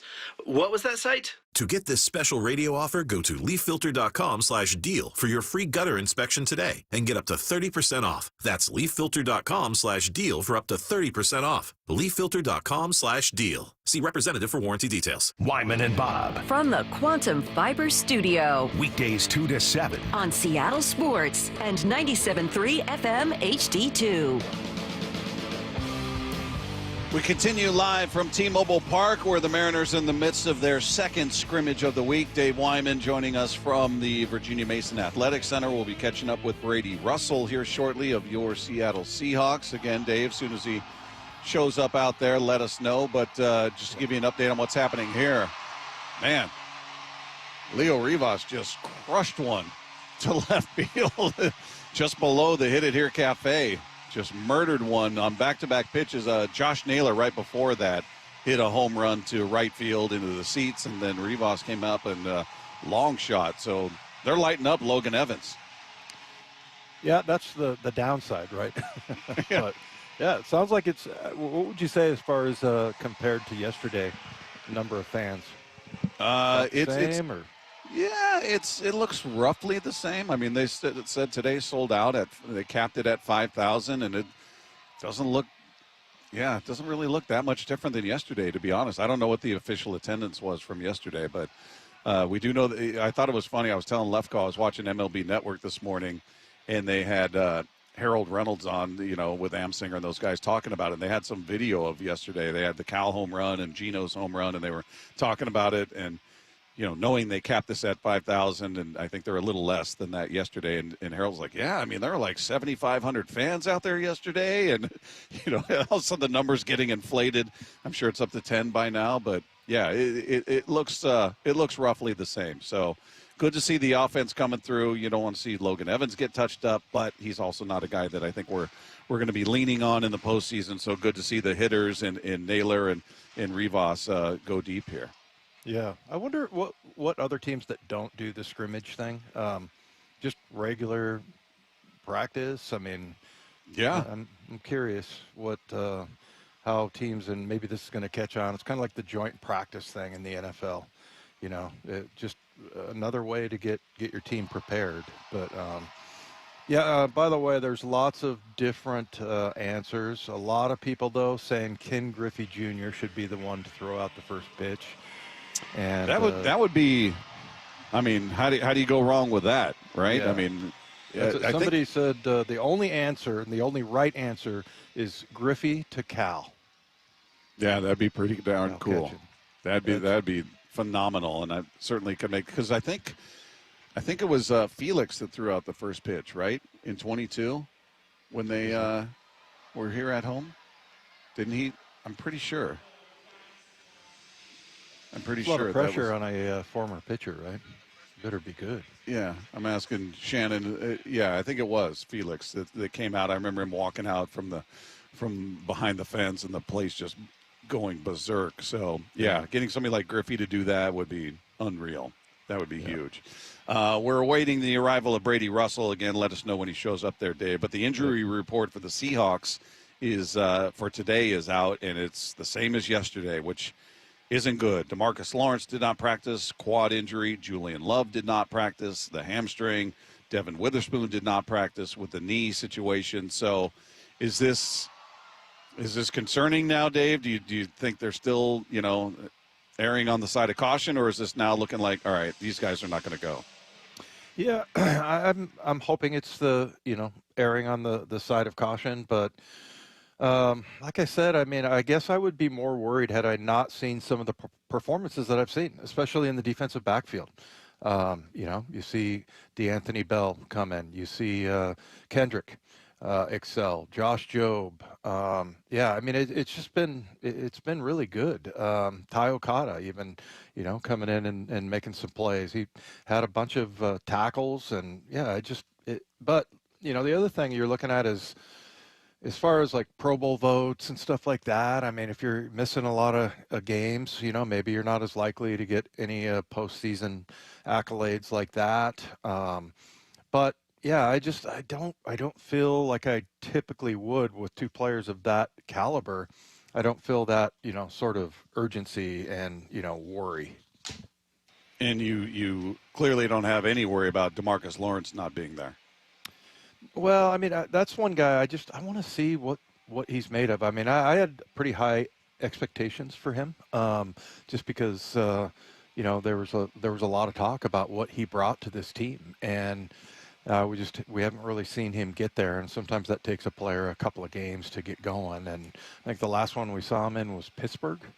So that one, that kind of concerns me. But you're always concerned when you don't have your best players out there. I mean, those are the two best players.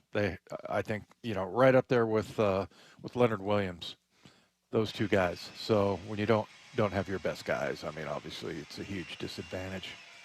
Who's the best player on offense? Is it JSN? Yeah, I would say JSN. I would say A.J. Barner is really. That touchdown he caught the other day, the way how he ran that route, and he said it was a designed route, but like the way his feel for the defender and kind of running away from him to the sidelines to catch that ball in the end zone, I thought was really good. And then, we talked to him today on the huddle about the barnyard. He kind of likes that, and we thought maybe he can run some like variations off that, like we saw the Philadelphia Eagles do, which was really a cool play. That was amazing how badly they fooled. Who were they playing? I'm trying to remember the opponent, but yeah, Bucs, I mean, he's right. What's that? Last week, the Bucs. Oh right? yeah, it was the Bucs. Yeah. No, but I think that was from a different game. I think it was from a game earlier than that that they played where they ran that play. But anyway, yeah, I mean, I think A.J. Barner is played really well. I like his blocking is good, and kind of an unsung hero in that regard because he's really good at it. Yeah, but I think Big Cat on defense is probably playing just the best overall. Yeah. But you know what? I mean, Ernest Jones. I mean, he makes a lot of tackles, got 2 interceptions now, and he has looked really good too. Because I think you might kind of make it a tie between him and Big Cat, as far as who's playing best on defense. As far as the offense goes, and more specifically the running game, you think this team's better off with the way things are right now, where one week it's K9 who's leading the way and blowing up, and the next week it's Charbonnet who's doing that, or would it be better to have the lead dog, so to speak, to have, all right, this is our guy, this is our primary back, this other guy's obviously very capable and can be that at times, or do you like it the way that it is now? Well, I'd say overall I'd like to see the running game better. And I don't know if that means that, you have to have one that's clearly better. I kind of like it. I kind of like the fact that some games it's because it was like that last year. And I go back and forth all the time. There's lots of times I look at K9 and go, wow. I mean, look at this guy. He's just like nobody has the kind of burst that he has. But then every once in a while you'll see Charbonnet just, like I'll see him make moves and cuts that I'm like, I don't know that K9 makes that cut. He's very creative, I think, and that's what I like about running backs that are really good and in a flow. They see players at each level, like he sees the linebacker, but he sees the safety, and he puts a certain kind of move on the linebacker that will affect the safety. And I feel like Charbonnet kind of has that downfield vision. Mm-hmm. Plus, just always he has the hammer, and I know K9 can too because he's a big, strong kid. But I love the way that. When you look at Charbonnet, I was walking next to him going to the buses the other day, and I'm like, I thought it was a D lineman. I mean, he's huge. I mean, I know what he's probably 235 pounds, 225, but just a big guy, just very intimidating, and he can do a little bit of both. So like I said, I kind of go back and forth between those two. I don't know that it's important that you have a bell cow, but yeah, I don't know. Maybe that would be more settling for fans to have, that one guy that you can rely on, and then the other guy just, in bits and pieces you see him in different situations. Well, it doesn't look like we're going to get Brady Russell anytime soon here. Well, it looks like meetings have wrapped up, and we're planning on catching up with one of the most elusive Seahawks in the history of this show, tight end Brady Russell. Is once again scheduled to join us in the next segment. Or maybe we're kidding. Let's all find out together. That's coming up with Wyman and Bob right here on your home for the AL West champion Seattle Mariners. It is Seattle Sports on 710. Bring on the Tigers. And the Detroit Tigers are going to Seattle. They win the American League Wild Card Series. And Saturday, T-Mobile Park will be rocking. Here comes Cal Raleigh. Everybody on their feet. Game 1 of the American League Division Series. Mariners, Tigers. Saturday at T-Mobile Park. Let's go! On the home of your AL West champion Mariners, Seattle Sports. Hear every game live on the Seattle Sports app. Another beautiful day outside. It's motorcycle weather, and a lot of you have sent in texts throughout the season talking about rides you like to go on. Tell me about the bikes you've got. And some of you have talked about the injuries you've sustained in motorcycle accidents. And if you're one of those, if you're somebody that's been injured in a motorcycle crash, and perhaps you're talking to law firms right now, here's what you don't do. Don't settle for a firm that tells you that they're motorcycle lawyers. Trust the ones who actually live it, and you know who that is. That's Law Tigers. They've been a part of this writing community for nearly 25 years nationwide, and they are there when you need them most. You get in an accident, you're calling, you're looking for guidance, you're looking for help and direction. You need somebody to actually pick up that phone. And that's the Law Tigers. They are available 24/7, 365 days a year because riders deserve real support when they need it most. Now, you see Law Tigers everywhere. You see them out at all of the events. They're there supporting all the clubs, all the shops. You see the vans, you see the tents, the billboards. They are very present in the riding community. The Law Tigers are always by your side. And your case evaluation, by the way, is completely free. They don't charge any fees until your case settles, so they don't get paid until you're paid. And on top of that, they're going to help you get your bike and your gear repaired or replaced because they know how much those things mean to you. So you never ride alone with the Law Tigers. Washington's motorcycle lawyers, Jimmy Cook, 539 Broadway, Unit 104, Tacoma, Washington, 98402. Life's expensive enough, isn't it? Groceries, gas, kids' activities. Sometimes your roof needs replacing, but your budget says not now. Hi, I'm Justin Shirley, CEO of State Roofing and Exteriors. We want to help with an offer to lift that weight off your shoulders. Get 0 down, 0 payments, and 0 interest for up to 24 months. Or save up to $3,000 on a new roof today. Call 866-ROOF-ROOF or visit stateroofing.com. So my mother is thinking of switching from Verizon to Pure Talk, but she's worried the deal sounds too good to be true. Michael, she said, how can those Pure Talk people offer me the same basic service as Verizon for so much less money? I said, Ma, go ask Google how much Verizon spends on advertising and promotions. A few seconds later, my mother said, oh my goodness, $12 billion a year? That must be a typo. I'll tell you what I told my mom. It's not a typo. Verizon spends $12 billion a year on advertising and promotions, and their customers are paying for it. Well, Pure Talk doesn't spend that kind of money on commercials. Trust me, I would know. That's why they can offer you and my mother unlimited talk, text, and plenty of data on a crazy fast 5G network for just $25 a month. And if you're a business owner, you could really save a fortune. Dial pound 250, say the words Mike Rowe, and you'll get an additional 50% off your first month. That's pound 250 Mike Rowe. Pure Talk. Everything you need and nothing you don't. Imagine homes so well designed and so luxurious, they'll be setting the standard for decades. You're imagining a Mainview home. Now imagine a Mainview home on sale, saving $50,000 to $120,000. Isn't that what Brett and Amy bought? Yeah, it's a Mainview, and they saved a bundle. What are you doing? Looking at the Mainview website. It's now or never. What's better than a Mainview home? A Mainview home on sale. Mainview communities across the Puget Sound. Luxury has arrived at Snoqualmie Casino and Hotel. It's Mike Salk here. You can book now for an unforgettable experience. Let's talk about Hawks Peak. It is the place to be for game days this football season. With over 66 TVs, indoor-outdoor concept, the deck is covered and it's heated as well. And the food, oh man, it was excellent. All with breathtaking views of the Cascades and the Snoqualmie Valley. Yep, you can go to snocasino.com. Seattle's closest is now Snoqualmie Casino and Hotel. Home of your American League West Division champion Mariners, Seattle Sports.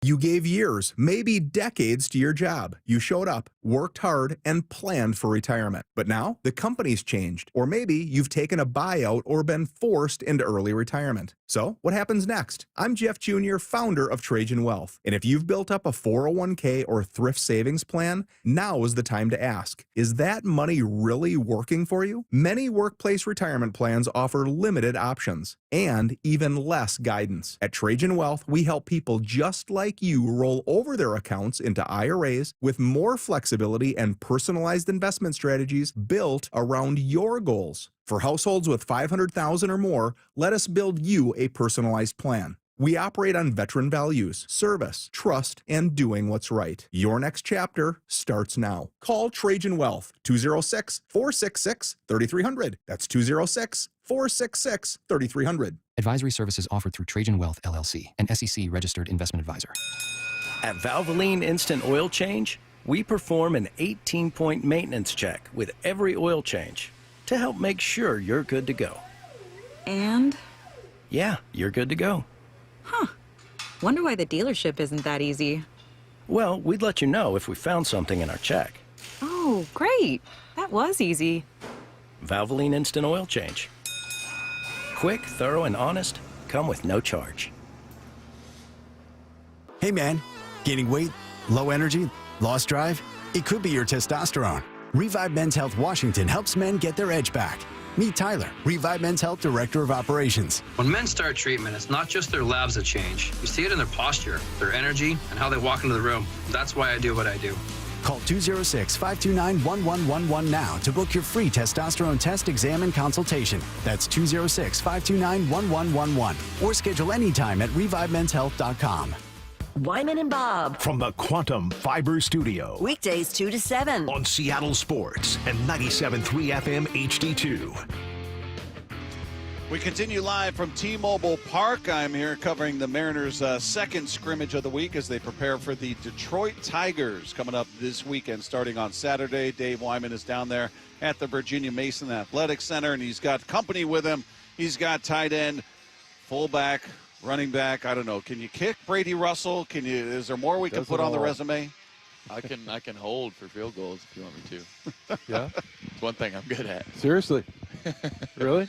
I mean, I did it in OTAs when Dicko was gone before. Oh, okay. I'm a snapper. Try to do everything so they can't find a way to get rid of me, you know? The more you can do, right? Exactly. Yeah. Hey, what's this, Brady, what's this season been like for you on offense, just looking at the offense? Because, you know, we spent a lot of time talking about this team before the season, and there was a certainty about the defense. There wasn't much turnover. It was the same system, same coaches. Everything changed on the offense. Quarterback, wide receivers, coordinator, everything was new. So we weren't really certain what to expect. So I'm curious what your expectations are versus what you've seen to this point. I think my expectations are pretty much being filled. One of the things I love about our new offense is that it feels like there's an answer for everything. Like any situation a defense can throw at us, like we've got answers and we're finding them in games, and we can do a better job. But I think we've been executing at a pretty high level so far. But yeah. Yeah, you know, it's interesting. We were kind of talking during the break about how, you know, you're a fullback, and that kind of was a position that disappeared for a while there. I thought tight ends were going to go away just because of all the four wides and everything. But it's kind of cool. And I was telling you a little bit about how, like, Halani said he'd never run behind a fullback. But they also seem to appreciate it because it's kind of like you got an extra guy to sort of clean up whatever mess is in front of you. And, yeah, it's kind of interesting that you know, I don't want to say the complexities, but I mean, you know, adding an extra fullback, I feel like you guys have an advantage over other teams because you just don't see it that much, right? Oh, yeah, I think it's a huge advantage because a lot of defenses, essentially what a fullback does is it adds an extra gap, and a defense has to be gap sound, you know, and when defenses aren't seeing fullbacks all the time, and then all of a sudden they have to play one, and that's something new that they're practicing that week, and it can add a whole new element because they don't know whether you're leading the way, whether you're going backside, whatever it could be. Yeah. And hopefully eventually they'll start throwing the ball to the fullback, right? I hope so. There we go. Maybe running with us. Yeah. You never know. That's right. Hey, Brady, does it change how you approach that position based on who you're in front of, whether it's K9, whether it's Charbonnet? They've got different styles of running. So does that alter the way you approach it? No, it doesn't. And I think you kind of have to block that way because you can't be blocking for the bounce or blocking for, like, K9 can do some unbelievable, like, extraordinary things that no other backs in the league can do, right? So I can't necessarily plan for him to do something spectacular. I just have to block my assignment, and then if he wants to go do something, it's on him, right? And he's shown that he can make it happen. So do you appreciate guys like Charbonnet just because it kind of gets, like, offensive linemen and fullbacks fired up when he runs somebody over? Yeah. And I'm looking at it as a former linebacker. I'm like, that's a guy that can put a move on you or he can humiliate you. Mm-hmm. And nobody wants to get humiliated. But, yeah, that must get you fired up when you see a runner just, you know, plowing over defenders. Yeah, it's something I love because they don't know if he might make a miss, so they're on their heels. And then when he puts his shoulder down, it's not going to be pretty for him. So. That's right. Hey, Brady, what's your impression been of Sam Darnold to this point? He was part of the newness of the offense we were talking about, and Dave there and I had spent a lot of time talking about him last season when he was with Minnesota and just the turnaround in his career. And to this point, looks like he's continuing that here. But for you, being on that side of the ball, just talk about who he is in that huddle, who he is as a leader out there. Yes, I love Sam. He's awesome, dude. And I think one of the things that's fun is he's just a really personable guy. Like, he'll be eating lunch with you in the cafeteria, and I don't know, he's a good leader and communicates well, and he's just a genius too. Like, everything, it feels like he knows exactly what's going on all the time, which I guess is exactly what a quarterback is supposed to and has to do. But it's impressive to watch and to be around, and to work with him is pretty special. Yeah, I've seen him in a couple of instances where he'll take one in the chops, like he'll get hit pretty hard, and he just seems very steady. Like that's what you want from your quarterback, right? Mm-hmm. Yeah, in a sense. I mean, he gets fired up when he should, but he's also relatively emotionless. I mean, he definitely has emotion, but in a good way. He's emotionless. Like the bad things that are happening, it's not going to affect him and get in his head. Yeah, he'll just get right back up and make a play the next one. So. Yeah. Tell us about special teams and your role, because I was looking. I think 85% of the special team snaps you were on, and just we were kind of talking about Jay Harbaugh and how I feel like a lot of people give the whole special teams thing like lip service. You say that it's like fully 1/3 of your team, but not everybody believes that, and it seems like, particularly in the play in Pittsburgh, where you guys all knew, are you on the kickoff team? Mm-hmm. Yeah. So I'm on everything but field goal blocks. So. Everything but field goal block. Yeah. So, yeah, I mean, it just seemed like you guys were dialed in. Everybody knew that was the rule, and not many of their players did. But just talk about your coach, Jay Harbaugh, and how he runs meetings and how he gets you guys so dialed in.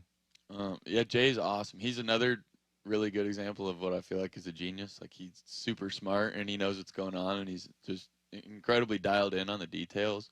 And I think that's something you can tell opposed to who we're playing every week, that like our game might be a little more complex on special teams than others. Other teams might just be doing the same thing every week, but we might have some new scheme and something that's attacking the other team's weakness that's really cool. So and unique. And I think the cool part is the priority you do see in special teams, and that like a guy like myself, I can find my way onto the roster just by executing well at that facet of the game, I guess. Because there's teams where, I mean, they don't keep a single sole special teams player. It's just a hodgepodge of guys on offense and defense. So it's definitely special, and it shows the priority we have in that part of the game and how it can be. There's a lot of big plays that can come from it if you want there to be. Right. Yeah. Hey, Brady, just looking at your opponent coming up this weekend in the Bucs, they're off to a very good start. They come from behind in their first 3 games, pull off wins. They did drop the last one to the Eagles, but I'm just curious what on film strikes you about specifically that defense, which you presumably will be facing, and I know they're dealing with injuries, much like the Seahawks are and a lot of teams are. But what are you seeing from that team defensively? Yeah, I think it's a team that I don't want to say have the same identity as us, because I don't believe anybody does, but tries to have the same physical identity that we pride ourselves on, and that nobody wants to play against us because we operate at such a high level and we're mean when we're out there. So I think that's something they're trying to do too, and they do a really good job of it. But I guess on Sunday it'll be a perfect test to see who the big dog really is. So off the field, what do you like to do? It looks like you're married guy? I am in March. What's that? I got married in March. You got married in March. Oh, congratulations. Our year anniversary of meeting was about a week ago. Oh, is that right? Mm-hmm. Oh, okay. Yeah, so what? I guess you're just going home. You're a family guy, but like, what do you like to do when you're not playing football? I'd say my other passion is duck hunting. I want to find a way, once football's done, to duck hunt for the rest of my life. Make a job out of it. Make a job out of it. Yeah. Well, really, in training hunting dogs, I love. So, I don't know, working with dogs can be better than working with people sometimes. Yeah, I think my co-host would agree with you on that. Yeah, dogs are better than people. Yeah. Where do you do that? Where's a good duck hunting spot, so to speak? Is that what state would you be in? No, I'm kidding. Washington's fantastic. That's what's cool. I lived in Colorado forever and was getting by shooting. If I shot 2 ducks, it was an awesome day, and here I'm shooting 7 ducks and limiting out, and I'm over in the valley some. You can hunt out on the ocean too, which I want to get into this year. I haven't really done, or at least the sound in the saltwater. But yeah, Washington's like an unbelievable spot. The Pacific Flyway. Yeah. Yeah. Does the wife go duck hunting with you? I think her second time coming here last year, I took her duck hunting and she knocked one down. It was fun. Yeah, she actually loved it, or at least said she loves it. Yeah. Yeah. But we have a great time when we're out there. You're pretty much sitting there hanging out, and then you shoot when birds come by. So there you go. That's what keeps a marriage together. Do everything together, right? Yeah. All right. Brady, thanks for taking the time with us, man. We appreciate it, and we wish you nothing but the best against the Bucs and the rest of the season. Thanks so much. Well, yeah, thanks for having me on. I appreciate y'all. There you go. There's Brady Russell of your Seattle Seahawks as they get set to take on the Tampa Bay Buccaneers this Sunday at Lumen Field. Meanwhile, we're here in the Mariners radio booth, so why not have the legend himself join us up here? Rick Rizzs is going to spend some time with us coming up as we continue right here with Wyman and Bob on your home for the AL West champion Seattle Mariners. Seattle Sports on 710. Hawks Live. Touchdown! Presented by the Dining District at the Bellevue Collection. Tonight from 7 to 9 p.m. Live from Bellevue Square Center Court. Come on by and join hosts Michael Bumpus and Paul Moyer. And this week's guest, Seahawks tight end Elijah Arroyo. This should be fun. Hawks Live. Tonight from 7 to 9 p.m. Exclusively on the home of the Seahawks. Seattle Sports on 710 and the Seattle Sports app. Progressive knows if you have to choose between everyday life and your boat, boat wins. What are you going to do? Take the boat out for a spin or go mail something? Boat wins! Are we cleaning the patio or taking the boat out fishing? Boat wins! Are we skipping that eye exam to go sailing? Boat wins! Rescheduling eye exams can be a nightmare. All right, fine. Eye exam, then boat. Yeah! With Progressive, you can bundle your boat with your home or auto and save with a discount and spend more time enjoying those savings on your boat. Progressive Casualty Insurance Company, affiliates, and other insurers. Not available in all states and situations. Finding great candidates to hire can be like, well, trying to find a needle in a haystack, but not with ZipRecruiter. Its powerful technology actively finds and invites qualified candidates to apply to your job. So while other companies might deliver a lot of hay, ZipRecruiter finds you the needle in the haystack. See why 4 out of 5 employers who post a job on ZipRecruiter get a quality candidate within the first day. Try ZipRecruiter for free at ZipRecruiter.com/free. That's ZipRecruiter.com/free. Open enrollment for Medicare is coming up. Are you ready? Herb Weisbaum, the consumer man here. Get organized early with a Medicare Jumpstart Toolkit from the Insurance Commissioner's Sheba program. Order your free copy today at insurance.wa.gov. Ryan Rowland-Smith here. For more than 35 years, the NBA Health Insurance Trust has been helping local builders, contractors, and their employees save money and gain peace of mind. They offer customized group health plans from the state's leading insurance providers. Small and mid-sized businesses deserve big healthcare access. The NBA Health Trust brings you the coverage you want at a price you can trust. Find out more at mbahealthtrust.com. That's mbahealthtrust.com. Shane Graphics reminds listeners 460,000 children are reported missing in our country every year. Parents, please plan with your kids a safe, visible route to and from activities with at least one friend. Coach your kids to stay alert and be aware of their surroundings, and caution your children to never accept gifts or rides from strangers. Best wishes to all our kids from the entire team at Shane Graphics. Ideas transformed with precision and innovation. Family owned for 65 years. Online at shanegraphics.com. Free consultations, no fee guarantees, 5-star reviews. J.P. Pendergast with Pendergast Law explains the importance of going beyond these familiar offerings. Accident victims want an attorney, Tom, that satisfies their needs. Someone who handles those needs with the highest degree of care. Pendergast Law offers the no-fee guarantees and free consultations, but these only scratch the surface. Okay, explain more. We make sure that every member of our team is genuinely passionate about helping others. Customer service and communication are our top priority. It's how we take care of our clients so they always feel one step ahead of the insurance companies. Our strong reputation for high standards provides comfort and confidence when it's needed most. Pendergast Law offers the free consultations, the no-fee guarantees, and, of course, they are 5-star rated. But what really makes them different is their genuine passion for helping others. I can't recommend them enough. If you or a loved one has been injured in a car accident, call Pendergast Law.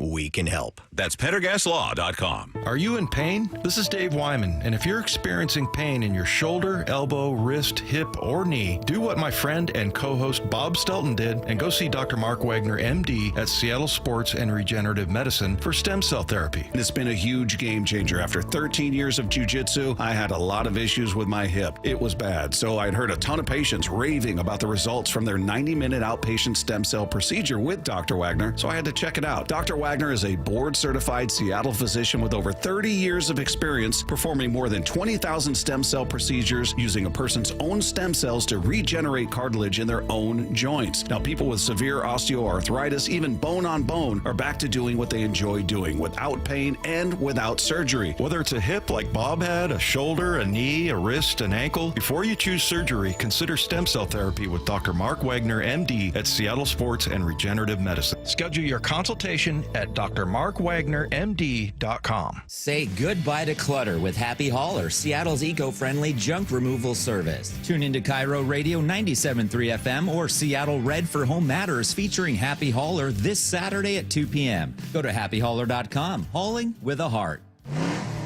Over 20 Mustangs must be given away. 2 nights only, October 14th and 15th. Get 1 free entry daily. Earn additional entries just by playing your favorite games. It's the biggest car giveaway in the Northwest. Mustang Madness at Emerald Queen Casino and Hotel. Don't miss the grand finale drawings October 14th and 15th. Over 20 Mustangs are up for grabs and must be claimed. Mustang Madness, only at Emerald Queen Casino and Hotel, Tacoma and Fight, the entertainment capital of the Northwest, where excitement lives.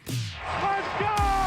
This is Seattle Sports. Streaming through the Seattle Sports app. KIRO AM Seattle. KIRO FM HD2 Tacoma. Home of the Seahawks, Mariners, and everything Seattle sports.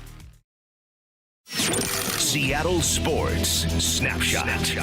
Well, the Mariners know who their opponent will be coming up on Saturday. The Detroit Tigers coming to town after they take out the Guardians in Game 3 of that wild card series. 6-3 the final there. Mariners had a 4-2 record against both of those teams, actually, and they've beaten Tarek Skubal twice. So we'll see if that can live on in this series, which, again, starts on Saturday here at T-Mobile Park. Another one that finished. Cubs take out the Padres to take that series 2-1. Cubs move on, and now it's down to the Yankees and the Red Sox. Game 3 series knotted up at 1 apiece right now. Headed to the top of the 4th inning, and they are scoreless. Snapshot, brought to you by Miller Lite. When it's game time, it's Miller time. From the Quantum Fiber Studio, this is Wyman and Bob. On Seattle Sports. Streaming live on the Seattle Sports app and at seattlesports.com. Now, here are your hosts, Dave Wyman and Bob Stelton. We continue here with Wyman and Bob, Seattle Sports on 710. I am at T-Mobile Park, and Dave Wyman is at the Virginia Mason Athletic Center. And Dave, I feel weird. I'm sitting in the chair of a legend who's sitting to my right. I'm in his chair right now. The great Rick Rizzs is joining us here in the booth, and I'm sorry I'm sitting in your chair, man. Bobby, do you feel like you're 5'7" now? Hi, Dave. How you doing? I just made Rick, Bob laugh. I miss you, man.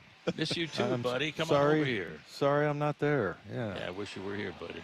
I got Bobby here, though, and Mike Lefko, and Shannon's here. We got 40,000 people here at T-Mobile Park.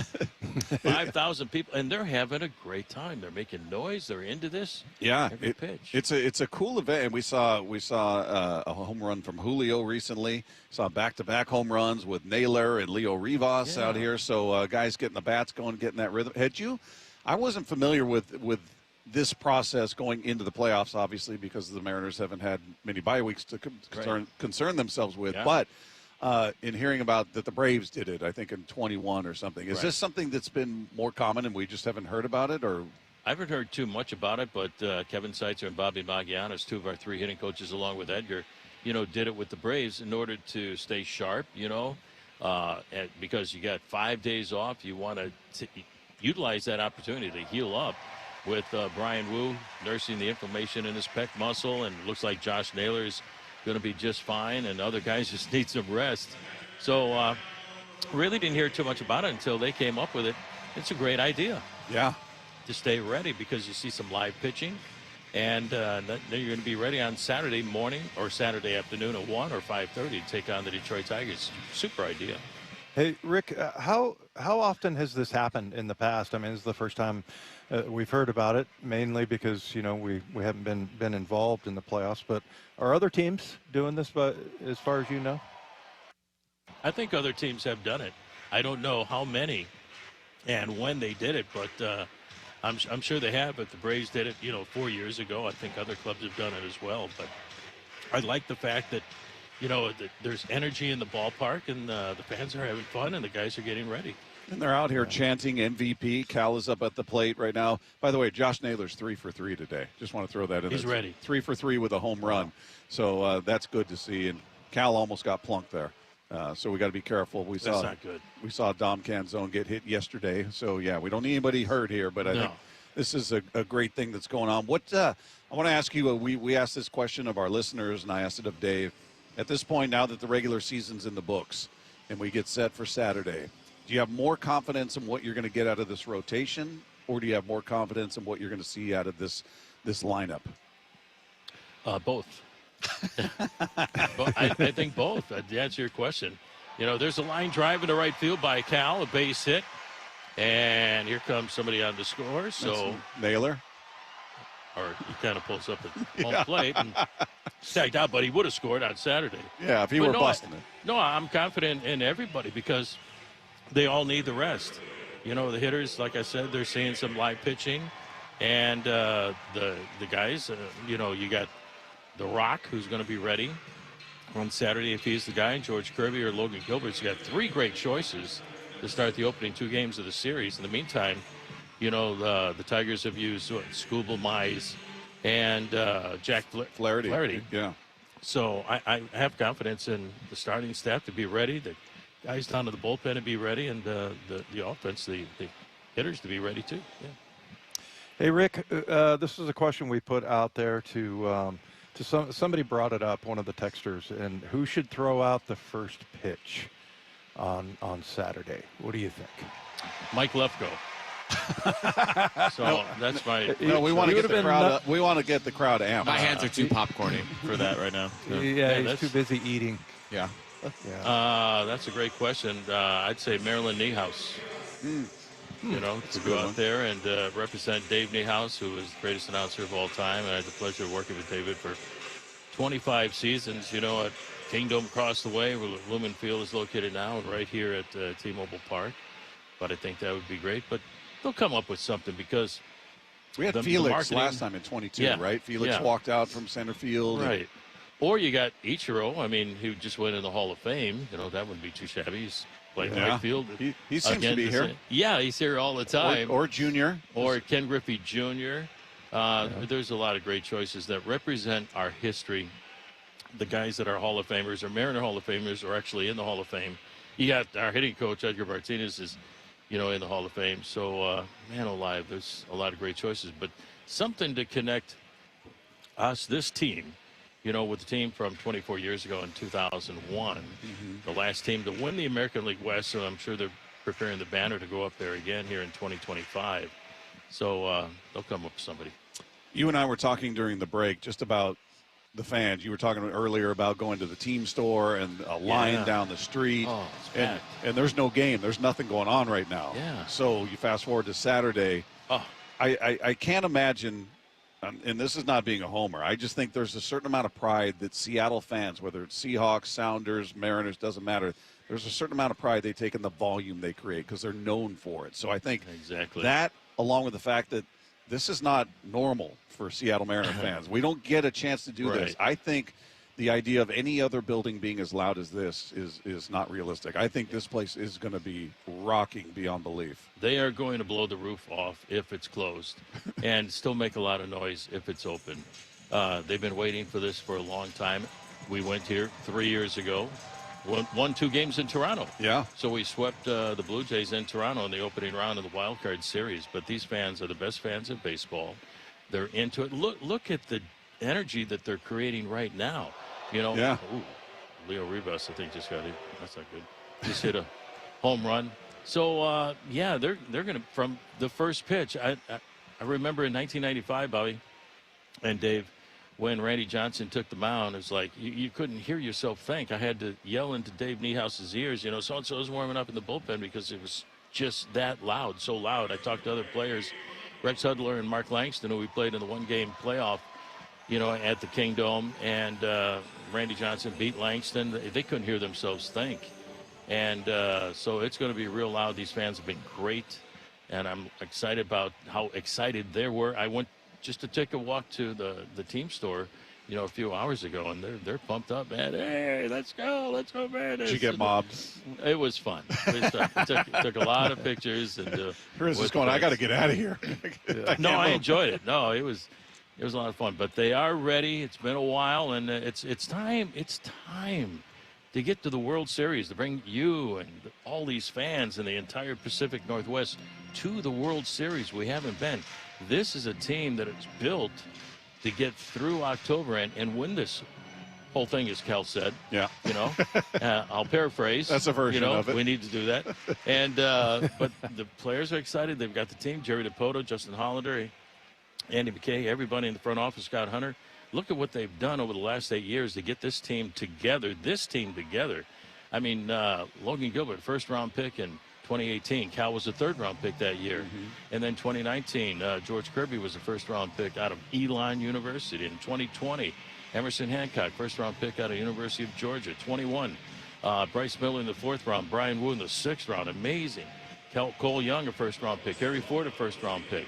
And more kids are on the way. Lazaro Montez. Colt Emerson's up here. Colt Emerson is here playing on these teams. And so they've really built a heck of an organization that's going to be good for a long, long time. Logan Evans did a great job, came up during the early part of the season when George started the year on the IL for 2 months, and then Logan started the year hot, but then he got hurt. He was out for almost 2 months. And then Bryce Miller had 2 really nasty injuries with his elbow, was out for a long time, and Emerson Hancock did a really nice job filling in, along with Luis Castillo and Brian Wu to hold the fort to get them here to win the division, which is amazing. They lost a lot of time, a lot of games in the early part of the year with the loss of Logan Gilbert and George Kirby and Bryce Miller. But here they are, and I give Dan Wilson a lot of credit for managing this team through those rough times and through the slumps in the second half when they had those 3 long road trips all to the Eastern time zones. Well, that wasn't fun. And then turned things around. It wasn't fun, and then the Cheetos showed up from Jerry DiPoto, and the Mariners started winning 17 out of 18. You're committed to the Cheetos. Oh, I love the Cheetos. Yeah. So I think the Cheetos had something. Hey, David. That video monitor that's right to Bob's left, I looked over that yesterday, and there was 2 bags of Cheetos back there. Did you eat them? And are they still there? No, I didn't eat them. I don't want to. I don't want to mess up the curve. Yeah, look right now. They're still there. Here they are. Yeah, there they are. They're still there. The luck is still here, so we'll keep those right here. Yeah, it's got to be the Cheetos. But no matter what you think, if it works, go ahead, keep thinking it. Yeah. What exactly. Have you allowed yourself to picture calling a World Series game here in Seattle? I mean, would it be hard not to get emotional? Yeah, that would be obviously the ultimate. You want to be the last man, the last team standing, since, in the inception in 1977. Like I said, we haven't been there. To win it all would be the ultimate goal of any player that puts on a uniform in spring training. That's the goal. You want to win. You want to win the World Series. You just don't want to have a good year or get to the postseason, which is a goal. You got to get there to win the World Series, but you want to win it all. The other teams have done that. I mean, the Astros had a stranglehold, in the American League West for a long time. They're done. The Mariners wrested that away from them with, the 3-game sweep in Houston. And now it's time for this team to go do something special. And I was going to say, Jerry DiPoto, Justin Hollander, Andy McKay, the front office, all the guys there. Getting Naylor and getting Suarez and getting Caleb Ferguson, adding Luke Jackson, was the difference. Mm-hmm. And I talked to a lot of the broadcasters who we play. They say, you guys are the best team in the American League. I go, yeah, I think so too. Because now the starters are healthy and they're ready to go. Yeah, Rick, I was going to ask you about that very thing because, they got Fergie and Suarez, but Naylor, he just has an intensity. I don't know how much you've talked to him. I'm sure you have, but I don't know. I feel like of all the guys that they brought in at the trade deadline, he's the one that might have the most sort of effect on this team in the playoffs, just with his intensity. Yeah, David, you're absolutely right. He has a knowledge and looks at the game, I think, differently than a lot of guys. He sees the game differently, always looking to. There's a swing and a fly ball in left field by Robles. But he sees the game differently. He hustles he's got a ton of stolen bases, and most of them are stolen bases without a throw. Yeah. I mean, he surprises everybody. Wow. And so his IQ is off the charts. He plays hard each and every day. He comes up with clutch base hits. He bats in the middle of the order with Gino, which lengthens the lineup. He can hit the ball out of the ballpark. We've seen that. Or in one of the biggest rallies we've ever had, a 6-7 run inning toward the end of the year, he started that rally with a bunt base hit because the third baseman was playing way off the line towards short. He goes, okay, I'll start this thing off. And we had a 7-run rally, I think, in the top half of the second inning. And then later on, he got a base hit, to drive in a run. But he's just been a tremendous addition, hitting right around 300 with the Diamondbacks and with the Mariners, 292 with each team.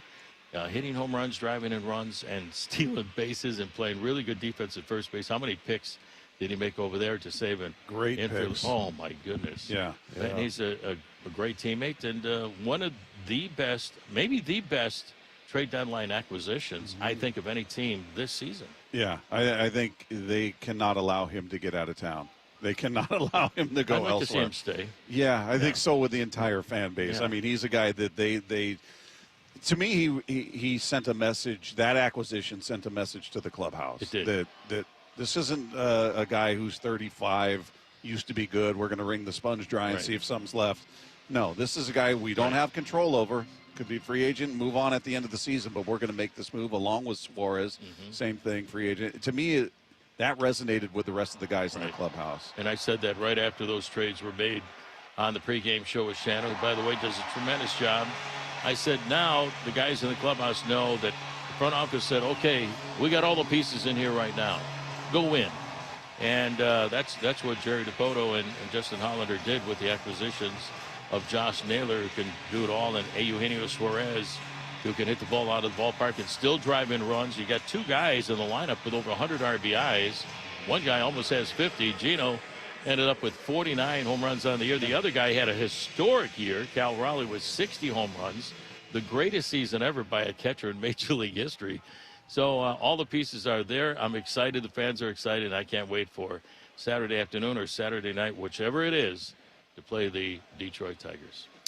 Rick, what do you think about the matchup and going in? Did you have one that you thought was a better matchup than the other? And just now that we know who it is, what do you think about the matchup with the Tigers? That's a good question, Dave. I think the great answer is I don't care, because if you want to win the World Series, you're going to have to go through, 5 other clubs in the American League if you have to play them, or the other 6 over in the National League. I was kind of rooting for Cleveland, to be honest with you, because I like Tom Hamilton and Rosie, his partner over there, and they have great chili in the press room. So the important things. It's all the important things, Yeah, you want to see the other team show up, but it doesn't matter. The Mariners were 4-2 against the Tigers this year. They were 4-2 against the Guardians. They beat Skubal twice, which is amazing. In the first half of the year, there's a long fly ball to center field by Canzone. Catches made out there by somebody. That was Julio. That's Julio out there? Yeah, that's Julio. Oh, my goodness. Yeah. Oh, Julio. Yeah. You know That's him. Julio. You know the big Julio. glove. Yeah. By the way, Luke I thought Raley you hit said a home Detroit. run right before that. Oh, I missed that. Yeah, I've been Raley. talking to you guys. Yeah, Raley hit it out there Way by to the go, pen. Luke. Yeah, but, if you want to win the World Series, you got to go through everybody, and whether it's Detroit or Cleveland, well, we know now it's Detroit. It's going to be a great matchup. The thing about Detroit is they just forgot about they lost 15 and a half games in the Central Division to Cleveland. They forgot about that, by winning the wild card series against Cleveland, who had a heck of a year. Stephen Vogt did a great job managing that team again. It was the American League Manager year last year. I would love to see Danny win the award this year. Taking the Mariners to the postseason like he did his first season as a manager, even though he took over in August of last year. But I'm looking forward to it. I think it's going to be a great matchup. They know they can beat him, and Skubal's out there probably in Game 2. They know they can beat him too. How crucial, by the way, the Yankees just took a 1-0 lead over the Red Sox in that third game in that wild card series, and they've got the bases loaded now. So we'll keep you up to date on what's going on there. But just looking at Skubal and what they were able to do, How much carryover do you think there is for a team going up to the plate, seeing them out there going, you know what, we've beaten this guy twice. So they come in my opinion, maybe they show up with a little different level of confidence as opposed to maybe some other teams. Yeah, they're showing up with a lot of confidence. Because I remember in 1995, I go back, I'm old, you know, we were 13 games out of first place with 2 months left to play, Bobby and David. And, you know, they didn't have Junior. Junior was hurt. He shattered his wrist at the end of May of that year, was out for 3 months. Thank goodness he's a quick healer because he had the surgery, came back in the middle of August. But Edgar hit 400 while he was gone. Mike Blowers hit home runs and drove in runs. And everybody did a great job. Tino Martinez, a little Joey Cora, and Vince Coleman, and the entire lineup. And they got the job done, and they kept getting closer and closer. The Angels kept losing more and more and more, and they ended up in a tie and had the one-game playoff that I talked about where Randy Johnson outpitched Mark Langston, but it was Randy Johnson, and Andy Bennis was a great deadline pickup by Woody Woodward, and that was huge, along with Vince Coleman. And by doing that, they had a tremendous amount of confidence. Of course, anytime Randy Johnson took the mound, it was a win day. So you know you're going to win, or had a really good chance of winning. And so everybody's going to be confident when they take the field here on Saturday afternoon at 1 or Saturday afternoon at 5:30, depending upon what happens here between Boston and New York. They're going to be fired up. That's why the postseason is so good. Every pitch means something. There aren't too many tomorrows, you know, beginning on Saturday. If you screw up in April or May, you got plenty of time to make things up. And we didn't have much time with 2 months left in the season, but they did it. And that's why the postseason is so much fun. You've got to win. You got to get that first game in a hurry. Rick, who are the Seahawks playing on Sunday? Tampa Bay. Okay. I thought I was going to stump you there. I thought you would be so dialed in because we asked Brady Henderson, who covers the Bears, the Seahawks. The Bears. The Chicago Cardinals. He was hoping you were going to get it wrong. I was. I kind of was, but we're 3-1. How are we going to do? That's what a professional does. Of course, we're going to beat Tampa Rick Bay, knows. right, David? Yeah, I think they're going to beat them. Yeah. Okay. That's, you know, all this, all the adrenaline in town, and you know, you mentioned a couple of times the crowd, and I mean that's usually something that you talk about much more with football. But man, this is every player seems to just absolutely love it. I love what they've done with you know, letting the fans in for the scrimmage, but. It's just it sounds like everybody, and you know, the guy that kind of started the whole thing off, Josh Naylor. You know, he told us in an interview, Rick, that you know how he thinks this is his best, most favorite fan base, and that you know all of his family agrees with it. So yeah, I mean it's very cool for the fans that they can have a part in it like that. There's no doubt about it. And during the postseason, there is that urgency, and the fans feel it too. You know, so they're into it every pitch. They're yelling and screaming. And if Julio hits a home run or Cal hits another home run or 4 or 5 in one game, they will go bonkers. And I remember how loud it was in the Kingdom, but they still bring up the decibels here in this beautiful ballpark. T-Mobile with the roof wide open is still really loud. And, you know, that affects the other team. You could feel the ground shake. I think somebody said that. The other day, Josh Naylor said that. Yeah. And he said, I love hitting here at T-Mobile Park. And, you know, I'd love to hear that, too. Yeah. So that's a two-way street. If a player is going to be a free agent, does he want to come back? I would, you know, you would love to have him come back. And the ball club, I'm sure, feels the same way. But playing in this ballpark with this fan base, I can't wait. You know, I don't think I'm going to sleep the night before. It's going to be like Christmas Eve. You know, I couldn't wait for Santa Claus to show up. Santa Claus is going to show up sometime on Saturday, you know. Well, Riz, every Mariner fan is there with you. We all are just starving for success in the postseason. And I want to hear Rick Rizzs call the final out of the Mariners winning a World Series. I want to hear you say your Seattle Mariners are now world champs. Yeah, in a city surrounded by mountains, the Mariners have climbed the mountaintop in Major League Baseball. I can't wait. Oh, the Seattle Mariners. Yeah, I don't want to get everybody, but that's my dream. That's your dream. That's the fans' dream. That's these players' dreams. You know, and here's Cal Raleigh. This guy has been absolutely unbelievable this season from both sides of the plate, setting all kinds of records. I was on a podcast, a Zoom podcast with Jason Stark and Dave Sims. And who else? Doug Glanville the other day, and we had a long conversation about who should be the MVP, and I just went on and on and on about this guy because Cal deserves it. Yeah. You know, all the records that he has set for a catcher, number one, and then going by Mickey Mantle for the most home runs for a switch hitter, going by Ken Griffey Jr., the greatest player I've ever seen for the most home runs in the history of the Mariners in a single season. I don't know what more this guy has to do. He plays just about every game. Oh, you've threw away flyers. They're telling me to stop. No, there's a bug there. There's a bug. Okay. You don't shush a legend. You weren't supposed to see that. I was hitting the bug away. Give me a wrap up. There's a fly up here. Yeah. I love it, Mike. But, man, I just hope and pray that the writers choose Cal Raleigh because he deserves it, because all the numbers obviously are there, the records that he has set in the history of the pylon, and the fact that he helped. Without him, you know, there's no American League West Division title 100%. and a chance to win a World Series. So, 100%. And he plays all the time as a catcher. He's doing it as a catcher. He gets beat up back there and just keeps going. That's what I hope the writers take into consideration. Please. The demands of that position, and offense is not his first priority. And Dave Sims and the other guy said, well, Judge hit 331 and did this. I go, wait a second. Take the catcher's mask and the chest protector and shin guards, put it on Aaron Judge, and I love Aaron Judge. Yeah. No disrespect, Aaron Judge. See what he hits if he has to catch 120, 130 games. You know, that is the most demanding job in the game of baseball right there. And he has done it in amazing fashion this year. Yeah, it's been a lot of fun to watch. A lot of fun to watch. Sorry, I went too long. No, you did not. You never go too long, Rick. Never. Okay, buddy. Riz, Thank you guys. We love you, man. I love you guys too, man. You can't wait. Can't wait to hear you calling the games this weekend. It's going to be magic. Hi, everybody, welcome to T-Mobile Park, opening game of the 2025 postseason. October is here. It's going to be great. Let's do this, man. The legend Rick Rizzs, everybody. Thanks, guys. If you guys missed any part of that conversation, you can find it on the podcast page after the show at seattlesports.com. Meanwhile, there's one great unknown for this Mariner team, and it could be the thing that makes or breaks this playoff run. We'll get into that next with Wyman and Bob right here on your home for the AL West champion Seattle Mariners at Seattle Sports on 710.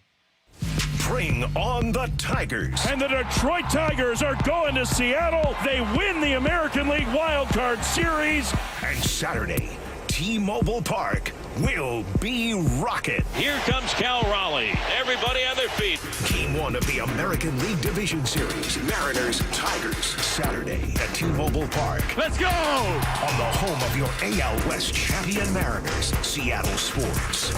Hear every game live on the Seattle Sports app. Hey, it's Kirk Herbstreit. On game day, great prep makes all the difference. Same goes for your pizza. That's why I go with Frigidaire Stone-Baked Pizza Oven. Fresh pizzas go from dough to done in just 2 minutes. Whether you're throwing a party or squeezing in dinner between plays, this oven delivers hot, crispy, restaurant-quality pizza right from your kitchen. Only from Frigidaire. Game-ready pizza. Get it today at the Home Depot. How doers get more done. Talk about stepping up. It's time to level up your game. Introducing the all-new ESPN app. All of ESPN, all in one place. Your home for the most live sports and the best championship moments. The electricity is palpable. Step up your game with no annual contract required. It's the ultimate fan experience. Level up for more on the ESPN app or at stream.espn.com. Sign up now. This March, Wendy's is fueling the madness with amazing deals on their hamburgers made with fresh, never frozen beef. Like a juicy Dave's single for $1 and a fresh $2 Dave's double with in-app offer. It's such a good deal, we wrote a little ditty about it. Get it for $1. Dave's single, order in the app. Dave's single, get it for $1. Choose wisely, choose Wendy's, official hamburger March Madness. Limited time offer. Participating U.S. Wendy's. See offer details and redeem at Wendy's app. Account registration required. Fresh beef available in the contiguous U.S. and Alaska. Tired of hearing scary radio ads about the IRS? Tax Relief Advocates is different. TRA is here to tell you that if you owe money to the IRS, whether it's $5,000 or $500,000, we have a solution. TRA can eliminate or reduce what you owe to the IRS with zero risk to you. We have over 1,000 5-star reviews on Google and an A+ with a BBB. End your tax nightmare today by visiting TRA.com or call 800-583-6681. That's 800-583-6681. Vanity Fair calls BritBox a delicious streamer. Collider says everyone should be watching. Catch Britain's next best series with BritBox. Stream acclaimed new originals like Code of Silence. You read lips, right? And Linley, based on the best-selling mystery series. Say hi, Linley. Take it from here. And don't miss the new season of Karen Piri, coming this October. You don't look like police. I'll take that as a compliment. See it differently when you stream the best of British TV with BritBox. Watch with a free trial today. Let's go! You still got it, but your immune system weakens as you age, making it harder to fight flu, pneumococcal pneumonia, RSV, and COVID-19. Ask your doctor or pharmacist which vaccines you need. Sponsored by Pfizer. Go from daydreamer to industry leader with Amazon Business. From office supplies to IT essentials, Amazon Business provides tools that help you save costs and make insight-based decisions. Learn how to bring your visions to life at AmazonBusiness.com. Hey man, gaining weight, low energy, lost drive? It could be your testosterone. Revive Men's Health Washington helps men get their edge back.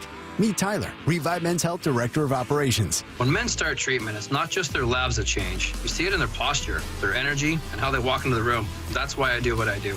Call 206-529-1111 now to book your free testosterone test, exam, and consultation. That's 206-529-1111. Or schedule anytime at ReviveMen'sHealth.com. Your home for baseball's postseason and your American League West champion Mariners. Seattle Sports. Contractors and heavy equipment operators, get ready for a big one. The James D. Murphy Company brings you the huge Marysville Heavy Equipment, Contractors Equipment, Trucks, and Vehicles online auction. And bidding is underway now.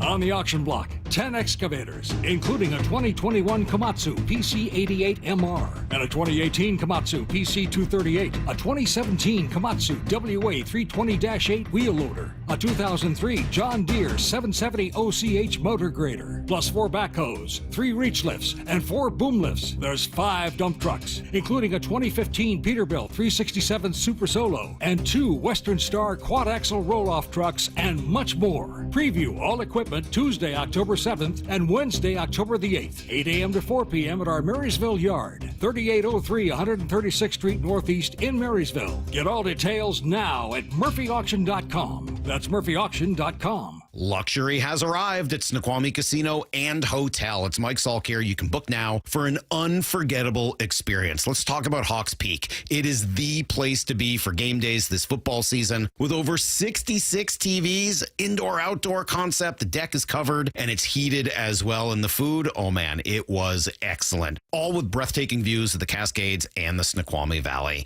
Yep, you can go to snocasino.com. Seattle's closest is now Snoqualmie Casino and Hotel. Now is your time to get into a new D.R. Horton home by taking advantage of its National Red Tag Sales event this Saturday, October 4th through October 19th. Stop by any of its participating communities and find select Red Tag homes at incredible pricing. So whether you're buying your first home or looking for an upgrade, you don't want to miss the Red Tag Sales event starting this Saturday. Discover the D.R. Horton difference at drhorton.com. D.R. Horton, America's builder, an equal housing opportunity builder. Wyman and Bob. From the Quantum Fiber Studio. Weekdays 2 to 7. On Seattle Sports and 97.3 FM HD2. Well, the scrimmage has wrapped up, and the Mariners won, Dave. The Mariners won the scrimmage. It's all over. Fans are leaving the building. So 2 in a row, the Mariners have won here. It's amazing. I'm coming to you live from T-Mobile Park. Dave Wyman is there at the Virginia Mason Athletic Center at Seattle Sports on 710. A little extended version today. Our thanks to Rick Rizzs, who sat in with us in the last segment. Always great to talk with the legend Rick Rizzs. If you guys missed any of that, you can find it on the podcast page after the show at seattlesports.com.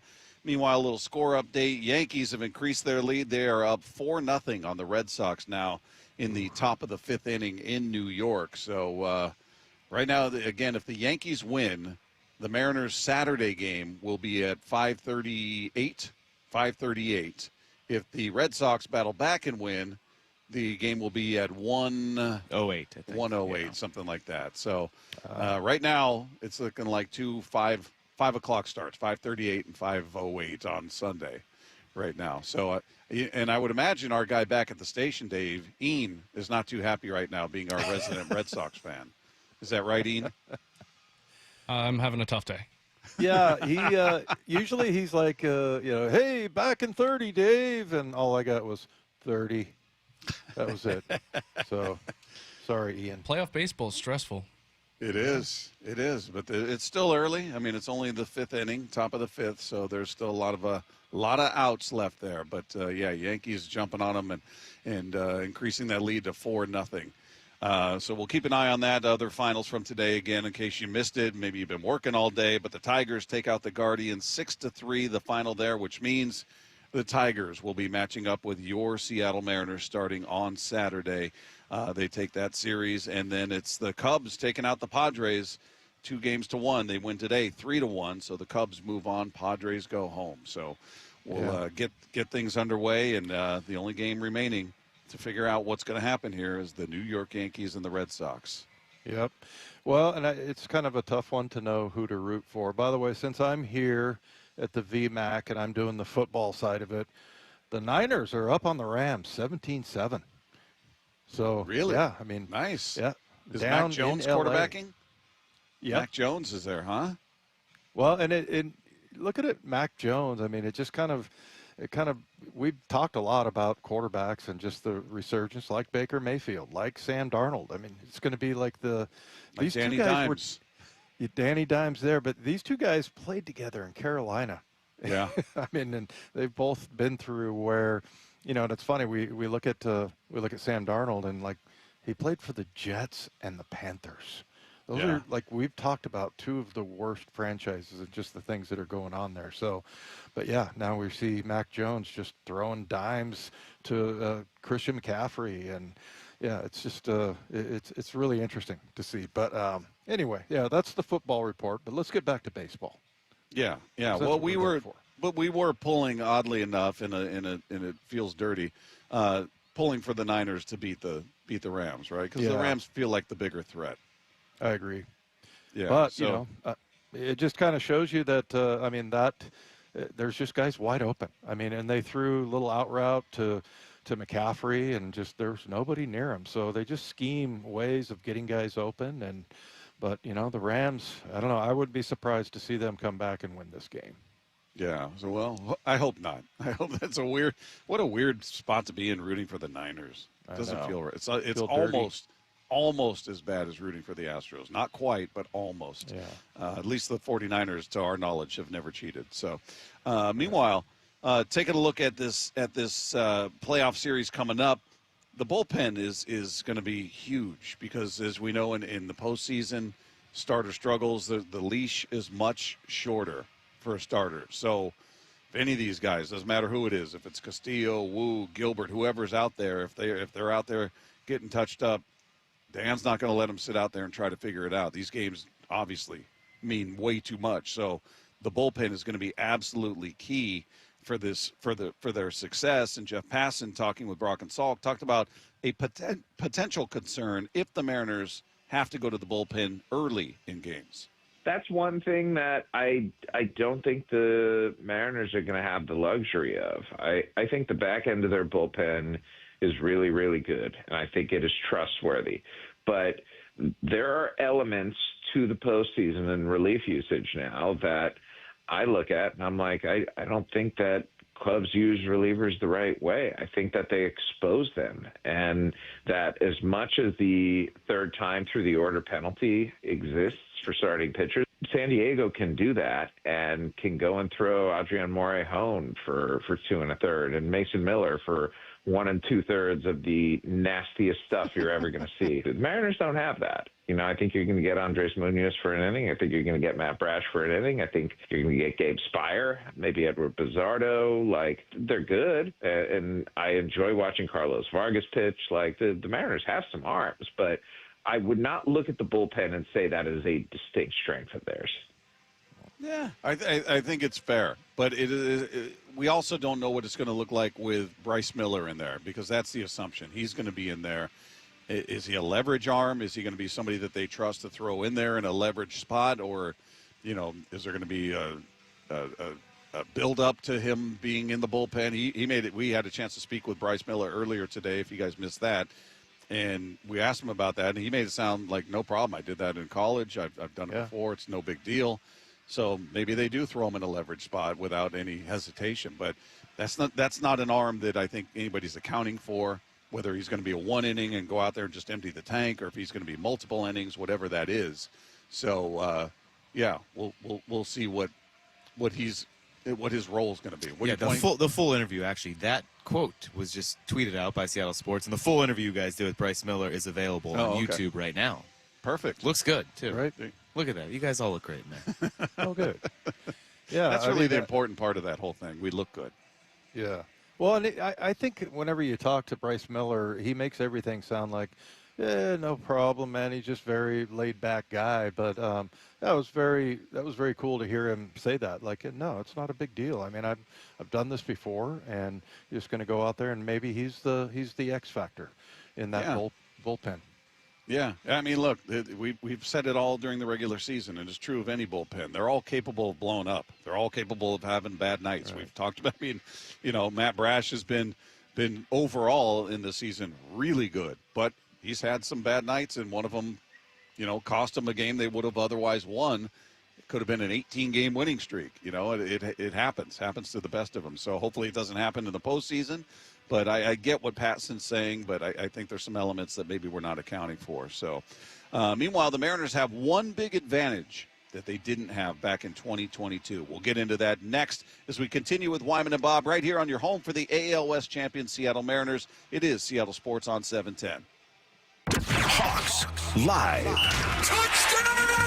Presented by the Dining District at the Bellevue Collection. Tonight from 7 to 9 p.m. Live from Bellevue Square Center Court. Come on by and join hosts Michael Bumpus and Paul Moyer. And this week's guest, Seahawks tight end Elijah Arroyo. This should be fun. Hawks Live. Tonight from 7 to 9 p.m. Exclusively on the home of the Seahawks. Seattle Sports on 710 and the Seattle Sports app. Well, I'm here with my good buddy, Dr. Dan Nelson from Eastside Pain and Regenerative Medicine. And you've heard from Dr. Dan's patients over the years how a simple stem cell procedure has successfully conquered their pain. Well, folks, now it's my turn. After years of dealing with knee pain from all the football abuse, I can say my knee pain now is almost 100% gone. How'd you do it, Dr. Dan? Well, Brock, personally, I'm very happy that you did so well. And your story is like so many of our other patients who come in, former athletes and non-athletes as well, who have come in with chronic knee pain, and they are looking for alternatives besides knee replacement surgery. And we're happy to provide this service. It's been truly a game changer for so many folks. It's just been a pleasure to be part of this. Consider Dr. Nelson, the only doctor with over 30 years of experience in pain medicine techniques, including stem cell therapy. I was in and out with a couple of follow-ups. It's a non-surgical solution to pain using your own stem cells. Consider stem cell therapy with Dr. Daniel Nelson, MD at 425-823-4000 or visit DanielNelsonMD.com. That's DanielNelsonMD.com.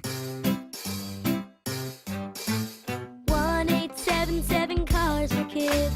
KARS Cars for Kids. 1-877 Cars for Kids.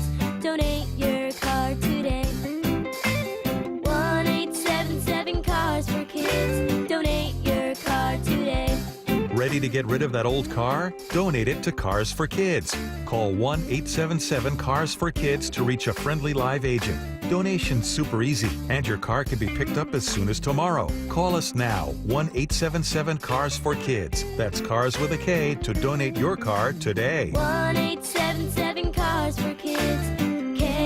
KARS Cars for Kids. 1-877 Cars for Kids. Donate your car today. Did you know you can donate real estate too? Go to carsforkids.org. That's carsforkids.org.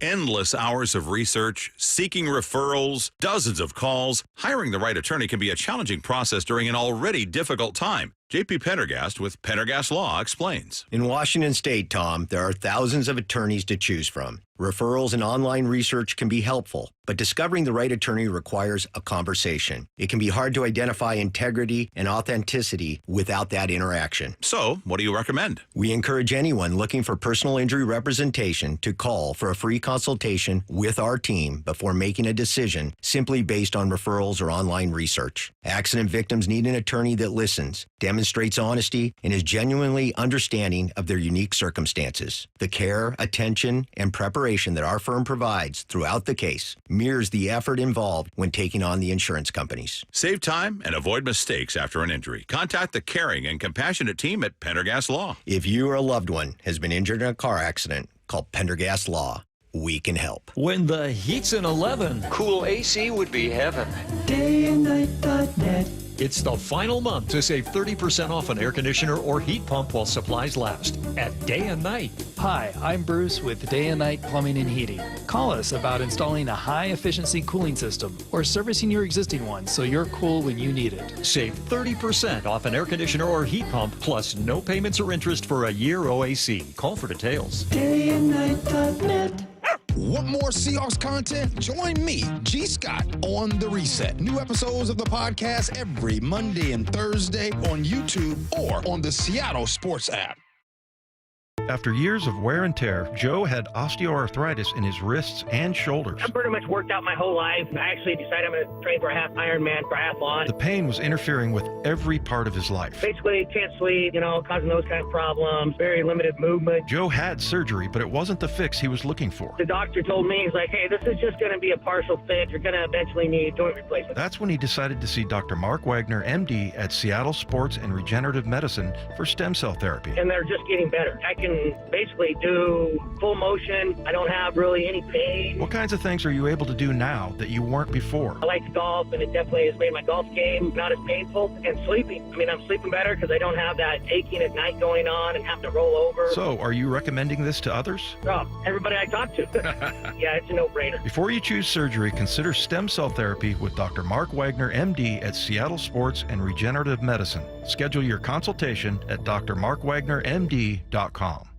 Hey, Brock Hewitt here for my friends at PCF Construction. It was a couple years ago. We were seeking a complete outdoor living space. Molly wanted a new deck. She wanted to really make our outdoor space pop, and boy, am I glad we called PCF. Why? Because whether it's a very specific project or outdoor living, like an underdeck ceiling, deck, patio cover, railings, PCF has you completely covered. Molly's an interior designer. She knows construction. She knows attention to detail. And PCF, they checked every single box along the way. And right now is the time to make the call. Up to $6,000 off your project, plus no payments and no interest until 2027. And you can save an extra $1,500 when you bundle your deck with a patio cover. Find all the offer details, get project ideas, and browse photos at pcfgroup.com or simply call today at 425-629-8476. That's 425-629-8476, pcfgroup.com. Wyman and Bob. From the Quantum Fiber Studio. Weekdays 2 to 7. On Seattle Sports and 97.3 FM HD2.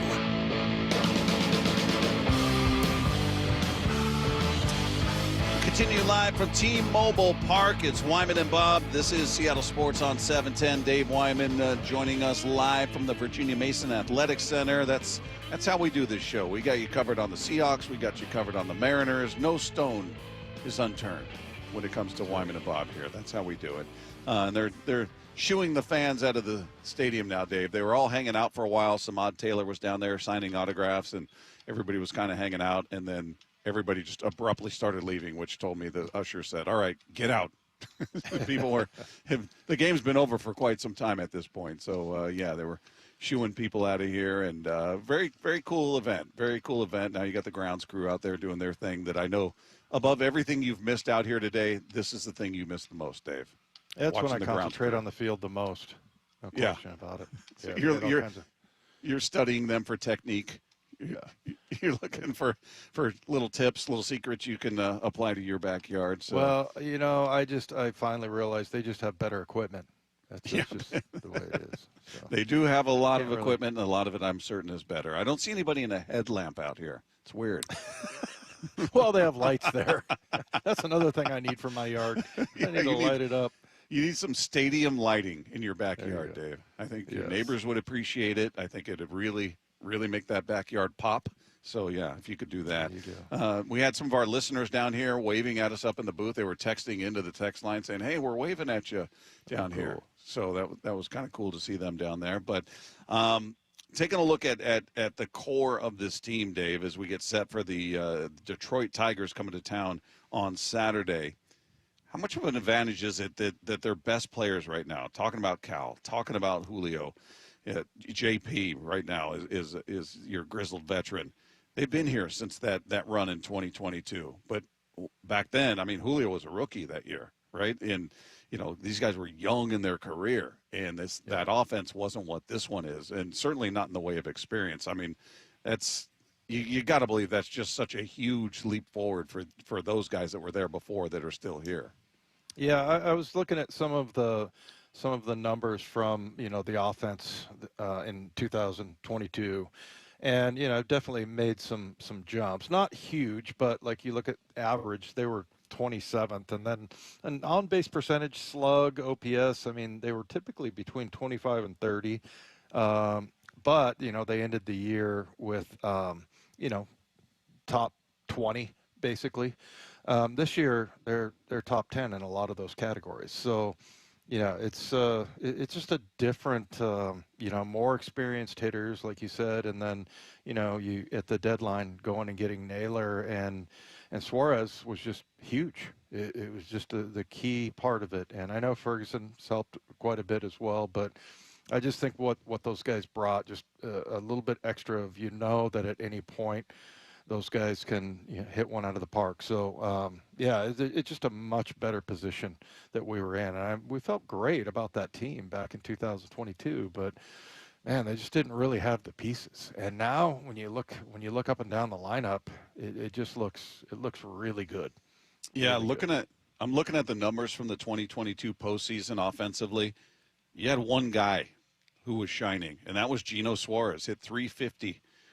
He was 7 for 20 in the postseason with a home run, drove in 3, a 350 average, 381 on base. So he hits 350. Right behind him, Dave, Mitch Haniger at 238. That's how big of a drop-off there was. He was the next best hitter in terms of average and on base, at 333 on base. Ty France hit 231. Carlos Santana and Cal Raleigh both hit 227. Adam Frazier and Julio hit 217. J.P. Crawford hit $190. Dylan Moore $143. Jared Kelnick $118. It just wasn't a good offense, and they got shut down. I mean, you had one guy who was representative there, and the rest of the offense was just nada. Yeah, and that was just a year where you're like, hey, if this guy can be at the top of his game.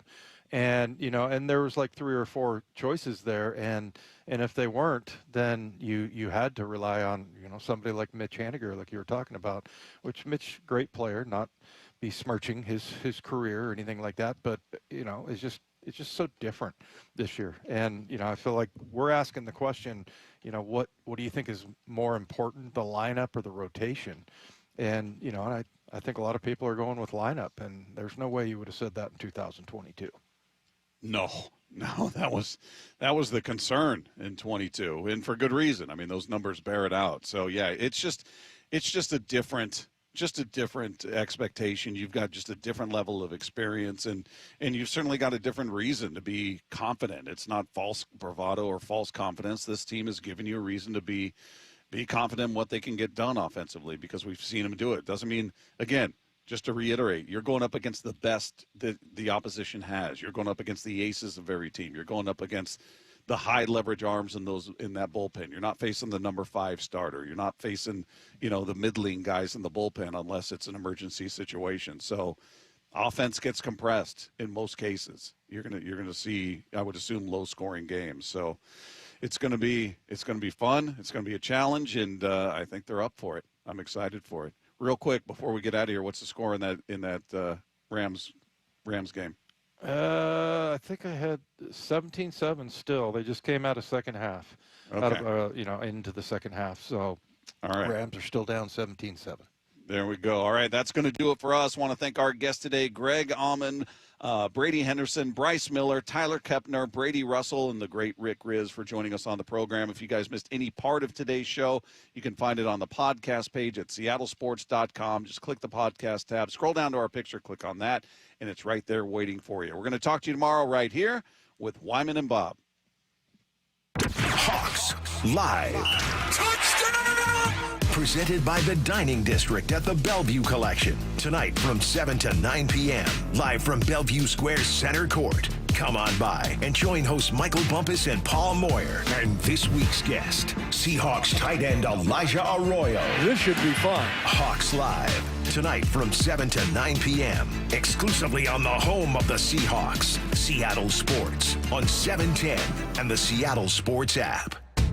Contractors and heavy equipment operators, get ready for a big one. The James D. Murphy Company brings you the huge Marysville Heavy Equipment, Contractors Equipment, Trucks, and Vehicles online auction. And bidding is underway now. On the auction block, 10 excavators, including a 2021 Komatsu PC88MR and a 2018 Komatsu PC238, a 2017 Komatsu WA320-8 wheel loader, a 2003 John Deere 770 OCH motor grader, plus 4 backhoes, 3 reach lifts, and 4 boom lifts. There's 5 dump trucks, including a 2015 Peterbilt 367 Super Solo and 2 Western Star quad-axle roll-off trucks, and much more. Preview all equipment Tuesday, October 7th and Wednesday, October the 8th, 8 a.m. to 4 p.m. at our Marysville yard, 3803 136th Street Northeast in Marysville. Get all details now at murphyauction.com. That's murphyauction.com.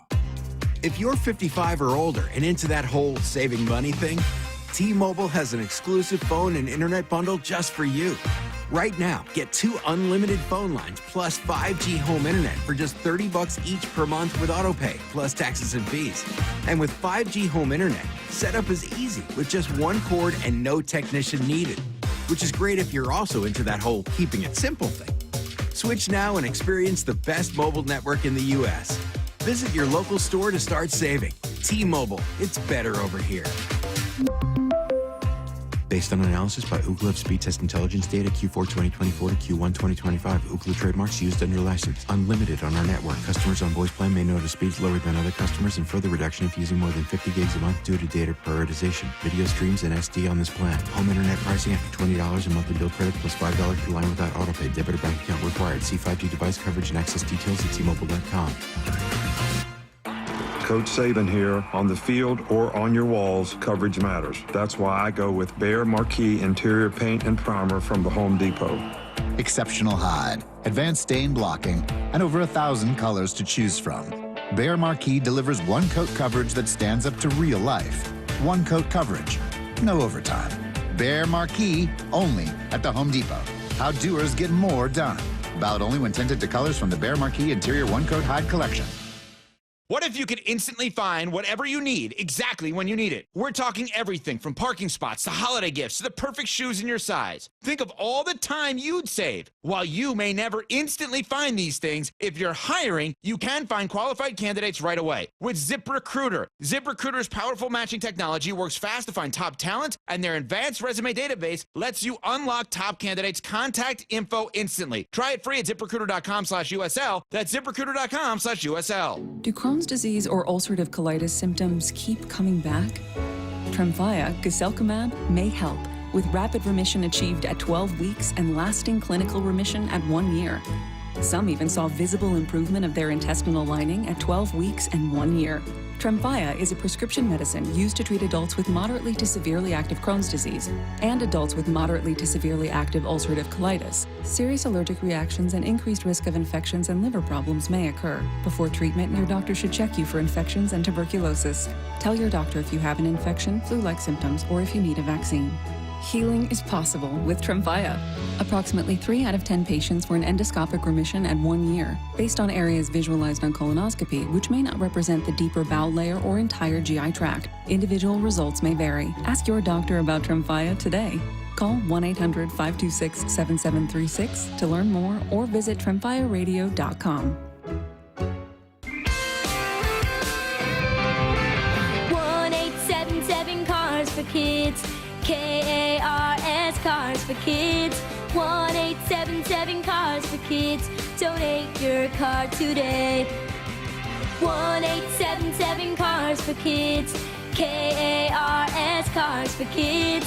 1-877 Cars for Kids. Donate your car today. Ready to get rid of that old car? Donate it to Cars for Kids. Call 1-877-CARS-FOR-KIDS to reach a friendly live agent. Donation is super easy, and your car can be picked up as soon as tomorrow. Call us now, 877-CARS-FOR-KIDS. That's cars with a K to donate your car today. 1-877-CARS for Kids. K-A-R-S, Cars for Kids. 1-877-CARS for Kids. Donate your... Did you know you can donate real estate too? Go to carsforkids.org. That's carsforkids.org.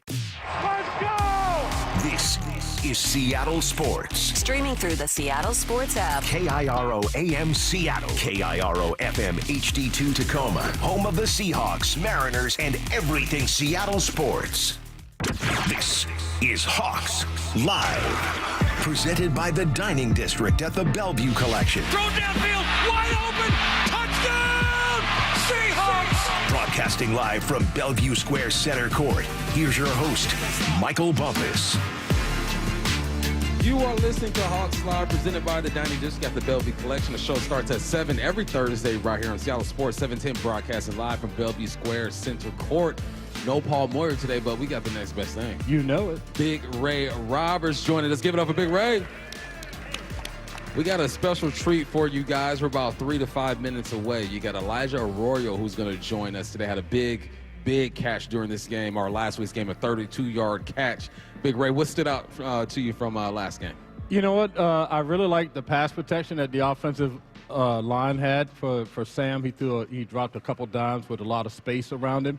And I just like the intensity that the offensive line played with. And then on the other side of the ball, the defensive front has to be one of the top 5 defensive fronts in the league. They get lots of pressure. I think they had, 6 sacks or something like that. And Big Cat and Murphy are looking like a nice little 1-2 combo, and the guys on the edge are really getting after the quarterback. Yeah, I love that the Hawks are able to get pressure just rushing 4 and sometimes sending 5, but nothing overwhelming. And when you're able to do that, you're able to drop more guys into coverage. That should help the pass game as well. Your thoughts on Sam Darnold, man? I'm like, that was the biggest question. Is he for real? Can he do this? I think 4 games in, I'm drinking the Kool-Aid. Well, yeah, I think I'm drinking the Kool-Aid, but I mentioned earlier or sometime last week, I was a little bit hesitant, when they first signed him, and I wasn't really, sold on it. But I'm buying into him more, and the way I explained it is, if I was dating Sam, I'm not quite ready to move in yet. Okay. But I may stay over at the crib for a couple nights. You leave your toothbrush over there? Yeah, might leave a toothbrush over there or something. But I haven't quite moved in yet. But the dude has been playing really good football, super composed. Dropping dimes. He's putting the ball where only his guys can catch him in some really tight spots. Hasn't looked panicked at all. Seems like he has command of the offense. And from everything you hear, he's a really cool dude, in the locker room, off the field, that kind of stuff. Yeah, 100%.